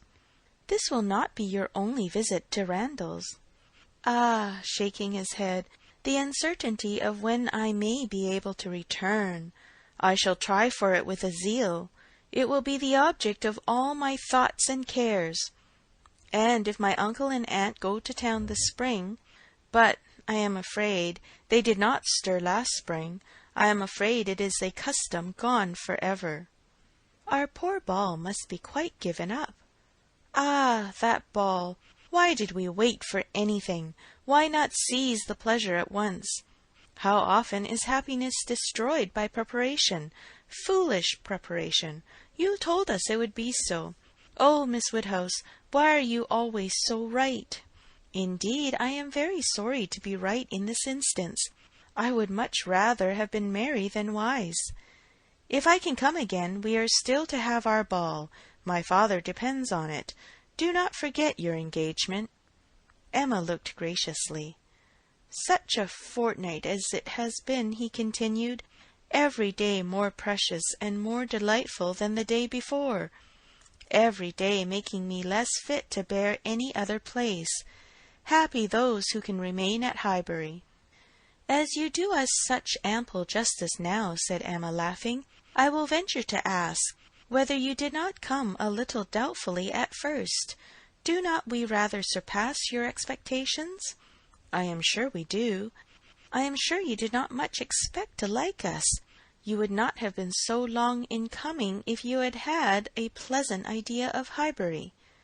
He laughed rather consciously, and though denying the sentiment, Emma was convinced that it had been so. "And you must be off this very morning." "Yes, my father is to join me here. We shall walk back together, and I must be off immediately. I am almost afraid that every moment will bring him." "Not 5 minutes to spare even for your friends, Miss Fairfax and Miss Bates? How unlucky! Miss Bates's powerful argumentative mind might have strengthened yours." "Yes, I have called there. Passing the door, I thought it better. It was the right thing to do. I went in for 3 minutes, and was detained by Miss Bates's being absent. She was out, and I felt it impossible not to wait till she came in. She is a woman that one must laugh at, but that one would not wish to slight. It was better to pay my visit then." He hesitated, got up, walked to a window. "In short," said he, "perhaps, Miss Woodhouse, I think you can hardly be quite without suspicion." He looked at her as if wanting to read her thoughts. She hardly knew what to say. It seemed like the forerunner of something absolutely serious, which she did not wish. Forcing herself to speak, therefore, in the hope of putting it by, she calmly said, "You are quite in the right. It was most natural to pay your visit then." He was silent. She believed he was looking at her, probably reflecting on what she had said, and trying to understand the manner. She heard him sigh. It was natural for him to feel that he had cause to sigh. He could not believe her to be encouraging him. A few awkward moments passed, and he sat down again, and in a more determined manner said, "It was something to feel that all the rest of my time might be given to Hartfield. My regard for Hartfield is most warm." He stopped again, rose again, and seemed quite embarrassed. He was more in love with her than Emma had supposed, and who can say how it might have ended if his father had not made his appearance? Mr. Woodhouse soon followed, and the necessity of exertion made him composed. A very few minutes more, however, completed the present trial. Mr. Weston, always alert when business was to be done, and as incapable of procrastinating any evil that was inevitable, as of foreseeing any that was doubtful, said, it was time to go. And the young man, though he might and did sigh, could not but agree to take leave. "I shall hear about you all," said he. "That is my chief consolation. I shall hear of everything that is going on among you. I have engaged Mrs. Weston to correspond with me. She has been so kind as to promise it. Oh, the blessing of a female correspondent! When one is really interested in the absent, she will tell me everything. In her letters I shall be at dear Highbury again." A very friendly shake of the hand, a very earnest good-bye, closed the speech, and the door had soon shut out Frank Churchill. Short had been the notice, short their meeting. He was gone, and Emma felt so sorry to part, and foresaw so great a loss to their little society from his absence, as to begin to be afraid of being too sorry, and feeling it too much. It was a sad change. They had been meeting almost every day since his arrival. Certainly his being at Randalls had given great spirit to the last 2 weeks, indescribable spirit. The idea, the expectation of seeing him which every morning had brought, the assurance of his attentions, his liveliness, his manners. It had been a very happy fortnight, and forlorn must be the sinking from it into the common course of Hartfield days. To complete every other recommendation, he had almost told her that he loved her. What strength or what constancy of affection he might be subject to was another point. But at present she could not doubt his having a decidedly warm admiration, a conscious preference of herself. And this persuasion, joined to all the rest, made her think that she must be a little in love with him, in spite of every previous determination against it. "I must be certain," said she. "This sensation of listlessness, weariness, stupidity, this disinclination to sit down and employ myself, this feeling of everything's being dull and insipid about the house. I must be in love. I should be the oddest creature in the world if I were not, for a few weeks at least. Well, evil to some is always good to others. I shall have many fellow mourners for the ball, if not for Frank Churchill, but Mr. Knightley will be happy. He may spend the evening with his dear William Larkins now if he likes. Mr. Knightley, however, showed no triumphant happiness. He could not say that he was sorry on his own account.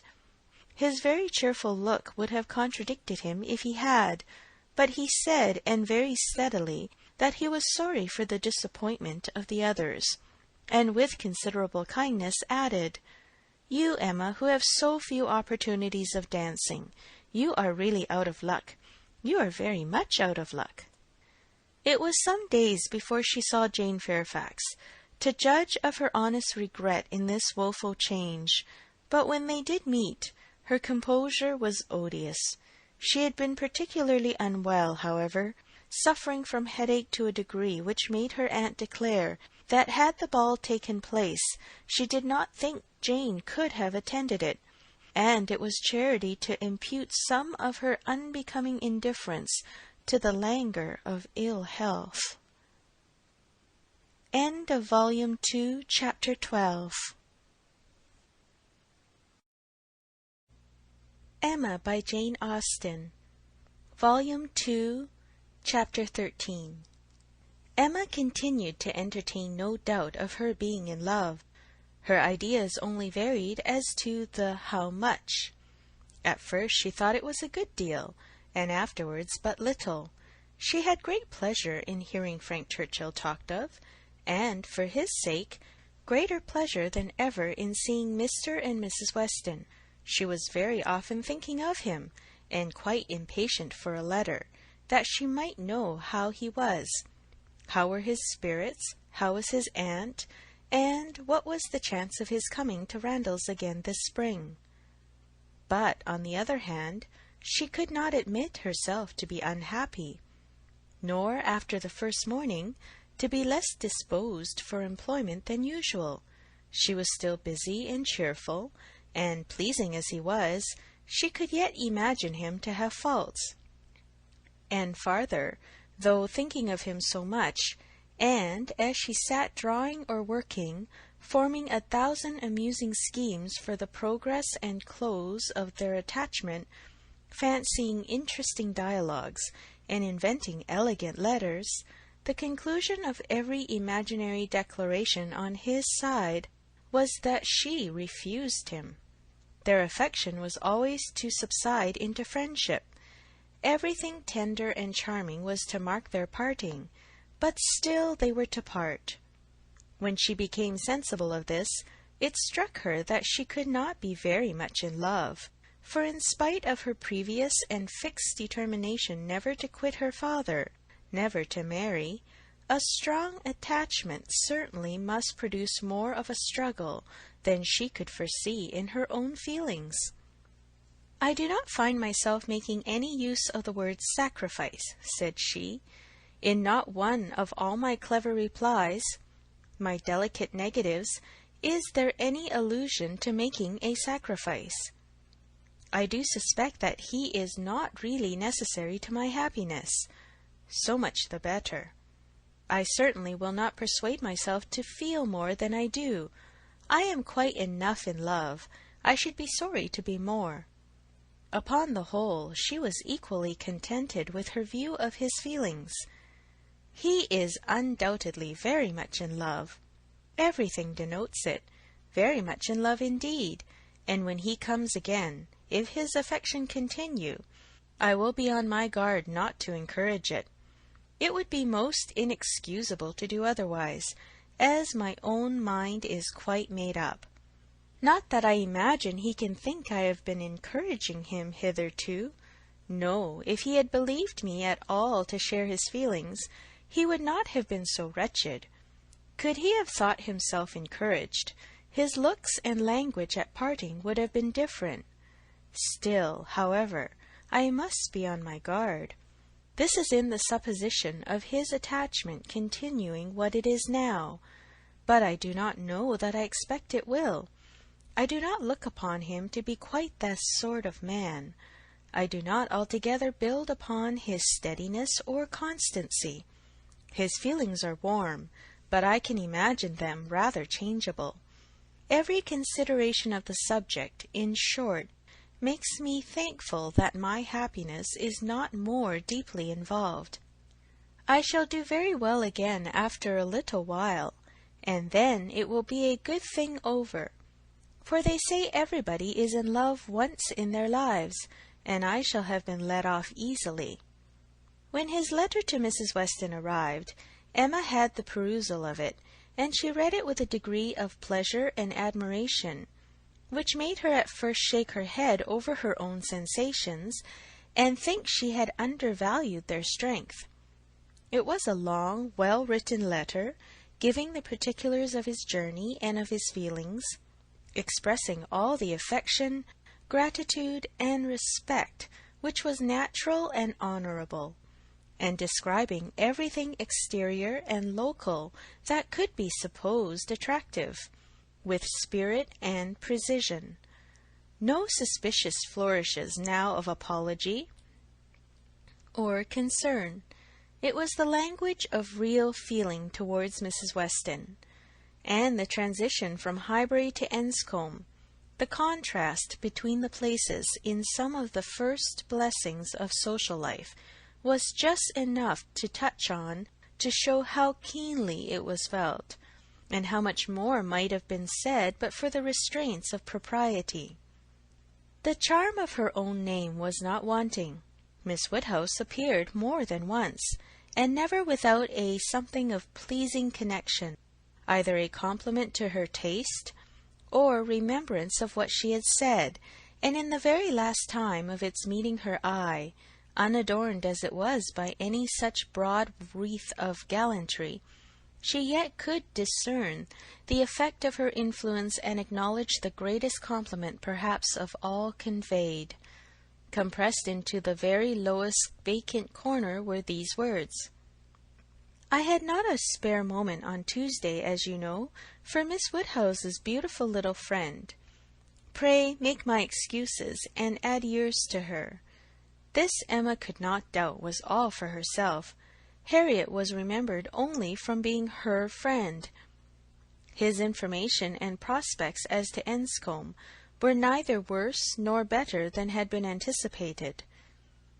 Mrs. Churchill was recovering, and he dared not yet, even in his own imagination, fix a time for coming to Randalls again. Gratifying, however, and stimulative as was the letter in the material part, its sentiments she yet found, when it was folded up and returned to Mrs. Weston, that it had not added any lasting warmth, that she could still do without the writer, and that he must learn to do without her. Her intentions were unchanged.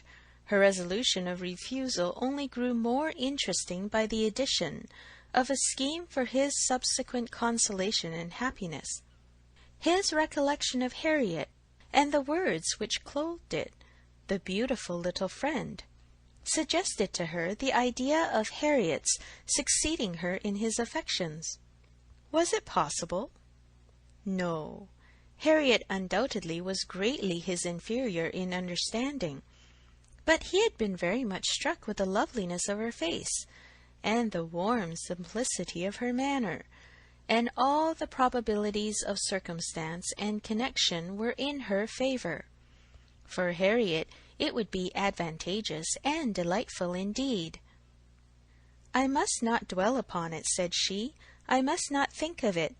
I know the danger of indulging such speculations, but stranger things have happened, and when we cease to care for each other as we do now, it will be the means of confirming us in that sort of true disinterested friendship which I can already look forward to with pleasure." It was well to have a comfort in store on Harriet's behalf, though it might be wise to let the fancy touch it seldom, for evil in that quarter was at hand. as Frank Churchill's arrival had succeeded Mr. Elton's engagement in the conversation of Highbury, as the latest interest had entirely borne down the first, so now upon Frank Churchill's disappearance, Mr. Elton's concerns were assuming the most irresistible form. His wedding day was named. He would soon be among them again. Mr. Elton and his bride. There was hardly time to talk over the first letter from Enscombe before Mr. Elton and his bride was in everybody's mouth, and Frank Churchill was forgotten. Emma grew sick at the sound. She had had 3 weeks of happy exemption from Mr. Elton, and Harriet's mind, she had been willing to hope, had been lately gaining strength. With Mr. Weston's ball in view at least, there had been a great deal of insensibility to other things, but it was now too evident that she had not attained such a state of composure as could stand against the actual approach, new carriage, bell-ringing, and all. Poor Harriet was in a flutter of spirits which required all the reasonings and soothings and attentions of every kind that Emma could give. Emma felt that she could not do too much for her, and Harriet had a right to all her ingenuity and all her patience. But it was heavy work to be forever convincing without producing any effect, forever agreed to, without being able to make their opinions the same. Harriet listened submissively, and said it was very true. It was just as Miss Woodhouse described.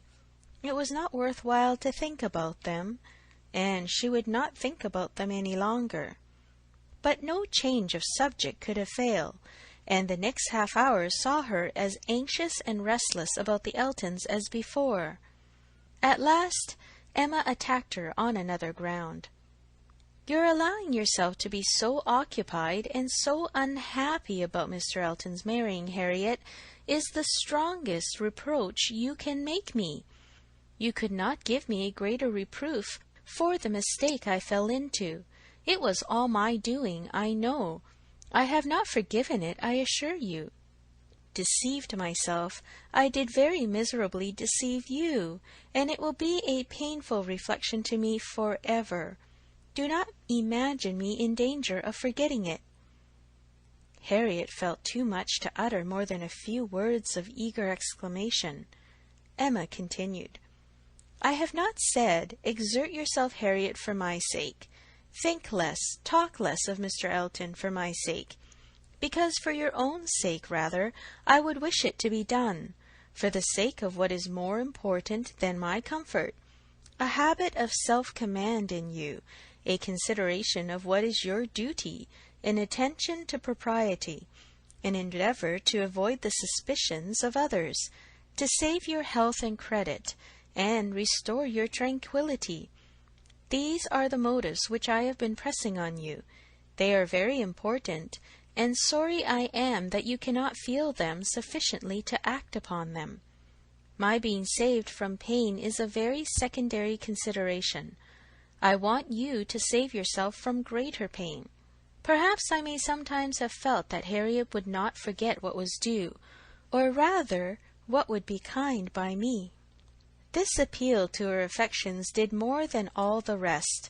The idea of wanting gratitude and consideration for Miss Woodhouse, whom she really loved extremely, made her wretched for a while, and when the violence of grief was comforted away, still remained powerful enough to prompt to what was right, and support her in it very tolerably. "You, who have been the best friend I ever had in my life, what gratitude to you! Nobody is equal to you. I care for nobody as I do for you. Oh, Miss Woodhouse, how ungrateful I have been!" Such expressions, assisted as they were by everything that look and manner could do, made Emma feel that she had never loved Harriet so well, nor valued her affection so highly before. "There is no charm equal to tenderness of heart," said she afterwards to herself. "There is nothing to be compared to it. Warmth and tenderness of heart, with an affectionate open manner, will beat all the clearness of head in the world for attraction. I am sure it will. It is tenderness of heart which makes my dear father so generally beloved, which gives Isabella all her popularity. I have it not, but I know how to prize and respect it.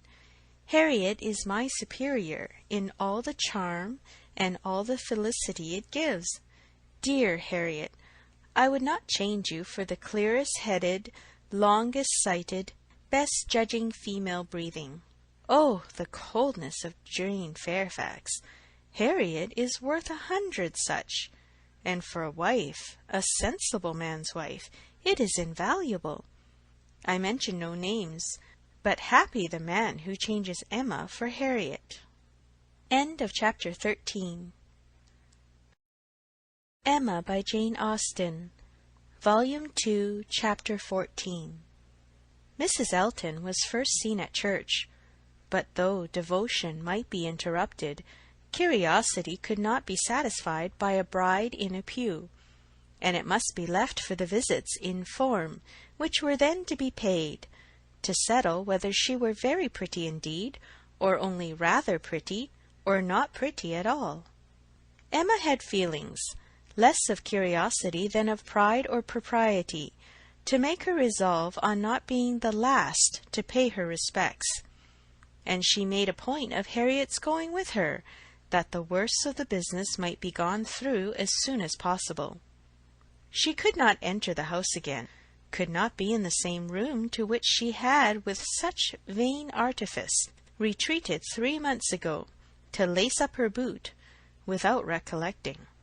1,000 vexatious thoughts would occur, compliments, charades, and horrible blunders, and it was not to be supposed that poor Harriet should not be recollecting too, but she behaved very well, and was only rather pale and silent. The visit was of course short, and there was so much embarrassment and occupation of mind to shorten it, that Emma would not allow herself entirely to form an opinion of the lady, and on no account to give one, beyond the nothing-meaning terms of being elegantly dressed and very pleasing. She did not really like her. She would not be in a hurry to find fault, but she suspected that there was no elegance. Ease, but not elegance. She was almost sure that for a young woman, a stranger, a bride, there was too much ease. Her person was rather good, her face not unpretty, but neither feature, nor air, nor voice, nor manner were elegant. Emma thought at least it would turn out so. As for Mr. Elton, his manners did not appear, but no, she would not permit a hasty or a witty word from herself about his manners. It was an awkward ceremony at any time to be receiving wedding visits, and a man had need be all grace to acquit himself well through it. The woman was better off. She might have the assistance of fine clothes, and the privilege of bashfulness, but the man had only his good sense to depend on, and when she considered how peculiarly unlucky poor Mr. Elton was in being in the same room at once with the woman he had just married, the woman he had wanted to marry, and the woman whom he had been expected to marry, she must allow him to have the right to look a little wise, and to be as much affectedly, and as little really easy could be. "Well, Miss Woodhouse," said Harriet, when they had quitted the house, and after waiting in vain for her friend to begin. "Well, Miss Woodhouse," with a gentle sigh, "what do you think of her? Is not she very charming?" There was a little hesitation in Emma's answer. "Oh, yes, yes, a very pleasing young woman. I think her beautiful, quite beautiful. Very nicely dressed, indeed, a remarkably elegant gown. I am not at all surprised that he should have fallen in love. Oh, no, there is nothing to surprise one at all. A pretty fortune, and she came in his way." "I dare say," returned Harriet, sighing again, "I dare say she was very much attached to him." "Perhaps she might, But it is not every man's fate to marry the woman who loves him best. Miss Hawkins perhaps wanted a home, and thought this the best offer she was likely to have." "Yes," said Harriet earnestly, "and well she might. Nobody could ever have a better. Well, I wish them happy with all my heart. And now, Miss Woodhouse, I do not think I shall mind seeing them again. He is just as superior as ever, but being married, you know, it is quite a different thing. No, indeed, Miss Woodhouse, you need not be afraid. I can sit and admire him now without any great misery. To know that he has not thrown himself away is such a comfort. She does seem a charming young woman, just what he deserves. Happy creature! He called her Augusta. How delightful!" When the visit was returned, Emma made up her mind. She could then see more and judge better. From Harriet's happening not to be at Hartfield, and her father's being present to engage Mr. Elton, she had a quarter of an hour of the lady's conversation to herself, and could composedly attend to her. And the quarter of an hour quite convinced her that Mrs. Elton was a vain woman, extremely well satisfied with herself, and thinking much of her own importance, that she meant to shine and be very superior, but with manners which had been formed in a bad school, pert and familiar, that all her notions were drawn from one set of people and one style of living, that if not foolish she was ignorant, and that her society would certainly do Mr. Elton no good. Harriet would have been a better match. If not wise or refined herself, she would have connected him with those who were. But Miss Hawkins, it might be fairly supposed, from her easy conceit, had been the best of her own set. The rich brother-in-law near Bristol was the pride of the alliance, and his place and his carriages were the pride of him. The very first subject after being seated was Maple Grove. My brother, Mr. Suckling's seat, a comparison of Hartfield to Maple Grove. The grounds of Hartfield were small, but neat and pretty, and the house was modern and well built. Mrs. Elton seemed most favourably impressed by the size of the room, the entrance, and all that she could see or imagine. Very like Maple Grove, indeed. She was quite struck by the likeness. The room was the very shape and size of the morning-room at Maple Grove, her sister's favourite room. Mr. Elton was appealed to. Was not it astonishingly like?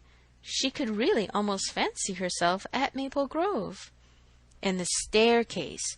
You know, as I came in, I observed how very like the staircase was, placed exactly in the same part of the house. I really could not help exclaiming. I assure you, Miss Woodhouse, it is very delightful to me to be reminded of a place I am so extremely partial to as Maple Grove. I have spent so many happy months there. With a little sigh of sentiment. A charming place, undoubtedly. Everybody who sees it is struck by its beauty, but to me it has been quite a home.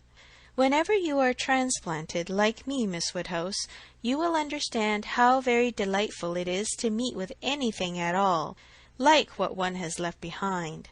I always say this is quite one of the evils of matrimony.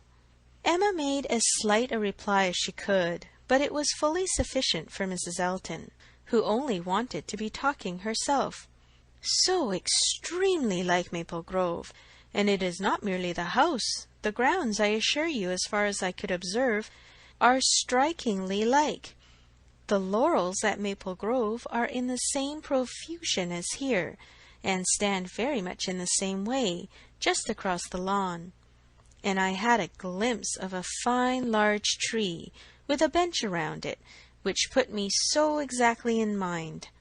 My brother and sister will be enchanted with this place. People who have extensive grounds themselves are always pleased with anything in the same style. Emma doubted the truth of this sentiment. She had a great idea that people who had extensive grounds themselves cared very little for the extensive grounds of anybody else. But it was not worth while to attack an error so double-dyed, and therefore only said in reply, When you have seen more of this country, I am afraid you will think you have overrated Hartfield. Surrey is full of beauties." "Oh, yes, I am quite aware of that. It is the Garden of England, you know. Surrey is the Garden of England." "Yes, but we must not rest our claims on that distinction. Many counties, I believe, are called the Garden of England as well as Surrey." "No, I fancy not," replied Mrs. Elton, with a most satisfied smile. "I never heard any county but Surrey called it." Emma was silenced. "My brother and sister have promised us a visit in the spring or summer at farthest," continued Mrs. Elton, "and that will be our time for exploring. While they are with us, we shall explore a great deal, I dare say. They will have their barouche landau, of course, which holds 4 perfectly, and therefore, without saying anything of our carriage, we should be able to explore the different beauties extremely well. They would hardly come in their chaise, I think, at that season of the year. Indeed, when the time draws on, I shall decidedly recommend their bringing the barouche landau. It will be so very much preferable. When people come into a beautiful country of this sort, you know, Miss Woodhouse, one naturally wishes them to see as much as possible. And Mr. Suckling is extremely fond of exploring. We explored to King's Weston twice last summer, in that way most delightfully, just after their first having the barouche landau. You have many parties of that kind here, I suppose, Miss Woodhouse, every summer?" "No, not immediately here. We are rather out of distance of the very striking beauties which attract the sort of parties you speak of, and we are a very quiet set of people, I believe, more disposed to stay at home than engage in schemes of pleasure." "Ah, there is nothing like staying at home for real comfort. Nobody can be more devoted to home than I am. I was quite a proverb for it at Maple Grove. Many a time has Selina said, when she has been going to Bristol, 'I really cannot get this girl to move from the house. I absolutely must go in by myself, though I hate being stuck up in the barouche landau without a companion.' But Augusta, I believe, with her own good will, would never stir beyond the parking paling. Many a time has she said so, and yet I am no advocate for entire seclusion. I think, on the contrary, when people shut themselves up entirely from society, it is a very bad thing, and that it is much more advisable to mix in the world in a proper degree, without living in it either too much or too little. I perfectly understand your situation, however, Miss Woodhouse," looking towards Mr. Woodhouse. "Your father's state of health must be a great drawback. Why does he not try Bath? Indeed he should. Let me recommend Bath to you. I assure you I have no doubt of its doing Mr. Woodhouse good." "My father tried it more than once formerly, but without receiving any benefit. And Mr. Perry, whose name I dare say is not unknown to you, does not conceive it would be at all more likely to be useful now." "Ah, that's a great pity, for I assure you, Miss Woodhouse, where the waters do agree, it is quite wonderful the relief they give. In my Bath life I have seen such instances of it, and it is so cheerful a place, that it could not fail of being of use to Mr. Woodhouse's spirits, which I understand are sometimes much depressed. And as to its recommendations to you, I fancy I need not take pains to dwell on them. The advantages of Bath to the young are pretty generally understood. It would be a charming introduction for you, who have lived so secluded a life, and I could immediately secure you some of the best society in the place.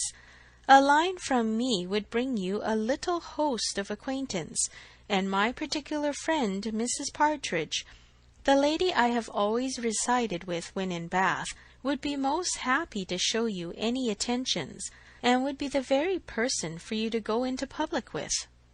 It was as much as Emma could bear without being impolite.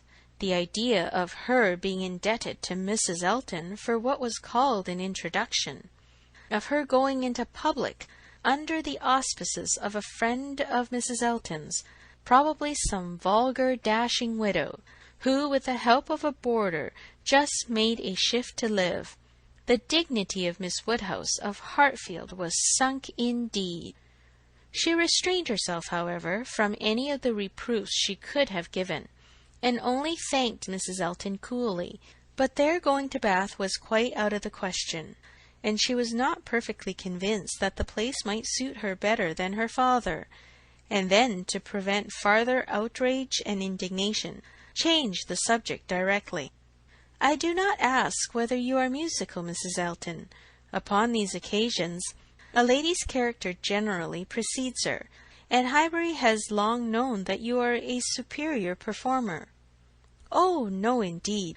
I must protest against any such idea. A superior performer? Very far from it, I assure you. Considered from how partial a quarter your information came, I am dotingly fond of music, passionately fond, and my friends say I am not entirely devoid of taste. But as to anything else, upon my honour, my performance is mediocre to the last degree. You, Miss Woodhouse, I well know, played delightfully. I assure you it has been the greatest satisfaction, comfort, and delight to me to hear what a musical society I am got into. I absolutely cannot do without music. It is a necessity of life to me, and having always been used to a very musical society, both at Maple Grove and in Bath, it would have been a most serious sacrifice. I honestly said as much to Mr. Elton when he was speaking of my future home, and expressing his fears lest the retirement of it should be disagreeable, and the inferiority of the house too, knowing what I had been accustomed to. Of course he was not wholly without apprehension. When he was speaking of it in that way, I honestly said that the world I could give up, parties, balls, plays, for I had no fear of retirement. Blessed with so many resources within myself, the world was not necessary to me. I could do very well without it. To those who had no resources it was a different thing, but my resources made me quite independent, and as to smaller-sized rooms than I had been used to, I really could not give it a thought. I hoped I was perfectly equal to any sacrifice of that description.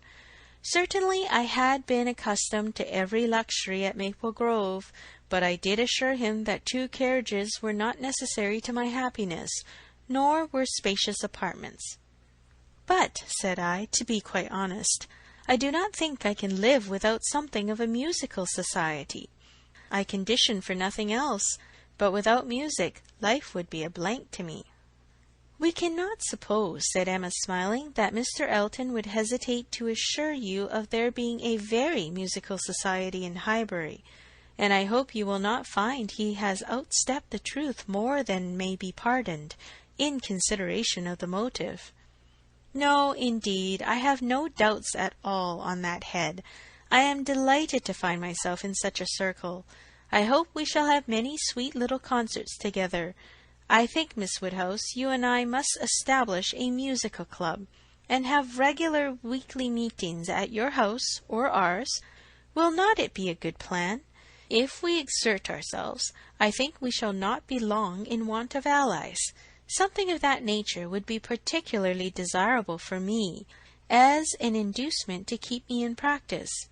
For married women, you know, there is a sad story against them in general. They are but too apt to give up music. But you, who are so extremely fond of it, there can be no danger." "I should hope not, but really when I look around among my acquaintance, I tremble. Selina has entirely given up music, never touches the instrument, though she played sweetly, and the same may be said of Mrs. Jeffreys, Clara Partridge, that was, and of the 2 Millmans, now Mrs. Bird and Mrs. James Cooper, and of more than I can enumerate. Upon my word, it is enough to put one in a fright. I used to be quite angry with Selina, but really I begin now to comprehend that a married woman has many things to call her attention. I believe I was half an hour this morning shut up with my housekeeper." "But everything of that kind," said Emma, "will soon be in so regular a train. "Well," said Mrs. Elton, laughing, "we shall see." Emma, finding her so determined upon neglecting her music, had nothing more to say, and after a moment's pause Mrs. Elton chose another subject. "We have been calling at Randall's," said she, "and found them both at home, and very pleasant people they seem to be. I like them extremely. Mr. Weston seems an excellent creature, quite a first-rate favourite with me already, I assure you, and she appears so truly good. There is something so motherly and kind-hearted about her, that it wins upon one directly. She was your governess, I think?" Emma was almost too much astonished to answer, but Mrs. Elton hardly waited for the affirmative before she went on. "Having understood as much, I was rather astonished to find her so very ladylike, but she is really quite the gentlewoman." "Mrs. Weston's manners," said Emma, "were always particularly good. Their propriety, simplicity, and elegance would make them the safest model for any young woman." "And who do you think came in while we were there?" Emma was quite at a loss. The tone implied some old acquaintance, and how could she possibly guess? "Knightley," continued Mrs. Elton. "Knightley himself. Was not it lucky? For not being within when he called the other day, I had never seen him before, and of course, as so particular a friend of Mr. Elton's, I had a great curiosity. My friend Knightley had been so often mentioned that I was really impatient to see him, and I must do my caro sposo the justice to say that he need not be ashamed of his friend. Knightley is quite the gentleman. I like him very much. Decidedly, I think, a very gentlemanlike man." Happily, it was now time to be gone. They were off, and Emma could breathe. "Insufferable woman!" was her immediate exclamation. "Worse than I had supposed. Absolutely insufferable! Knightley! I could not have believed it. Knightley! Never seen him in her life before, and call him Knightley, and discover that he is a gentleman! A little upstart vulgar being, with her Mr. Elton, and her caro sposo, and her resources, and all her airs of pert pretension and underbred finery, actually to discover that Mr. Knightley is a gentleman! I doubt whether he will return the compliment and discover her to be a lady. I could not have believed it, and to propose that she and I should unite to form a musical club, one would fancy we were bosom friends. And Mrs. Weston, astonished that the person who had brought me up should be a gentlewoman, worse and worse. I never met with her equal, much beyond my hopes. Harriet is disgraced by any comparison.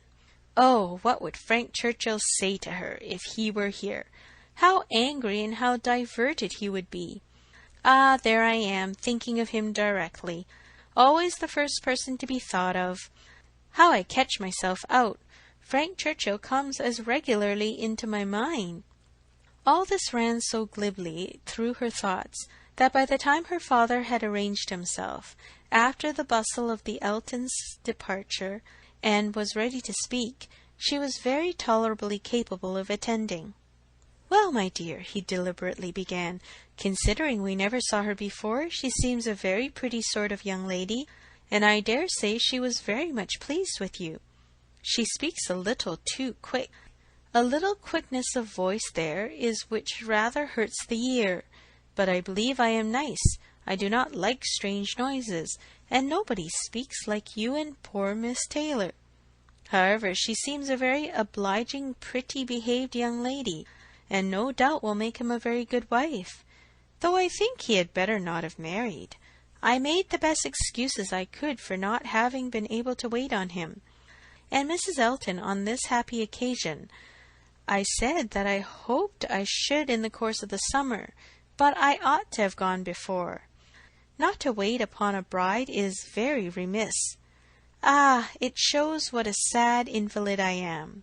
But I do not like the corner into Vicarage Lane. I dare say your apologies were accepted, sir. Mr. Elton knows you. Yes, but a young lady, a bride. I ought to have paid my respects to her if possible. It was being very deficient. But, my dear papa, you are no friend to matrimony, and therefore why should you be so anxious to pay your respects to a bride? It ought to be no recommendation to you. It is encouraging people to marry if you make so much of them. No, my dear, I never encouraged anybody to marry, but I would always wish to pay every proper attention to a lady, and a bride especially is never to be neglected. More is avowedly due to her. A bride, you know, my dear, is always the first in company, let the others be who they may. Well, papa, if this is not encouragement to marry, I do not know what is, and I should never have expected you to be lending your sanction to such vanity baits for poor young ladies. My dear, you do not understand me. This is a matter of mere common politeness and good breeding, and has nothing to do with any encouragement to people to marry. Emma had done. Her father was growing nervous and could not understand her. Her mind returned to Mrs. Elton's offences, and long, very long, did they occupy her. End of Volume 2, Chapter 14. Emma by Jane Austen. Volume 2, Chapter 15. Emma was not required by any subsequent discovery to retract her ill opinion of Mrs. Elton. Her observation had been pretty correct. Such as Mrs. Elton appeared to her on the second interview, such she appeared whenever they met again, self-important, presuming, familiar, ignorant, and ill-bred. She had a little beauty and a little accomplishment, but so little judgment that she thought herself coming with superior knowledge of the world to enliven and improve a country neighborhood, and conceived Miss Hawkins to have held such a place in society as Mrs. Elton's consequence only could surpass. There was no reason to suppose Mr. Elton thought at all differently from his wife. He seemed not merely happy with her, but proud. He had the air of congratulating himself on having brought such a woman to Highbury, as not even Miss Woodhouse could equal, and the greater part of her new acquaintance, disposed to command, or not in the habit of judging, following the lead of Miss Bates's goodwill, or taking it for granted that the bride must be as clever and as agreeable as she professed herself, were very well satisfied.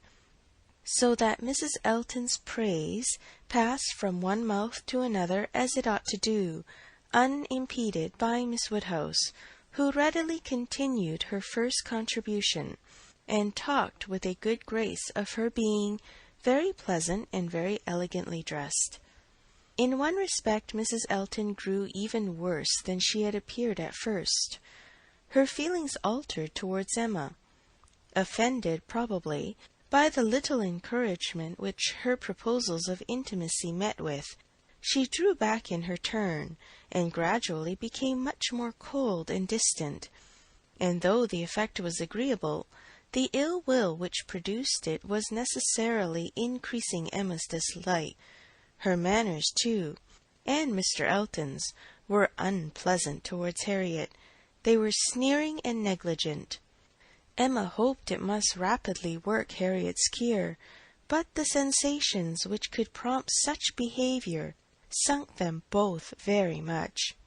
It was not to be doubted that poor Harriet's attachment had been an offering to conjugal unreserve, and her own share in the story, under a colouring the least favourable to her, and the most soothing to him, had in all likelihood been given also. She was, of course, the object of their joint dislike. When they had nothing else to say, it must be always easy to begin abusing Miss Woodhouse, and the enmity which they dared not show in open disrespect to her found a broader vent in contemptuous treatment of Harriet. Mrs. Elton took a fancy to Jane Fairfax, and from the first, not merely when a state of welfare with one young lady might be supposed to recommend the other, but from the very first, and she was not satisfied with expressing a natural and reasonable admiration. But without solicitation or plea or privilege, she must be wanting to assist and befriend her. Before Emma had forfeited her confidence, and about the third time of their meeting, she heard all Mrs. Elton's knight-errantry on the subject. "Jane Fairfax is absolutely charming, Miss Woodhouse. I quite rave about Jane Fairfax. A sweet and interesting creature, so mild and ladylike, and with such talents. I assure you I think she has very extraordinary talents. I do not scruple to say that she plays extremely well. I know enough music to speak decidedly on that point. Oh, she is absolutely charming. You will laugh at my warmth, but upon my word I talk of nothing but Jane Fairfax, and her situation is so calculated to affect one. Miss Woodhouse, we must exert ourselves and endeavour to do something for her. We must bring her forward. Such talent as hers must not be suffered to remain unknown. I dare say you have heard those charming lines of the poet: "Full many a flower is born to blush unseen, and waste its fragrance on the desert air." We must not allow them to be fairified in sweet Jane Fairfax. "I cannot think there is any danger of it," was Emma's calm answer. "And when you are better acquainted with Miss Fairfax's situation, and understand what her home has been with Colonel and Mrs. Campbell, I have no idea that you will suppose her talents can be unknown." "Oh, but dear Miss Woodhouse, she is now in such retirement, such obscurity, so thrown away. Whatever advantages she may have enjoyed with Campbells are so palpably at an end. And I think she feels it. I am sure she does. She is very timid and silent. One can see that she feels the want of encouragement. I like her the better for it. I must confess it is a recommendation to me. I am a great advocate for timidity, and I am sure no one does not often meet with it, and in those who are at all inferior it is extremely prepossessing. Oh, I assure you, Jane Fairfax is a very delightful character, and interests me more than I can express."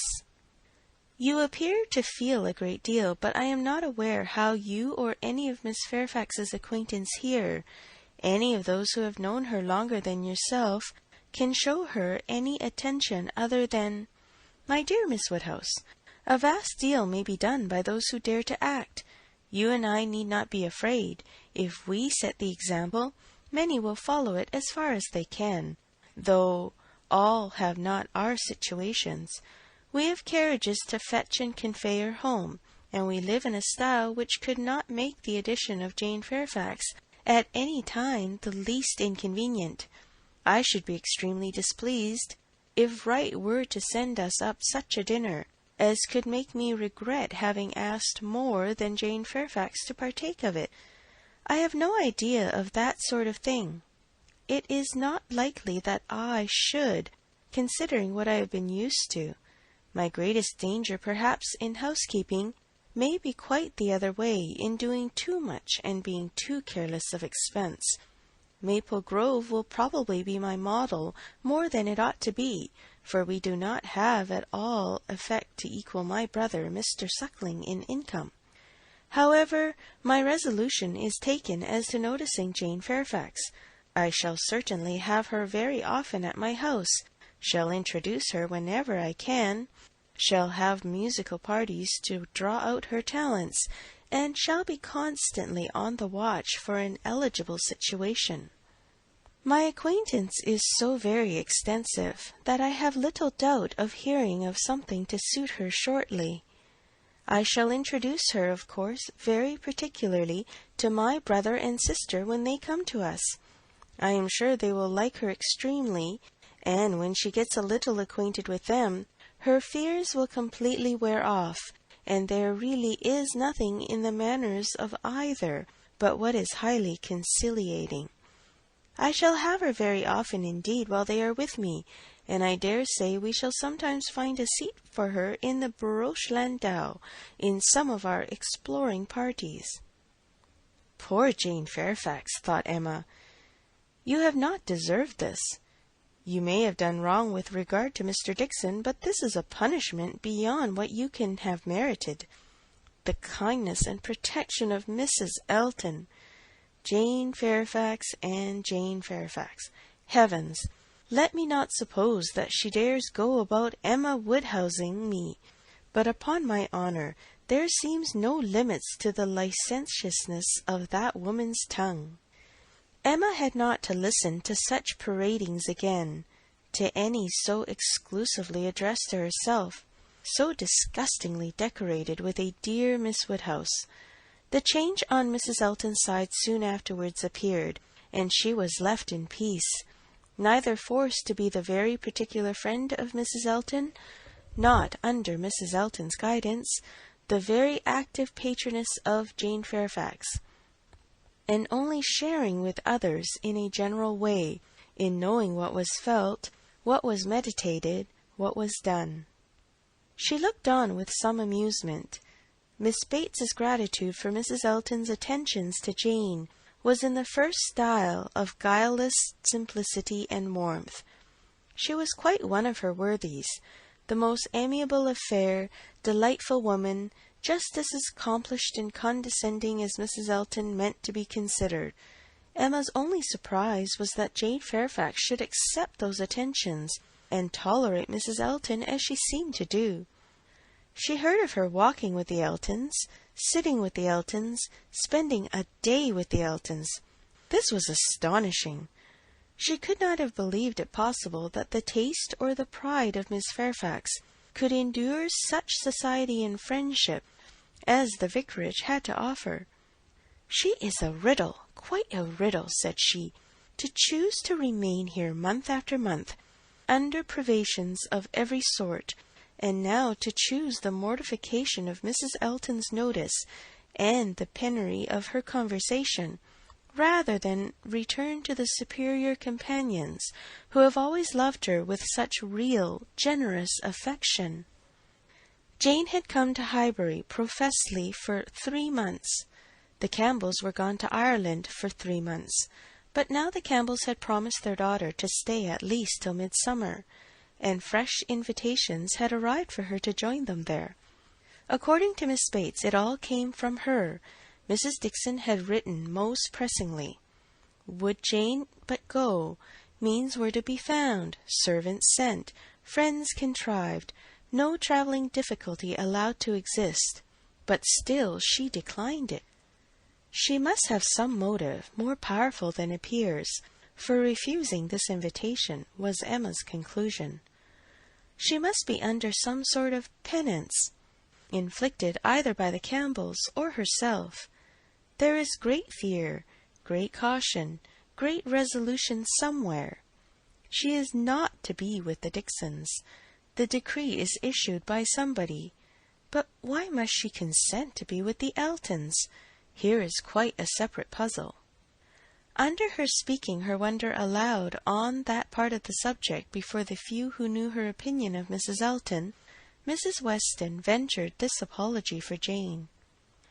"We cannot suppose that she has any great enjoyment at the vicarage, my dear Emma, but it is better than being always at home. Her aunt is a good creature, but as a constant companion must be very tiresome. We must consider what Miss Fairfax quits before we condemn her taste for what she goes to." "You are right, Mrs. Weston," said Mr. Knightley warmly. "Miss Fairfax is as capable as any of us of forming a just opinion of Mrs. Elton. Could she have chosen with whom to associate, she would not have chosen her. But," with a reproachful smile at Emma, "she receives attentions from Mrs. Elton, which nobody else pays her." Emma felt that Mrs. Weston was giving her a momentary glance, and she felt herself struck by his warmth. With a faint blush, she presently replied, "Such attentions as Mrs. Elton's, I should have imagined, would rather disgust than gratify Miss Fairfax.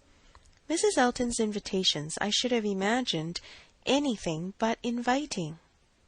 "I should not wonder," said Mrs. Weston, "if Miss Fairfax were to have been drawn on beyond her own inclination by her aunt's eagerness in accepting Mrs. Elton's civilities for her. Poor Miss Bates may very likely have committed her niece and hurried her into a greater appearance of intimacy than her own good sense would have dictated, in spite of the very natural wish of a little change." Both felt rather anxious to hear him speak again, and after a few minutes' silence he said, "Another thing must be taken into consideration too. Mrs. Elton does not talk to Miss Fairfax as she speaks of her. We all know the difference between the pronouns he or she and thou, the plainest spoken amongst us. We all feel the influence of a something beyond common civility in our personal intercourse with each other, a something more early implanted. We cannot give anybody the disagreeable hints that we may have been very full of the hour before. We feel things differently. And besides the operation of this, as a general principle, you may be sure that Miss Fairfax awes Mrs. Elton by her superiority both of mind and manner, and that face to face Mrs. Elton treats her with all the respect which she has a claim to. Such a woman as Jane Fairfax probably never fell in Mrs. Elton's way before, and no degree of vanity can prevent her acknowledging her own comparative littleness in action, if not in consciousness. "I know how highly you think of Jane Fairfax," said Emma. Little Henry was in her thoughts, and a mixture of alarm and delicacy made her irresolute what else to say. "Yes," he replied, "anybody may know how highly I think of her." "And yet," said Emma, beginning hastily with an arch look, but soon stopping. It was better, however, to know the worst at once. She hurried on, "And yet, perhaps, you may hardly be aware yourself how highly it is. The extent of your admiration may take you by surprise some day or other." Mr. Knightley was hard at work upon the lower buttons of his thick leather gaiters, and either the exertion of getting them together or some other cause brought the colour into his face as he answered, "Oh, are you there? But you are miserably behindhand. Mr. Cole gave me a hint of it 6 weeks ago." He stopped. Emma felt her foot pressed by Mrs. Weston, and did not herself know what to think. In a moment he went on. "That will never be, however, I can assure you. Miss Fairfax, I dare say, would not have me if I were to ask her, and I am very sure I shall never ask her." Emma returned her friend's pressure with interest, and was pleased enough to exclaim, "You are not vain, Mr. Knightley, I will say that for you." He seemed hardly to hear her. He was thoughtful, and in a manner which showed him not pleased, soon afterwards said, "So you have been settling that I should marry Jane Fairfax?" "No, indeed, I have not. You have scolded me too much for matchmaking for me to presume to take such a liberty with you. What I said just now meant nothing. One says those sort of things, of course, without any idea of a serious meaning. Oh, no, upon my word, I have not the smallest wish for your marrying Jane Fairfax, or Jane anybody. You would not come in and sit with us in this comfortable way if you were married." Mr. Knightley was thoughtful again. The result of his reverie was, "No, Emma, I do not think the extent of my admiration for her will ever take me by surprise. I never had a thought of her in that way, I assure you." And soon afterwards, "Jane Fairfax is a very charming young woman, but not even Jane Fairfax is perfect. She has a fault. She has not the open temper which a man would wish for in a wife." Emma could not but rejoice to hear that she had a fault. "Well," said she, "and you soon silenced Mr. Cole, I suppose?" "Yes, very soon. He gave me a quiet hint. I told him he was mistaken. He asked my pardon and said no more.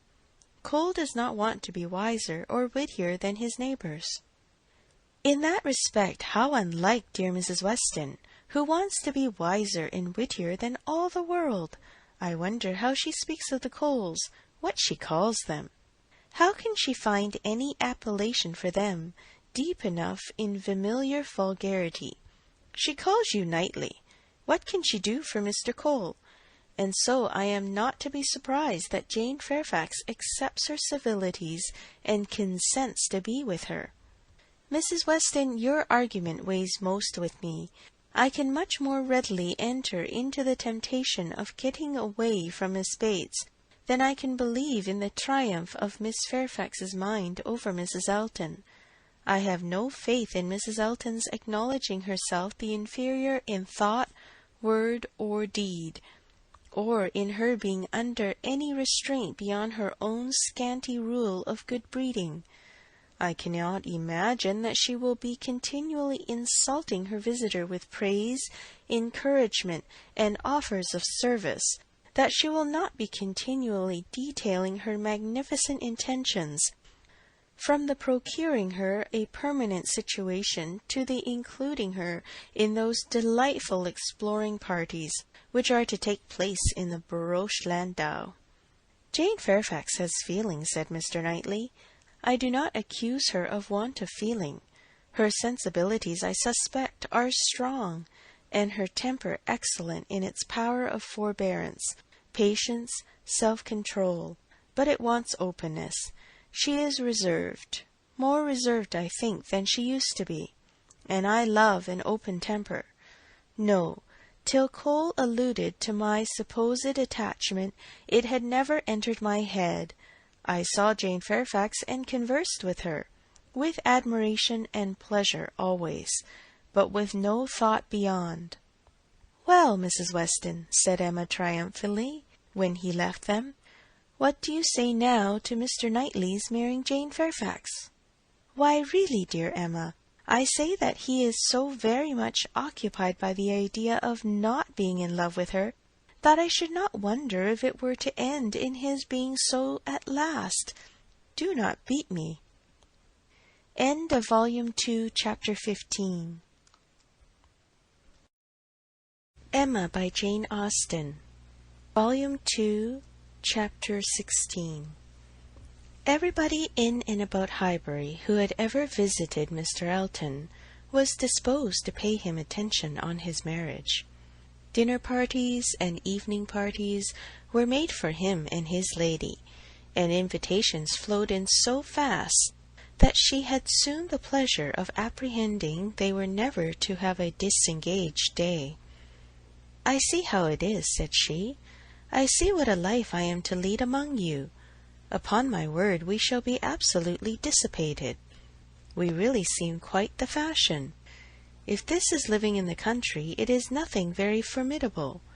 From Monday next to Saturday, I assure you we have not a disengaged day. A woman with fewer resources than I have need not have been at a loss." No invitation came amiss to her. Her Bath habits made evening parties perfectly natural to her, and Maple Grove had given her a taste for dinners. She was a little shocked at the want of 2 drawing-rooms, at the poor attempt at root cakes, and there being no ice in the Highbury card parties. Mrs. Bates, Mrs. Perry, Mrs. Goddard, and others were a good deal behindhand in knowledge of the world, but she would soon show them everything ought to be arranged. In the course of the spring, she must return their civilities by one very superior party, in which her card-table should be set out with their separate candles and unbroken packs in the true style, and more waiters engaged for the evening than their own establishment could furnish, to carry round the refreshments at exactly the proper hour and in the proper order.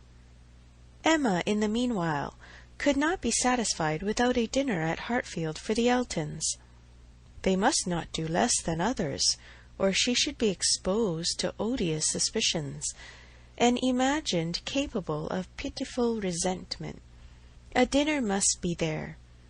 After Emma had talked about it for 10 minutes, Mr. Woodhouse felt no unwillingness, and only made the usual stipulation of not sitting at the bottom of the table himself, with the usual regular difficulty of deciding who should do it for him.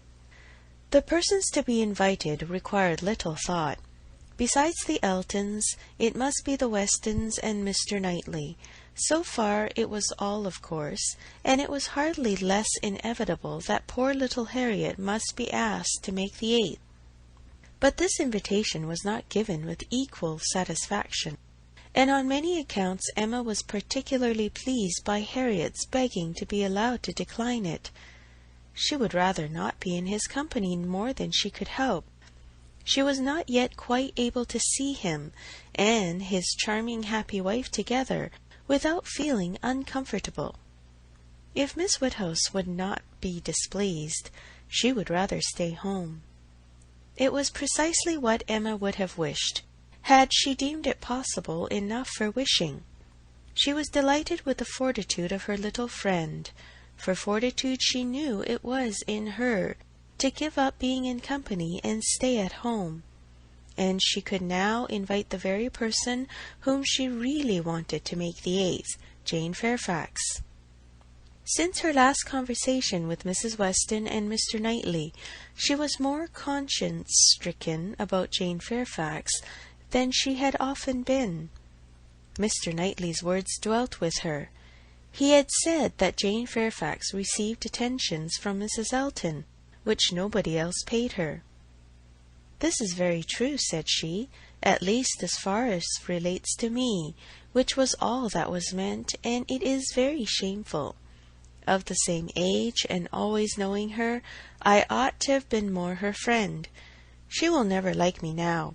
I have neglected her too long, but I will show her greater attention than I have done." Every invitation was successful. They were all disengaged and all happy. The preparatory interest of this dinner, however, was not yet over. A circumstance rather unlucky occurred.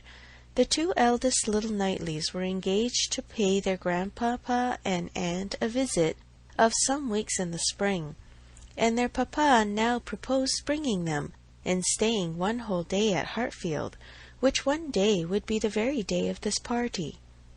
His professional engagements did not allow of his being put off, but both father and daughter were disturbed by its happening so soon. Mr. Woodhouse considered 8 persons at dinner together as the utmost that his nerves could bear, and here would be a 9th, and Emma apprehended that it would be a 9th very much out of humour at not being able to come even to Hartfield for 48 hours without falling in with a dinner party. She comforted her father better than she could comfort herself, by representing that though he certainly would make them 9, yet he always said so little that the increase of noise would be very immaterial. She thought it in reality a sad exchange for herself, to have him with his grave looks and reluctant conversation opposed to her, instead of his brother. The event was more favourable to Mr. Woodhouse than to Emma. John Knightley came, but Mr. Weston was unexpectedly summoned to town, and must be absent on the very day. He might be able to join them in the evening, but certainly not to dinner. Mr. Woodhouse was quite at ease, and the seeing him so, with the arrival of the little boys and the philosophic composure of her brother on hearing his fate, removed the chief of Emma's vexation. The day came, the party were punctually assembled, and Mr. John Knightley seemed early to devote himself to the business of being agreeable. Instead of drawing his brother off to a window while they were waited for dinner, he was talking to Miss Fairfax. Mrs. Elton, as elegant as lace and pearls could make her, he looked at in silence, wanting only to observe enough for Isabella's information. But Miss Fairfax was an old acquaintance and a quiet girl, and he could talk to her. He had met her before breakfast as he was returning from a walk with his little boys, when it had just begun to rain. It was natural to have some civil hopes on the subject, and he said, "I hope you did not venture far, Miss Fairfax, this morning, or I am sure you must have been wet. We scarcely got home in time. I hope you turned directly." "I went only to the post office," said she, "and reached home before the rain was much. It is my daily errand. I always fetch the letters when I am here. It saves trouble, and it is something to get me out. A walk before breakfast does me good." "Not a walk in the rain, I should imagine." "No, but it did not absolutely rain when I set out." Mr. John Knightley smiled and replied, "That is to say, you chose to have your walk, for you were not 6 yards from your own door when I had the pleasure of meeting you, and Henry and John had seen more drops than they could count before long. The post office has a great charm at one period of our lives. When you have lived to my age, you will begin to think letters are never worth going through the rain for." There was a little blush, and then this answer, "I must not hope to be ever situated as you are, in the midst of every dearest connection, and therefore I cannot expect that simply growing older should make me indifferent about letters." "Indifferent? No, no. I never conceived you could become indifferent. Letters are no matter of indifference. They are generally a very positive curse." "You are speaking of letters of business. Mine are letters of friendship." "I have often thought them the worst of the two," replied he coolly. "Business, you know, may bring money, but friendship hardly ever does." "Ah, you are not serious now. I know Mr. John Knightley too well. I am very sure he understands the value of friendship as well as anybody. I can easily believe that letters are very little to you, much less than to me. But it is not your being 10 years older than myself which makes the difference. It is not age, but situation. You have everybody dearest to you always at hand. I probably never shall again, and therefore till I have outlived all my affections, a post office, I think, must always have power to draw me out, in worse weather than to-day." "When I talked of your being altered by time, by the progress of years," said John Knightley, "I meant to imply the change of situation which time usually brings. I consider one as including the other. Time will generally lessen the interest of every attachment, not within the daily circle. But that is not the change I had in view for you. As an old friend, you will allow me to hope, Miss Fairfax, that 10 years hence you may have as many concentrated objects as I have." It was kindly said, and very far from giving offence. A pleasant "thank you" seemed meant to laugh it off, but a blush, a quivering lip, a tear in the eye, showed that it was felt beyond a laugh. Her attention was now claimed by Mr. Woodhouse, who being, according to his custom on such occasions, making the circle of his guests, and paying his particular compliments to the ladies, was ending with her, and with all his mildest urbanity said, "I am very sorry to hear, Miss Fairfax, of your being out this morning in the rain. Young ladies should take care of themselves. Young ladies are delicate plants. They should take care of their health and their complexion. My dear, did you change your stockings?" "Yes, sir, I did indeed, and I am very much obliged by your kind solicitude about me." "My dear Miss Fairfax, young ladies are very sure to be cared for. I hope your good grandmamma and aunt are well. They are some of my very old friends. I wish my health allowed me to be a better neighbour. You do us a great deal of honour to-day, I am sure. My daughter and I are both highly sensible of your goodness, and have the greatest satisfaction in seeing you at Hartfield." The kind-hearted, polite old man might then sit down, and feel that he had done his duty, and made every fair lady welcome and easy. By this time the walk in the rain had reached Mrs. Elton, and her remonstrances now opened upon Jane. "My dear Jane, what is this I hear? Going to the post office in the rain? This must not be, I assure you. You sad girl, how could you do such a thing? It is a sign I was not there to take care of you." Jane very patiently assured her that she had not caught any cold. "Oh, do not tell me! You really are a very sad girl, and do not know how to take care of yourself. To the post office, indeed!" "Mrs. Weston, did you ever hear the like? You and I must positively exert our authority."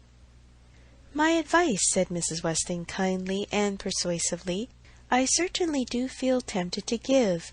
Miss Fairfax, you must not run such risks.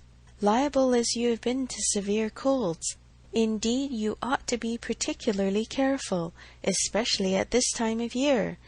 The spring I always think requires more than common care. Better wait an hour or two, or even half a day for your letters, than run the risk of bringing on your cough again. Now, do not you feel that you had? Yes, I am sure you are much too reasonable. You look as if you would not do such a thing again."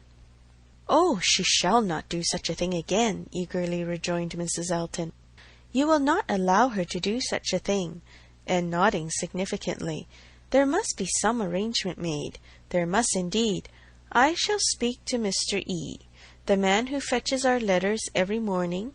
One of our men, I forget his name, shall inquire for yours too, and bring them to you. That will obviate all difficulties, you know. And from us, I really think, my dear Jane, you can have no scruple to accept such an accommodation." "You are extremely kind," said Jane, "but I cannot give up my early walk. I am advised to be out of doors as much as I can. I must walk somewhere, and the post office is an object. And upon my word, I have scarcely ever had a bad morning before." "My dear Jane, say no more about it. The thing is determined. That is," laughing affectedly, "as far as I can presume to determine anything without the concurrence of my lord and master. You know, Mrs. Weston, you and I must be cautious how we express ourselves. But I do flatter myself, my dear Jane, that my influence is not entirely worn out. If I meet with no insuperable difficulties, therefore, consider that point as settled." "Excuse me," said Jane earnestly, "I cannot by any means consent to such an arrangement, so needlessly troublesome to your servant. If the errand were not a pleasure to me, it could be done as it always is when I am not here, by my grandmamma's." "Oh, my dear, but so much as Patty has to do, and it is a kindness to employ our men." Jane looked as if she did not mean to be conquered, but instead of answering, she began speaking again to Mr. John Knightley. "The post office is a wonderful establishment," said she. "The regularity and dispatch of it, if one thinks of all that it has to do, and all that it does so well, it is really astonishing." "It is certainly very well regulated."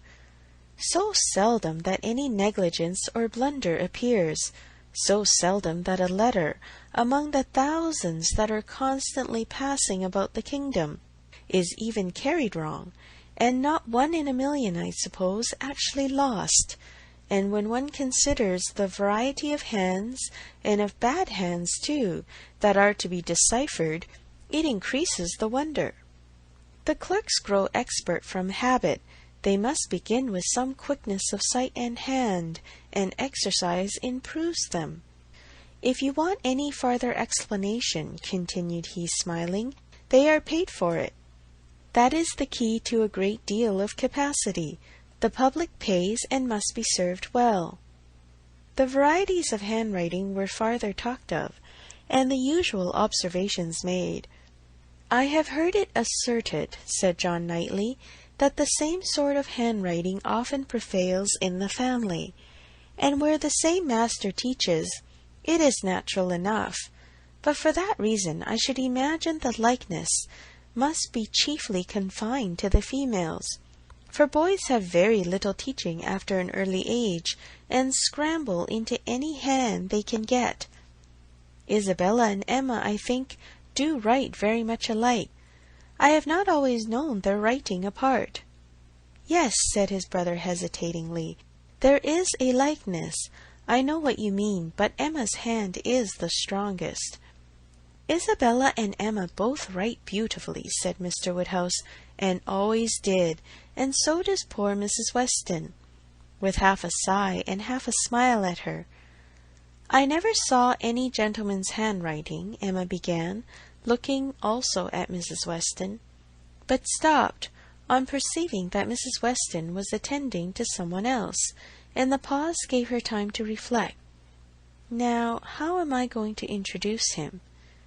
Am I unequal to speaking his name at once before all these people? Is it necessary for me to use any roundabout phrase? Your Yorkshire friend? Your correspondent in Yorkshire? That would be the way, I suppose, if I were very bad. No, I can pronounce his name without the smallest distress. I certainly get better and better now for it." Mrs. Weston was disengaged, and Emma began again. "Mr. Frank Churchill writes one of the best gentleman's hands I ever saw." "I do not admire it," said Mr. Knightley. "It is too small, wants strength. It is like a woman's writing." This was not submitted to by either lady. They vindicated him against the base aspersion. No, it by no means wanted strength. It was not a large hand, but very clear and certainly strong. Had not Mrs. Weston any letter about her to produce? No, she had heard from him very lately, but having answered the letter, had put it away. "If we were in the other room," said Emma, "if I had my writing desk, I am sure I could produce a specimen. I have a note of his. Do you not remember, Mrs. Weston, employing him to write for you one day?" "He chose to say he was employed." "Well, well, I have that note, and can show it after dinner to convince Mr. Knightley." "Oh, when a gallant young man like Mr. Frank Churchill," said Mr. Knightley dryly, "writes to a fair lady like Miss Woodhouse, he will, of course, put forth his best." Dinner was on the table. Mrs. Elton, before she could be spoken to, was ready, and before Mr. Woodhouse had reached her with his request to be allowed to hand her into the dining-room parlour, was saying, "Must I go first? I really am ashamed of always leading the way." Jane's solicitude about fetching her letters had not escaped Emma. She had heard and seen it all, and felt some curiosity to know whether the wet walk of this morning had produced any. She suspected that it had, that it would not have been so resolutely encountered but in full expectation of hearing from someone very dear, and that it had not been in vain. She thought there was an air of greater happiness than usual, a glow both of complexion and spirits. She could have made an inquiry or two as to the expedition and the expense of the Irish mails. It was at her tongue's end, but she abstained. She was quite determined not to utter a word that should hurt Jane Fairfax's feelings, and they followed the other ladies out of the room arm in arm, with an appearance of goodwill highly becoming to the beauty and grace of each. End of Volume 2, Chapter 16. Emma by Jane Austen. Volume 2, Chapter 17.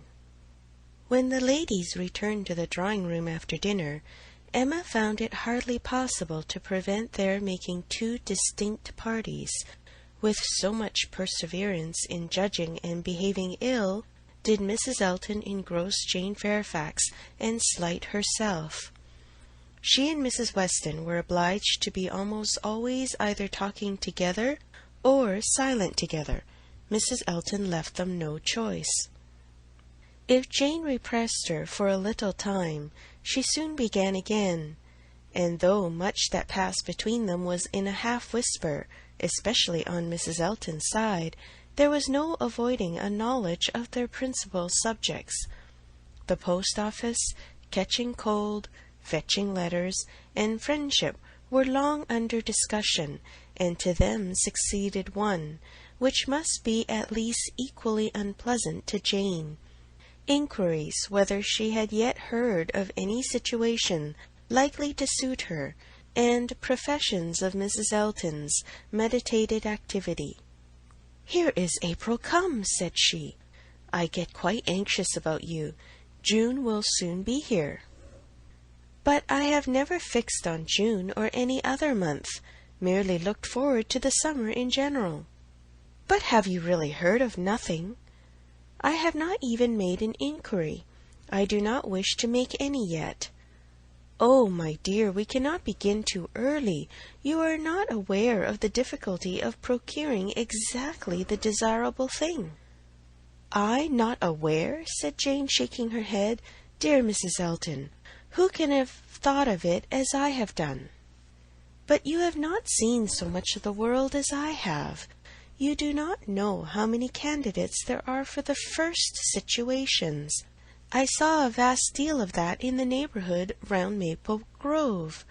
A cousin of Mr. Suckling, Mrs. Bragg, had such an infinity of applications. Everybody was anxious to be in her family, for she moves in the first circle. Wax candles in the schoolroom. You may imagine how desirable. Of all houses in the kingdom, Mrs. Bragg's is the one I would most wish to see you in."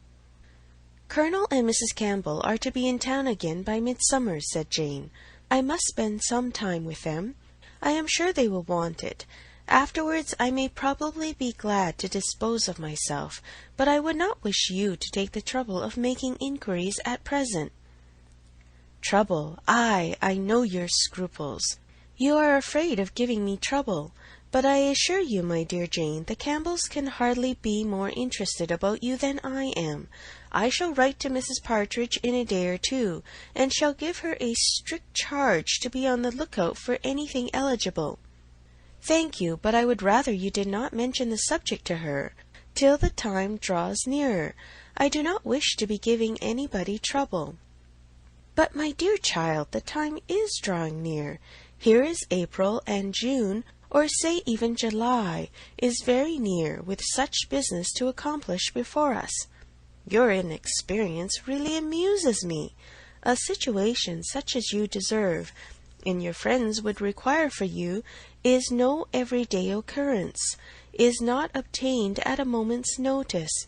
Indeed, we must begin inquiring directly. Excuse me, ma'am, but this is by no means my intention. I make no inquiry myself, and should be sorry to have any made by my friends. When I am quite determined as to the time, I am not at all afraid of being long unemployed. There are places in town, offices, where inquiry would soon produce something. Offices for the sale, not quite of human flesh, but of human intellect." "Oh, my dear, human flesh! You quite shock me. If you mean a fling at the slave trade, I assure you Mr. Suckling was always rather a friend to the abolition." "I do not mean I was not thinking of the slave trade," replied Jane. "Governess trade, I assure you, was all that I had in view. Widely different, certainly, as to the guilt of those who carry it on, but as to the greater misery of the victims, I do not know where it lies. But I only mean to say that there are advertising offices, and that by applying to them I should have no doubt of very soon meeting with something that would do." "Something that would do," repeated Mrs. Elton. "Ay, that may suit your humble ideas of yourself. I know what a modest creature you are, but it will not satisfy your friends to have you taking up anything that may offer any inferior, commonplace situation, in a family not moving in a certain circle, or able to command the elegancies of life." "You are very obliging, but as to all that I am very indifferent. It would be no object to me to be with the rich. My mortifications, I think, would only be the greater. I should suffer more from comparison. A gentleman's family is all that I should consider for." I know you. You would take up with anything. But I shall be a little more nice, and I am sure the good Campbells will be quite on my side. With your superior talents, you have a right to move in the first circle. Your musical knowledge alone would entitle you to name your own terms, have as many rooms as you like, and mix in the family as much as you chose. That is, I do not know if you knew the harp. You might do all that, I am very sure, but you sing as well as play. Yes, I really believe you might, even without the harp, stipulate for what you chose, and you must and shall be delightfully, honourably, and comfortably settled before the Campbells, or I have any rest. You may well class the delight, the honour, and the comfort of such a situation, said Jane. They are pretty sure to be equal. However, I am very serious in not wishing anything to be attempted at present for me. I am exceedingly obliged to you, Mrs. Elton. I am obliged to anybody who feels for me. But I am quite serious in wishing nothing to be done till the summer. For 2 or 3 months longer I shall remain where I am, and as I am. And I am quite serious, too, I assure you, replied Mrs. Elton gaily, in resolving to be always on the watch, and employing my friends to watch also, that nothing really unexceptionable may pass us. In this style she ran on, never thoroughly stopped by anything till Mr. Woodhouse came into the room. Her vanity had then a change of object, and Emma heard her saying in the same half-whisper to Jane, "Here comes this dear old beau of mine, I protest. Only think of his gallantry in coming away before the other men. What a dear creature he is! I assure you I like him excessively. I admire all that quaint old-fashioned politeness. It is much more to my taste than modern ease. Modern ease often disgusts me. But this good old Mr. Woodhouse, I wish you had heard his gallant speeches to me at dinner. Oh, I assure you I began to think my caro sposo would be absolutely jealous. I fancy I am rather a favourite. He took notice of my gown. How do you like it? Selina's choice. Handsome, I think, but I do not know whether it is not over-trimmed. I have the greatest dislike to the idea of being over-trimmed. Quite a horror of finery. I must put on a few ornaments now, because it is expected of me. A bride, you know, must appear like a bride, but my natural taste is all for simplicity. A simple style of dress is so infinitely preferable to finery. But I am quite in the minority, I believe. Few people seem to value simplicity of dress. Show and finery are everything. I have some notion of putting such a trimming as this to my white and silver poplin. Do you think it will look well? The whole party were but just reassembled in the drawing-room when Mr. Weston made his appearance among them. He had returned to a late dinner and walked to Hartfield just as soon as it was over. He had been too much expected by the best judges for surprise, but there was great joy. Mr. Woodhouse was almost as glad to see him now as he would have been sorry to see him before. John Knightley only was in mute astonishment that a man who might have spent his evening quietly at home after a day of business in London should set off again and walk half a mile to another man's house for the sake of being in mixed company till bedtime, of finishing his day in the efforts of civility and the noise of numbers, was a circumstance to strike him deeply. A man who had been in motion since 8 o'clock in the morning, and might now have been still, who had been long talking, and might have been silent, who had been in more than one crowd, and might have been alone. Such a man, to quit the tranquillity and independence of his own fireside, and on the evening of a cold, sleety April day, rush out again into the world.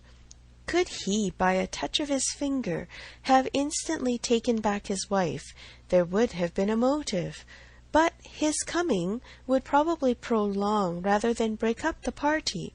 John Knightley looked at him with amazement, then shrugged his shoulders and said, "I could not have believed it even of him."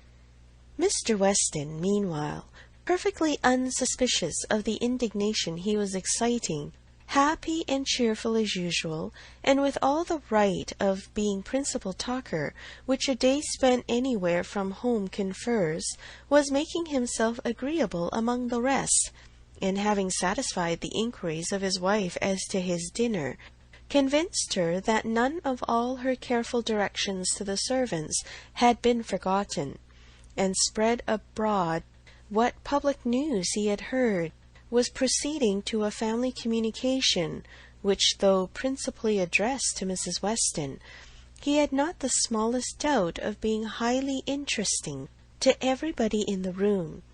He gave her a letter. It was from Frank, and to herself he had met with it in his way, and had taken the liberty of opening. read it," said he. "It will give you pleasure.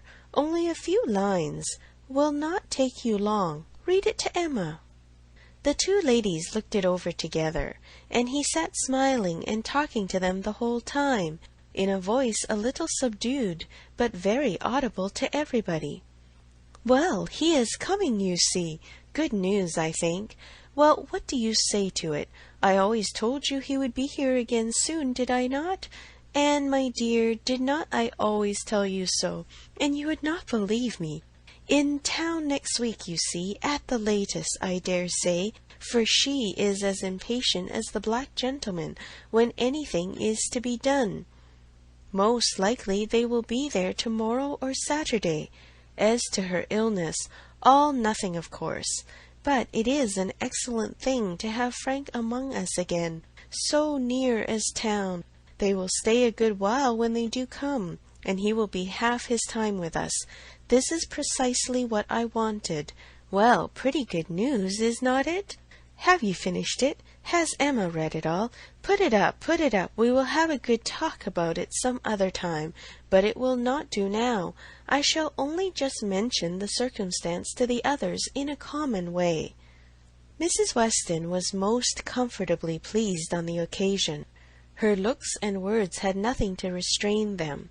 She was happy. She knew she was happy, and she knew she ought to be happy.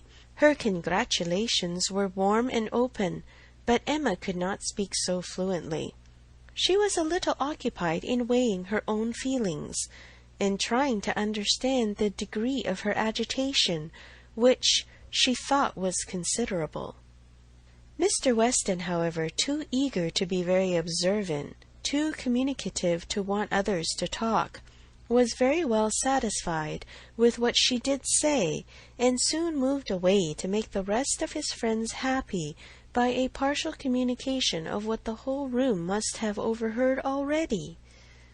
It was well that he took everybody's joy for granted, or he might not have thought either Mr. Woodhouse or Mr. Knightley particularly delighted.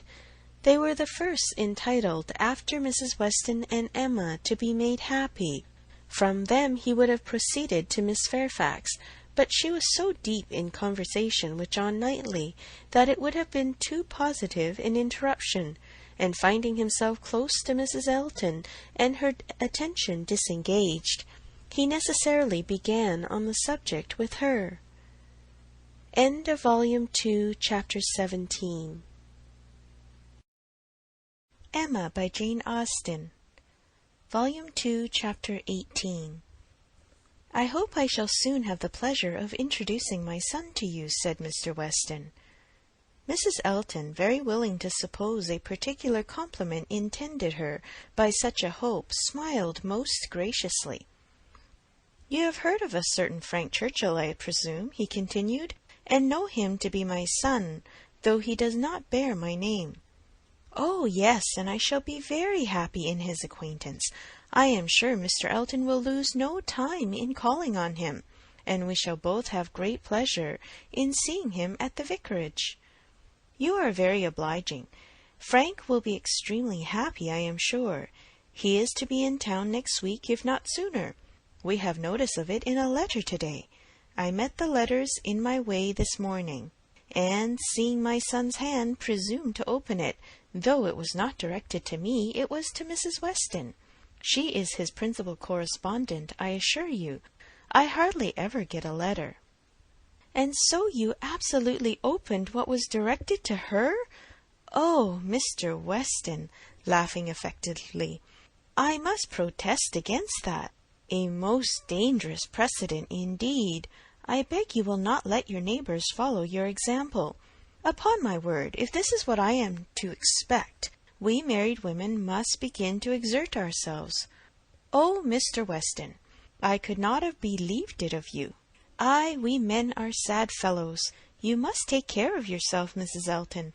This letter tells us it is a short letter written in a hurry, merely to give us notice. It tells us that they are all coming up to town directly, on Mrs. Churchill's account. She has not been well the whole winter, and thinks Enscombe too cold for her, so they are all to move southward without loss of time." "Indeed? From Yorkshire, I think. Enscombe is in Yorkshire?" "Yes, they are about 190 miles from London, a considerable journey." "Yes, upon my word, very considerable. 65 miles farther than from Maple Grove to London. But what is distance, Mr. Weston, to people of large fortune? You would be amazed to hear how my brother, Mr. Suckling, sometimes flies about. You will hardly believe me, but twice in 1 week he and Mr. Bragg went to London and back again with 4 horses. The evil of the distance from Enscombe, said Mr. Weston, is that Mrs. Churchill, as we understand, has not been able to leave the sofa for a week together. In Frank's last letter she complained, he said, of being too weak to get into her conservatory, without having both his arm and his uncle's. This, you know, speaks a great degree of weakness. But now she is so impatient to be in town that she means to sleep only 2 nights on the road, so Frank writes word. Certainly, delicate ladies have very extraordinary constitutions, Mrs. Elton. You must grant me that." "No, indeed, I shall grant you nothing. I always take the part of my own sex. I do indeed. I give you notice you will find me a formidable antagonist on that point.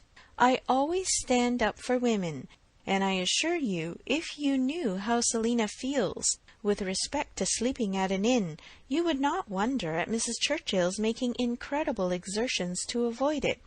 Selina says it is quite horror to her, and I believe I have caught a little of her nicety. She always travels with her own sheets, an excellent precaution. Does Mrs. Churchill do the same?" "Depend on it, Mrs. Churchill does everything that any other fine lady ever did. Mrs. Churchill will not be second to any lady in the land for—" Mrs. Elton eagerly interposed with, "Oh, Mr. Weston, do not mistake me. Selina is no fine lady, I assure you. Do not run away with such an idea." "Is not she? Then she is no rule for Mrs. Churchill, who is as thoroughly a fine lady as anybody ever beheld." Mrs. Elton began to think she had been wrong in disclaiming so warmly. It was by no means her object to have it believed that her sister was not a fine lady. Perhaps there was this want of spirit in the pretence of it, and she considering in what way she had best retract, when Mr. Weston went on. "Mrs. Churchill is not much in my good graces, as you may suspect, but this is quite between ourselves. She is very fond of Frank, and therefore I would not speak ill of her. Besides, she is out of health now, but that, indeed, by her own account, she has always been. I would not say so to anybody, Mrs. Elton, but I have not much faith in Mrs. Churchill's illness." "If she is really ill, why not go to Bath, Mr. Weston? To Bath or to Clifton? She has taken it into her head that Enscombe is too cold for her. The fact is, I suppose, that she is tired of Enscombe. She has now been a longer time stationary there than ever was before, and she wants to change. It is a retired place, a fine place, but very retired." "Ay, like Maple Grove, I dare say. Nothing can stand more retired from the road than Maple Grove. Such an immense plantation all round it. You seem shut out from everything, in the most complete retirement. And Mrs. Churchill probably has not health or spirit like Selina to enjoy that sort of seclusion. or perhaps she may not have resources enough in herself to be qualified for a country life. I always say a woman cannot have too many resources, and I feel very thankful that I have so many myself as to be quite independent of society. Frank was here in February for a fortnight. So I remember to have heard. He will find an addition to the society of Highbury when he comes again, that is, if I may presume to call myself an addition. But perhaps he may never have heard of there being such a creature in the world. This was too loud a call for a compliment to be passed by, and Mr. Weston, with a very good grace, immediately exclaimed, "My dear madam, nobody but yourself could imagine such a thing possible. Not heard of you! I believe Mrs. Weston's letters lately have been full of very little else than Mrs. Elton." He had done his duty and could return to his son. "When Frank left us," continued he, "it was quite uncertain when we might see him again, which makes this day's news doubly welcome.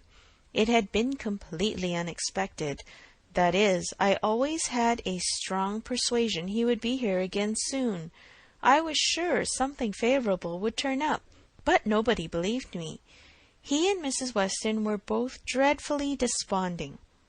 How could he contrive to come? And how could it be supposed that his uncle and aunt would spare him again, and so forth?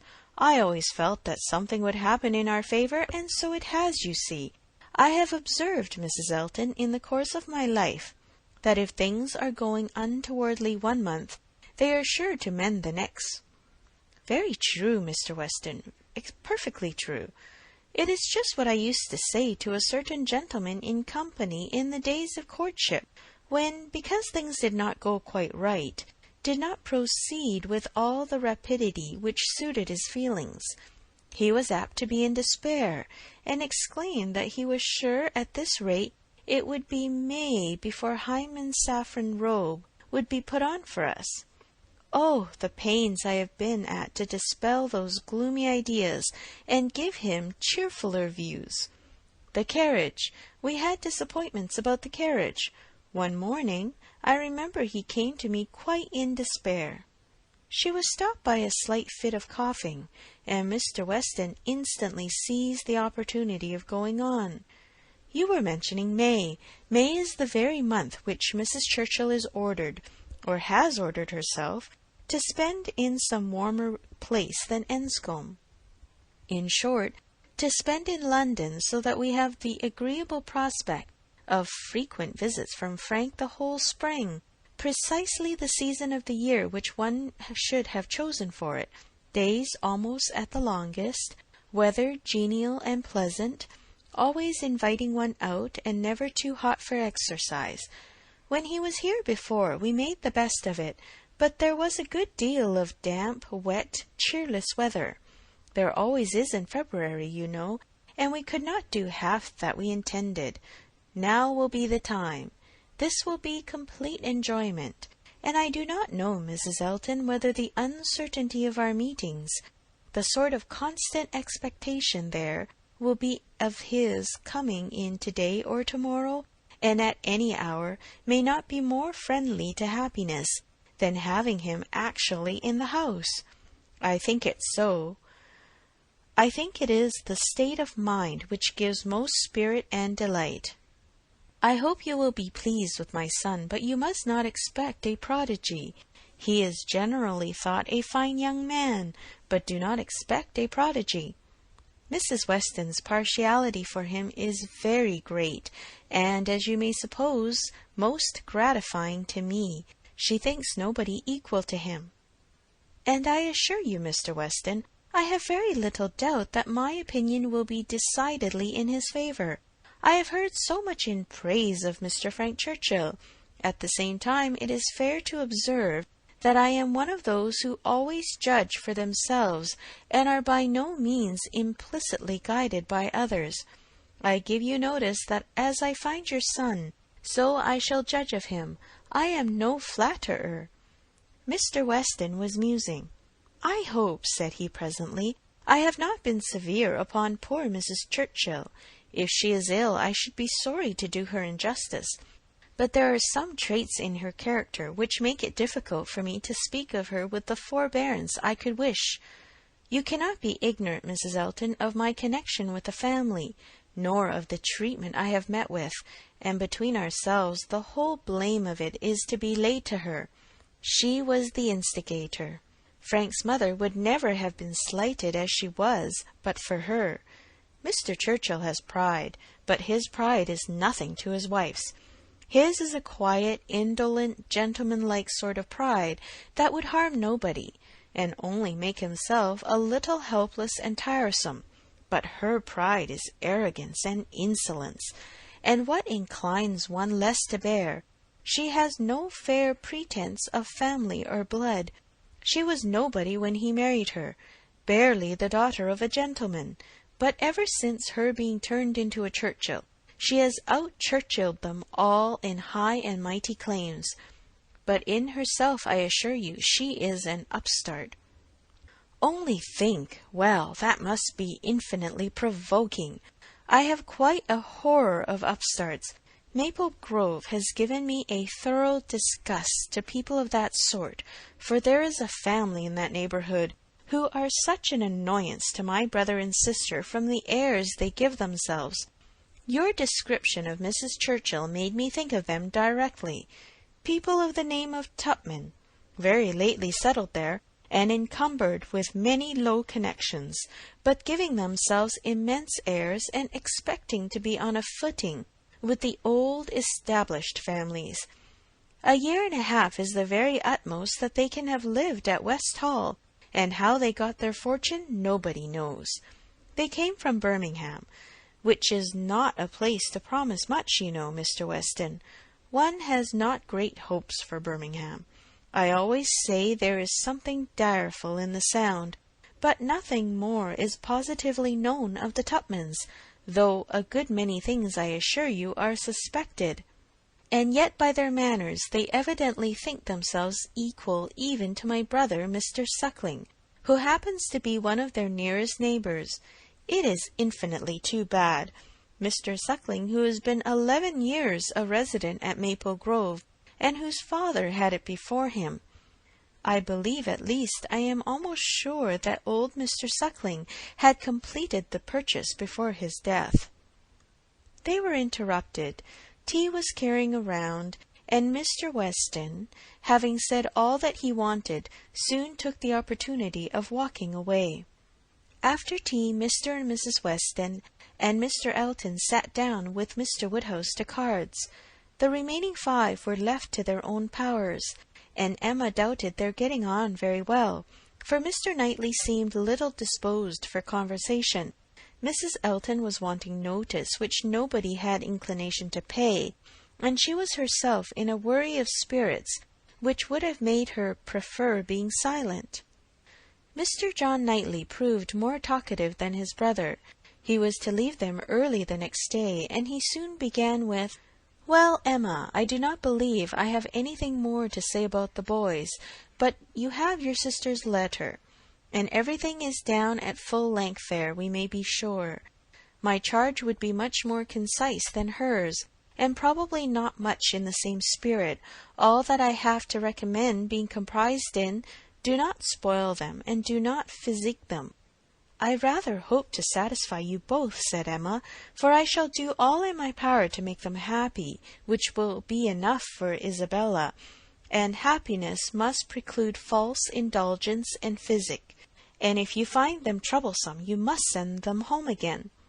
"That is very likely. You think so, do you not?" "I hope I am aware that they may be too noisy for your father, or even may be some encumbrance to you, if your visiting engagements continue to increase as much as they have done lately." "Increase?" "Certainly.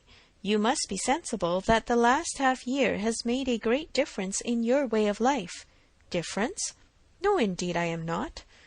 "There can be no doubt of your being much more engaged with company than you used to be. Witness this very time. Here am I come down for only 1 day, and you are engaged with a dinner party. When did it happen before, or anything like it? Your neighborhood is increasing, and you mix more with it. A little while ago, every letter to Isabella brought an account of fresh gaieties, dinners at Mr. Cole's, or balls at the Crown. The difference which Randall's alone makes in your goings-on is very great. Yes, said his brother quickly, it is Randall's that does it all. Very well, and as Randall's, I suppose, is not likely to have less influence than heretofore, it strikes me as a possible thing, Emma, that Henry and John may be sometimes in the way, and if they are, I only beg you to send them home. No, cried Mr. Knightley, that need not be the consequence. Let them be sent to Donwell. I shall certainly be at leisure. Upon my word, exclaimed Emma, you amuse me. I should like to know how many of all my numerous engagements take place without your being at the party, and why I am to be supposed in danger of wanting leisure to attend to the little boys. These amazing engagements of mine, what have they been? Dining once with the Coles, and having a ball talked of which never took place. I can understand you, nodding at Mr. John Knightley, your good fortune in meeting with so many of your friends at once here delights you too much to pass unnoticed, but you, turning to Mr. Knightley, who know how very, very seldom I am ever 2 hours from Hartfield, why you should foresee such a series of dissipation for me, I cannot imagine. And as to my dear little boys, I must say that if Aunt Emma has not time for them, I do not think they would fare much better with Uncle Knightley, who is absent from home about 5 hours where she is absent 1, and who, when he is at home, is either reading to himself or settling his accounts. Mr. Knightley seemed to be trying not to smile, and succeeded without difficulty upon Mrs. Elton's beginning to talk to him.